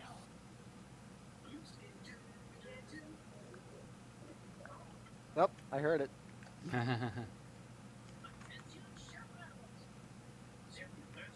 But everyone just calms down.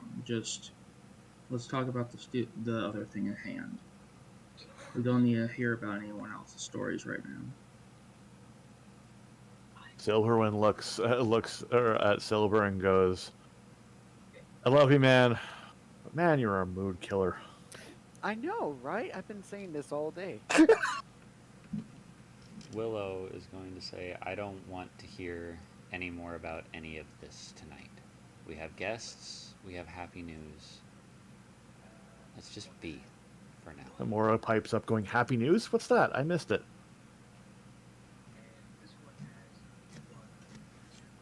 Well, and she looks at Alex. Alex looks at Willow. Go ahead. She looked at him. And he looked at me. She says, no, you go ahead. She's pregnant with another one. With a big beaming eyes and smile from ear to ear. Willow is also smiling from ear to ear. Kara is going to get very excited and jump up in her seat and go, "Are you serious?" Amora does the same thing. Both are just Raprix is covering his ears. Raprix is covering his ears. Yeah, she's screeching. Kara and Void are just come on over and start fawning over Willow. At that moment, they get that sudden feeling of dread. Oh no! Oh.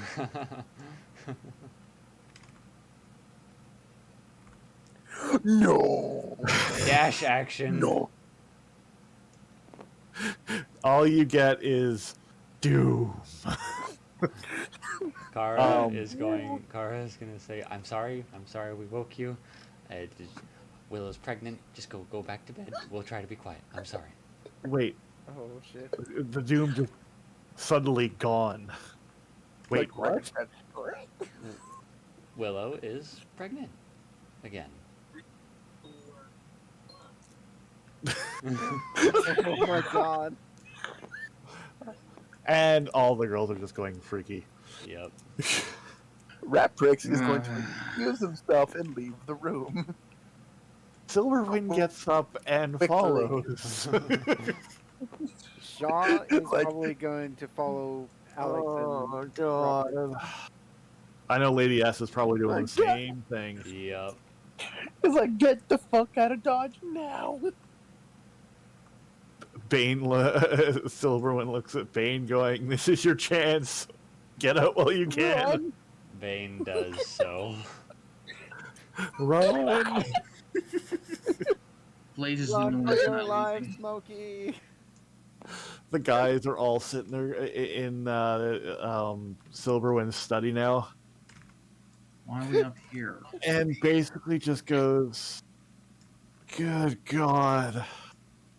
Anybody else want to smoke? Because quite frankly, I've got a headache." Do you have any? Do Whatever. you have any? ale? Raprix puts his hand up. Yeah. So there's the usual, like, nobleman like pipes that they usually have where they sit around a fire kind of deal, and that, like, almost like one of those library type things. Yeah. The sophisticated gentleman. They're It's trying like- to get away from reproduction women. It's like the sophisticated gentleman of established gentlemen. We're all sitting there with pipes and drinks in Scotch glasses, if you will, and we're just kind of Escaping the women. yeah. It's like, I need to do this more often.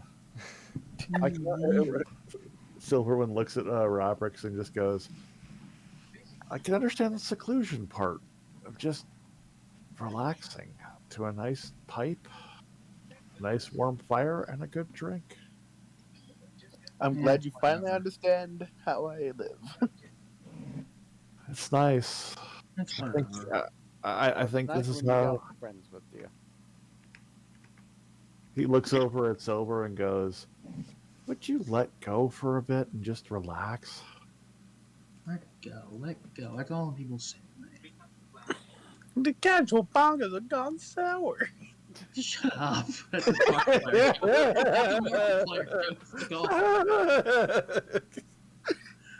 My character's just like, I don't understand anyone. So. Well, what's the we're point? trying to understand you, but you keep pushing us away. Why? I don't know. I don't think you guys trust me enough. I'm the non-trustworthy rogue. You keep telling that to yourself, You but I keep trust saying you. that to yourself. How much more do I have to prove that I trust you? I don't Raprix know. looks at Silver and says, if we didn't trust you, you wouldn't be standing with us right now. We would have been dead a long while ago. Yes, by your fireball or someone's sword. Silverwind gets up and walks over to Silver, puts both hands on his shoulders, and go, "My friend, if I was in charge of an army, I would want you by my side, because I trust you." I feel like all the women hate us.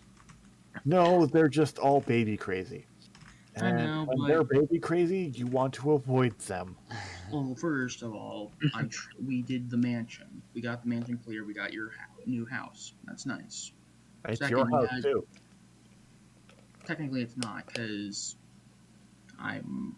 Do you live here? Do you have a room here? Okay, I live here. Yes. Then it's your place too. You Stop. are having a harem. The only That- the only person who doesn't live here is myself. Okay. You're metagaming again, man. Sorry. I'm sorry. Yeah, it's fine. Just you gotta stop getting ahead of yourself. All right. Your character yes. doesn't know some of these things. My character's like, how do you? You Okay, fine. Can I ask you a question? Sure. How do you talk to women? His response Oh. with that question is basically shrug. I don't know. They just happens. Sometimes you just gotta let things happen naturally. Like, I didn't know what was gonna happen before I became good, and the way I am now. Like, I looked at everybody as a pawn, and well, hear me out here, Silver. Um, Willow was the only one that actually took interest in me, and when she poured her heart out to me, the person you see here resonated with that. It's why I changed. It's why I became who I am. Yeah, the reason why I'm asking because kind of intrigued by someone. I don't know how to approach the person. Well, you can see he's blushing through a mask. You can tell he's like all red. He doesn't know what to say. Sometimes you just let things happen. Let the girl decide who she wants. Hey, just be yourself. Open up to them. If she takes interest in you, give her the time of day. Because if you push her away, you're going to lose the opportunity. And stop being such an edgy edgelord all the time. It's not going to get any attention with that kind of attitude. Yeah, Shaw. As you see a vein pop on his head. Did you just, say? The moment he says that, Silverwind just looks over him and goes, "Yeah, Shaw. Follow your own advice." Yeah, I'm sticking by it. You hear I don't know how to use a fireball. You hear Reprick coughing, saying pot and kettle. At least I know how to shoot something right. Wait, was that a poke at Alex? Uh-huh. That was a poke at Alex. I know it was. No, it's poke at Shaw. No. Like, Alex looks at him like, "You're talking about edgelords? Hi, I used to be the edgiest of the edge." Like, he is the edge. If you ran a finger or a thumb or a finger, he pulls up his bracer that's smooth as butter. If you put traced your finger against my bracer, you'd probably cut yourself and probably lose the finger and get infected and die. That's how edgy frickin' I was. So, yeah. I'll be right back. My character looks at Shaw like, at least I know how to throw a fireball, probably. Do you even know how to throw a fireball? First of all, I don't know magic. Second of all, I talk to spirits, so... Then you have no right to judge, so Reprick shut up. looks at Silverwind and says, "Did we just enter a dick measuring contest?" Hey, Shaw. You might need some glasses because I've been hit a couple times by your fireball, and that fucking hurts.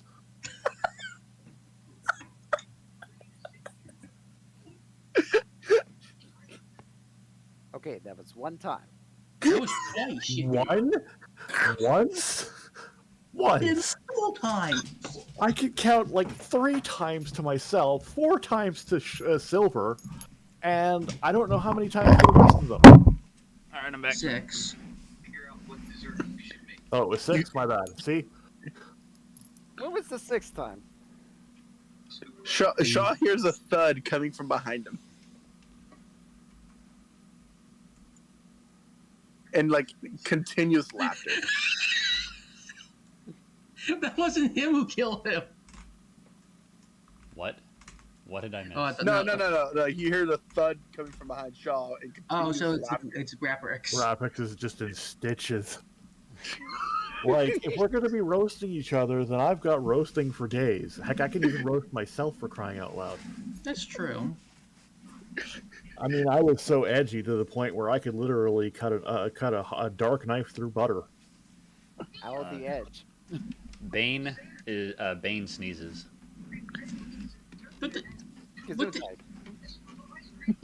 Bless you. Heck, I'm pretty sure that Bane can tell some pretty nasty stories about what I've done. Can a dog have Not alcohol? sure I want to know, but I'm kind of curious. He looks at Bane, and I'm sure Bane looks at Silverwind, going, "You damn right I do." Oh yeah, with the look on his face. He twitches his ears. He twitches his ears at him. And the dog has a drink? Oh yeah. Like, he knows the dog can handle it. My character just says, "Here." Bane licks at the glass. And Take it. well, he is. He's drinking from the glass. He's lapping it up from the glass. Like, if dogs could laugh, he'd be laughing too. He'd be joining Reprix in his fit of hysterics. So you'd be howling with laughter? Like, he kind of looks at everybody and goes, you know, if I didn't trust you guys, I wouldn't be having you here as my drinking buddies. Yeah, that's true. So, did I get a giggle out of you? Oh my god! Looks at Shaw, looks at Raprix. I'm like, I think we finally got through to him. He's drunk. It looks like we have one. Well, hang Says on. the Did you roll a Constitution save? says the man who can't shoot the broadside of a barn. His eyes are. By the way, his mask comes off. His eyes are orange for drunk. His eyes are orange. Make a Constitution save, buddy. Oh, I admit I'm drunk. Silverwind does not want to roll the roll. He's just gonna. I'm just gonna say he's drunk. Fuck it. He accepts it. He is accepting what he is because he is celebrating and he doesn't give two shits. What is Silver? 19. 19. Oh yeah, no, you're fine. Oh. But yeah, no. Silverwind is basically gone. He is drunk, and he's enjoying himself. You know, I do enjoy your guys' company a lot. I do. Silverwind looks over at Silver and goes, you know, you need to have more drinking. Why? Because you need to lighten up, you need to open up, and you need to laugh more. Well, I don't know if I can control stuff if I drink too much. Silverwind looks at him and goes, you guys can't understand where I'm coming from. Shaw? We're rogues, dude, so you know what happens probably when we get drunk. Bane grabs grabs a bottle from the cabinet and basically shoves it into Silver's lap. The fuck?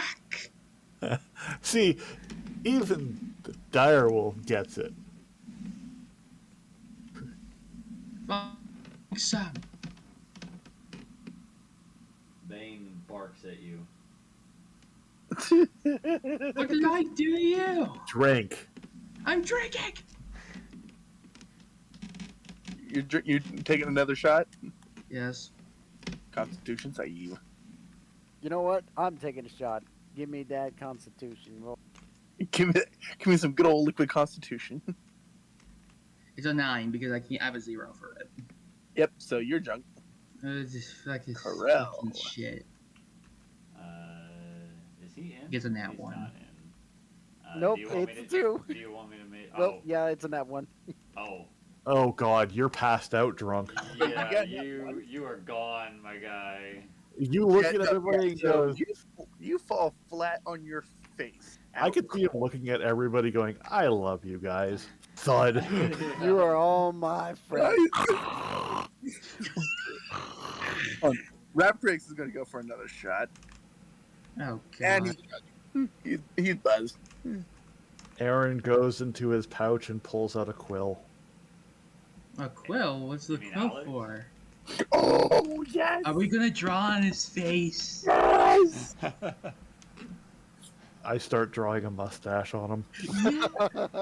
No. Oh, Raprix is gonna pull out his own quill and start drawing genitalia across his cheek. Oh, god damn it. My character doesn't have a pencil. He's not doing anything. He's just watching.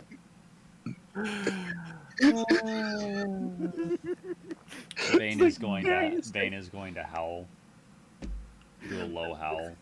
You see, Um, you know I made Shaw Yeah, a basic comic relief character. Raprix So this hands was your opportunity. Bane his quill. Hey, Direwolf, can I hug you? You said Raprix hands Bane his quill? Yeah. Bane takes the quill and puts it on the ground and looks at you like, "What the fuck am I gonna do with this?" My character looks at the direwolf Draw thing. Can I on hug his you? face. Draw on his face, Bane. Silverwind writes on his forehead, no shot. My character writes on his cheek, no balls. He looks at it and goes, no, he has balls. He has balls enough to hit us with fireballs. Fair. I'm not gonna lie, but no, he has balls. No. Hey, what do you want me to put? I don't know. I'm a clown. He basically sits in his chair and he's just like, ah. My character goes to the direwolf and just looks at him. Can I give you a hug? Hang on a second. I need to make a. I forgot to make a Constitution save. save. Oh God. Give me just a second. Is he? He is. Okay, so this is a +7. It's like poor Shaw has to wake up to like penises and mustaches and words drawn on him.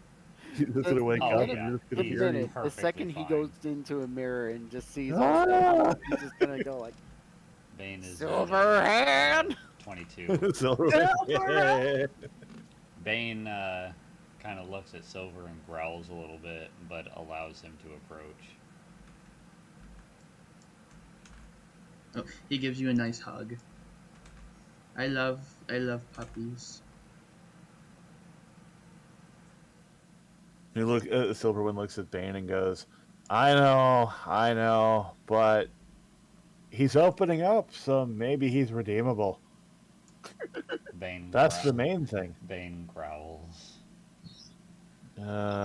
He kind of looks. He kind of like almost sobers up a bit. Kind of goes and.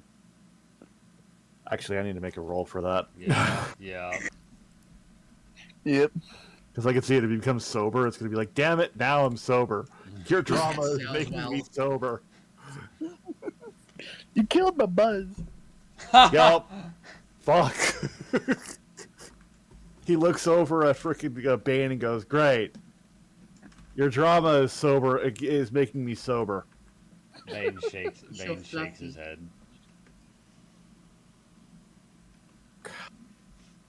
And turns around and kicks his feet at Alex. He's leaving? I'm sorry, Bane. I understand your anger. It's just we almost had something there. Look, I'll make. He kind of looks at it and goes, "Look, I'll make it up to you with one of those things that you really enjoy." Bane's ears perk up. Raprix pipes up drunkenly saying, man, you've been bribing everybody in God's darn face. so Raptors became Bill Cosby? Wait, how long is Shaw still out for? Shaw is like out cold. He's just, Oh yeah, He's out for the rest of the like for the night. Like he looks at like Silverwind looks at Raprix and goes, "No, it's we have a mutual understanding with each other. He does the good deeds. He gets the noms." Would you like a bone?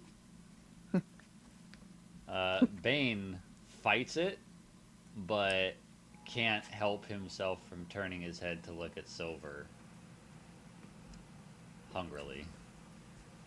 I'll get you a bone next time I'm out shopping. A big one. He does not move, but his tail wags slightly. Now you did it. Silverwind gets up, walks out of the room, comes back with a big bone, and hands it to Silver, going, "Now you can give it to him, because if Here you go. if you you go. didn't get it right away, he was going to be upset." Here you go. Bane snatches that shit out of your hands, takes it over here, leaps over here, and just goes to town on it. Where does Don't say the B word.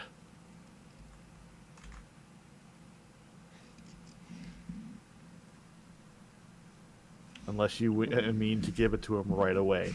There's a bunch of different words for B. He takes his a bracelet off, and I'm like, the last time I mentioned that and didn't cough up, he shows scar marks and bite marks on his arm. He's drunk. He doesn't understand what you're talking about. No. He's buzzed at this point, but he takes his gauntlet off and his bracer from underneath and rolls up his sleeve, and you see actual direwolf teeth marks in his arm. And no, That's Silver, cool. you are buzzed. You were not drunk. You Oh, I succeeded. thought- You succeeded your Constitution save. You're not quite drunk yet. Oh, okay. I didn't know. I went from drunk to buzzed because I succeeded on my save. Yep. But I got a 9. He looks over at Bane, looks back at his arm, and goes, "Learned that lesson really quick." I see the dog starting to like me. Bane just continues to go to town on the bone. He's not paying attention to anything You else. think the girl done screaming? He opens the door. Nope. Should we move over to what the girls are doing? I'm I doing Zach's mean, character. we could. they're good? Where's Blaze? That's the thing. Blaze is in the middle of this. Well, Blaze is also a female, so I didn't know. So Like, what is Cerulean doing? yeah, what's really doing? Yeah. How is she interacting?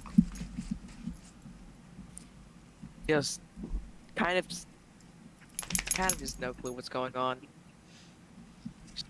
Just completely oblivious. They're all screaming and all cheering and and being happy in regards to Willow's pregnancy. Pregnant. And Yeah. they're fawning Prego. over Vex and just talking and having a good time. Yeah, and the guys are running away, going, "Fuck this! Fuck this shit! I'm out." Fuck is this there shit! anything I'm out. stronger we can hit? The funniest thing is, Cerulean's proficient with brewing supplies, so that's fun. So she'll probably have more fun up with the guys then. Yeah, considering they have a brewery here. Yeah, can Cerulean just slowly sneak away to where the guys are? As you go there, you see Silverwind actually go into a side room where you find distillers and all of, a shelf with supplies and a whole bunch of other things. And a shelf or a hidden door that leads to a an alcohol cellar.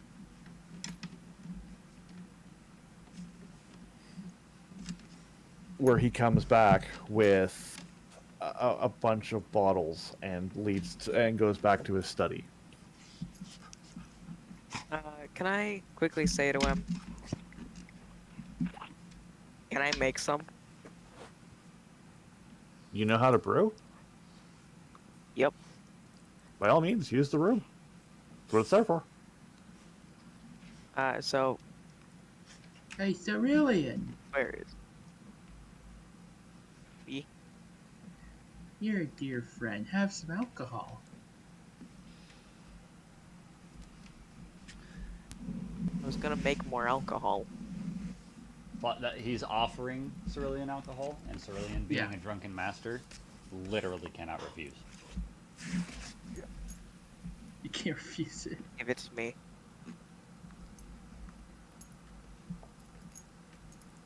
It is some weak ass shit that you compared to what you probably had.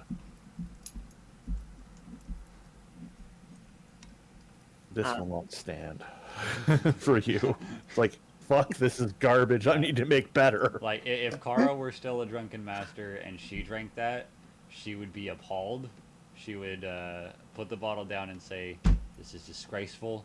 Let me fucking show you how it's done. And she'd go in there and brew something actually worth her time. Well, this is the alcohol that Alex gave him. Well, it's just random stuff he's grabbing from the cellar. It needs to get used up. It's been there since, I think, basically when the thing was possessed or whatnot. It's distilled alcohol that's been there for hundreds of years. Oh, God. My character says, should we do something worse to Shaw? Oh. Does anyone have a bowl with warm water we can put his hand into? Oh, God. Rapper starts laughing. You were De- terrible. Devin? Yeah. If the alcohol's the same as the one that's in the from the mansion previously, everybody drinking this is at disadvantage. Yep. Oh. You're an asshole. So everyone who's drinking right now Oh, needs to make God. a Constitution save with disadvantage. Oh, God. This stuff has been sitting for so long. Guess what? Shaw's It is passed out, so he strong can't. AF right now. Oh. I have a big one as well, right? Yeah, with disadvantage. So you roll 2 d20s and then take the lower number. So here's one of them, and then there's another one. Oh, God. If you get natural 1, you are automatically suffering from alcohol poisoning. What? Oh. Oh, God. Oh, no, Shaw. Shaw. He could be slowly dying from alcohol. Okay, I got a 10. 10 is my lowest number. My highest number is 17. So include my, like the saving throw. It is a 11. Roll another one because you're at disadvantage. I did. That's 11? Yep. Yeah, you're buzzed. Actually, you're drunk. This stuff Yeah. hits like a sack of potatoes, and he So looks. I'm drunk Yeah, too. everybody's drunk AF. Yeah. Like, Rapper was already drunk, and now he's even more drunk. He looks at the bottle and he's like, "Wait a second. This thing has been sitting here for how long? Oh God, what have I done?" You're a poop nozzle. You want to draw on Shaw's face some more? Silverwind stumbles down the stairs. I need to make an athletics check Yes, Yep. You need to make with an disadvantage. Yep.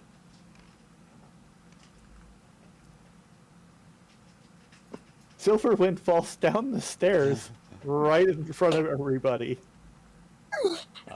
Willow is going and to lands face planting into the floor behind them. Willow is gonna jump up and say, "Oh my God!" and hands Vex to Willow, or hands Vex to Devoid, and comes over and kneels down and says, "Are you okay?"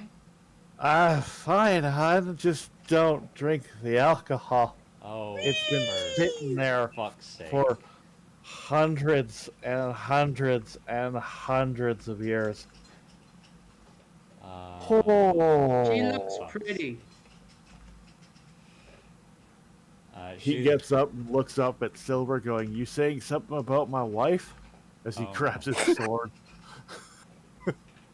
Willow relieves him of said sword and says, "Nope, not while you're drunk." Oh, okay. Okay.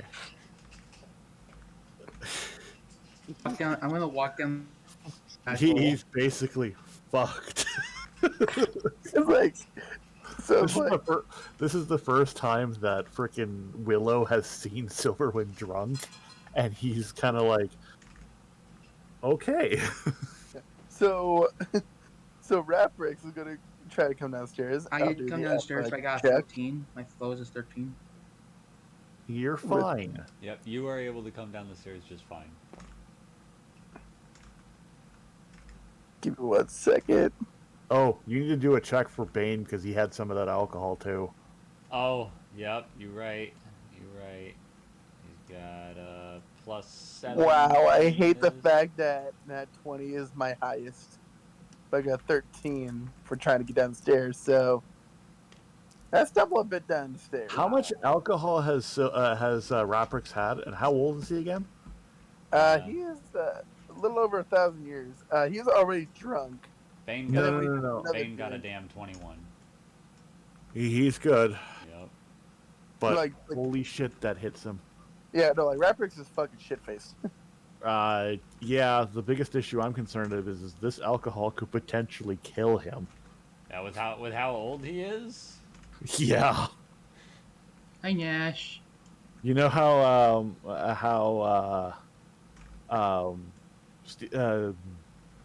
you've seen Age of Ultron, right?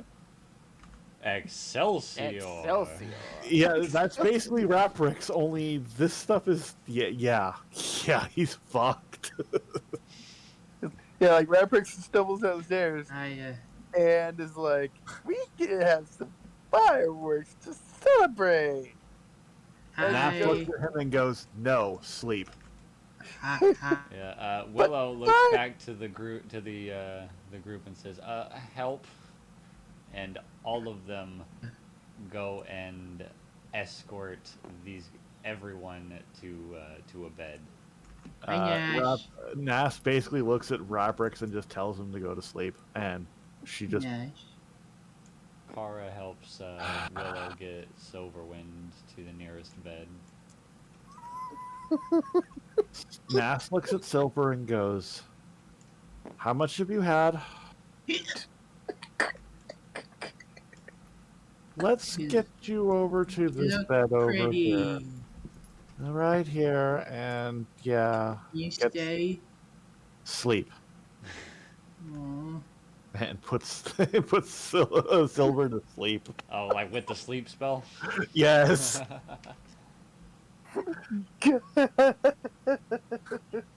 No fun.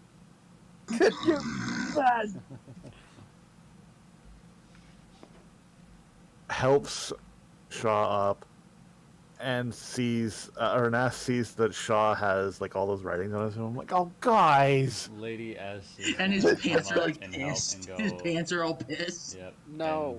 Like Shaw has Oh, like well, a that's very just- graphic like penis along his face. Well, that's just barbaric. He just looks at She's gonna looks at them Lady and S goes, is gonna help Ness get her. yeah. And he just basically looks at them and goes, "That's barbaric."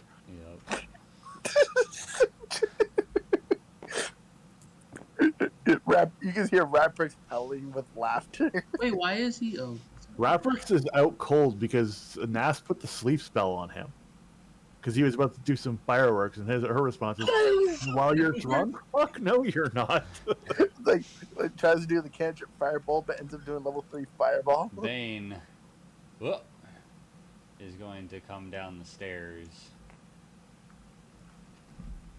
and yeah, I'm gonna make a normal dexterity check because he was good. Yeah, he stumbles down the stairs and lands. Nash looks at the dog. Even the dog. Oh is my drunk. god. Like, not you too. Willow is probably gonna look at freaking when she comes back, Mhm. and it's gonna see that, and it's like, oh god, not you too. Yeah, Willow. Once Silverwind has been laid down and is sound asleep, Willow is gonna come out and look at Bane and go, "Oh god damn it, not you too!"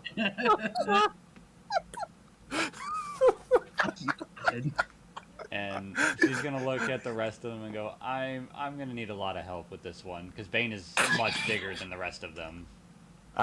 Nass uses No levitate way, one. and takes him to his bed and puts him in it. Which Nass then goes, "All right, Puppo, time to sleep," and uses sleep on him. And Puppo goes to sleep. Willow thanks Nask and says, "Because that was got to be rough. We should never have let them leave." There's also Cerulean. Don't forget Cerulean. Cerulean's fine. Cerulean's fine. Cerulean's a fucking drunken Yeah. bastard. She lives on that shit. She's a trooper with alcohol. Nas goes upstairs and goes down to the cellar where they came from, sees all the alcohol, comes back up with a bottle and goes, "So this is what's been down there." Oh my god. Kara is And going to there's- look at the bottle, and the color is going to drain from her face. Like, this stuff is like absinthe, only like distilled for 1,000 years almost. She's sweating and, And- physically struggling. She, like, Nas looks at Willow and goes, "This stuff can kill somebody." Kara is starting to inch toward Nas. Amora just pipes up, "Kara, no." Kara looks at Amora and says, "What? I wasn't gonna. I was just gonna taste it." All you hear from my room is just loud snoring. She gets a voice in her head. Kara does? Yes. And it's not Nas. It's a specific teacher of hers going, "Remember your training. Don't relapse." Kara is going to sigh in defeat and go, "Yeah. Yeah." She's going to sit down in the chair and pout. But there is some nice tea in front of you. Kara sips the tea and says, "It leaves so much to be desired." Nas goes, "I'll be right back." As she goes back down to the cellar, there is a small little rumble, and then comes back. Problem solved. Kara is going to look over at Willow and say, "Can you do me a favor?" Willow says, "Yeah, what's up?" "Lock that cellar." Oh, you won't have to worry about the cellar anymore. It's empty. Oh. Well, that's good. The large rumble was basically her using the teleportation circle and teleport it to a different person's bar with a note saying "free booze, enjoy."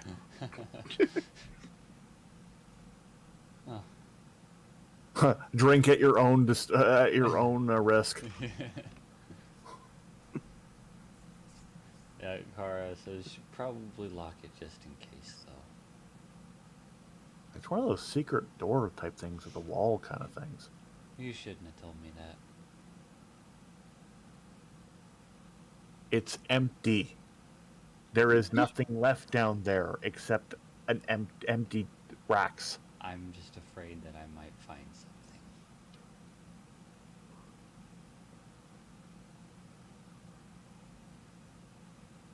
Nash just sighs and goes, "God damn it!" And then Nash realizes something, and she gets all blushy red. Kara looks at Nas and then approaches her and says, "What is it?"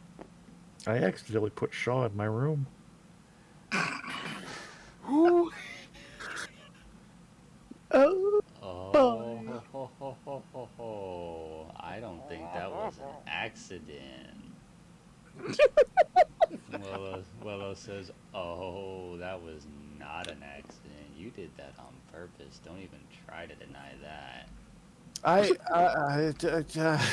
She's all flustered again. Kara, I don't know what you're talking about. Kara comes up from behind and puts her hands at her back and starts pushing her toward the room and says, "You go and have yourself a good night, sis.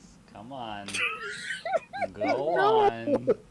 He's Go drunk. on. I don't want to do it with somebody who's drunk. Better now than never. I'm going to Oh, do no. you. Why does nobody want to be with my character? Kara is gonna. Look That at wasn't us and say, intentional. "I'm gonna do you wasn't? a favor." No. You actually didn't mean to do that. No. Kara, That's why she realized it and went, oh, I Kara put him I in feel like my character's the only one that's never gonna need to get over Kara anyone. says, "I'm gonna do you a favor," and she pushes Ness into the room and shuts the door behind her.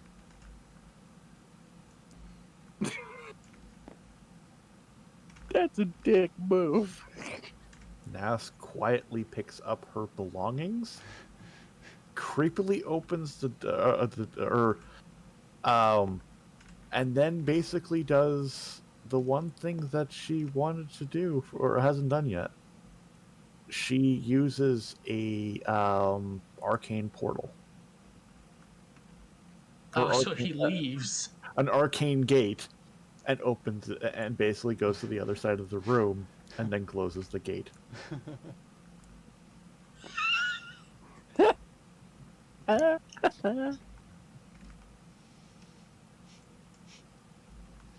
And Except basically goes back.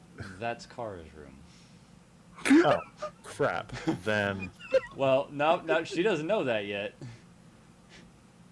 Wait, no, Silver- she would see Kara's belongings. Yeah, but Silver Kara did doesn't say, have "Can you belongings sleep to with put me?" in there. Silver Oh. did say, "Can you?" Sleep Like with literally, me?" the only thing she's got is her gi and the Rod of Resurrection, which Oh, are no. both on her right now. She looks around, like she wouldn't know that, and she kind of looks at the bed and going, hopefully this is better. And then curls up and falls asleep. Famous last words.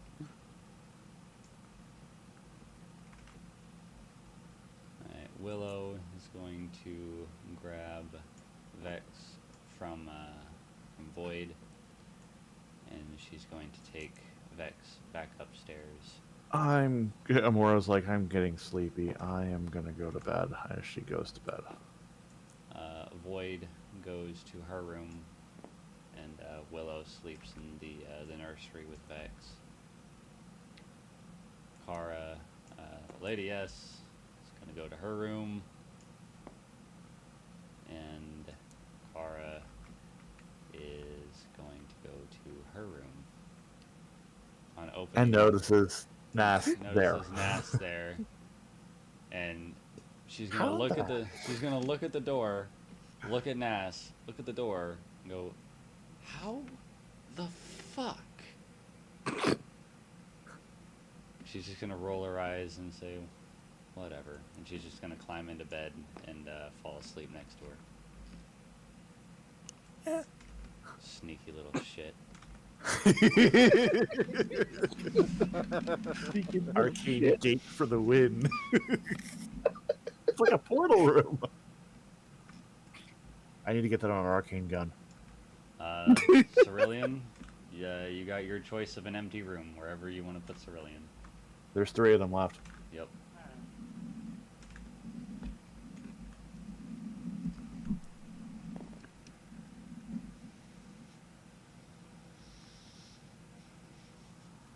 I was gonna say, like, if you're doing that, my characters have back a... over here, there is a smear of blood still on the floor here.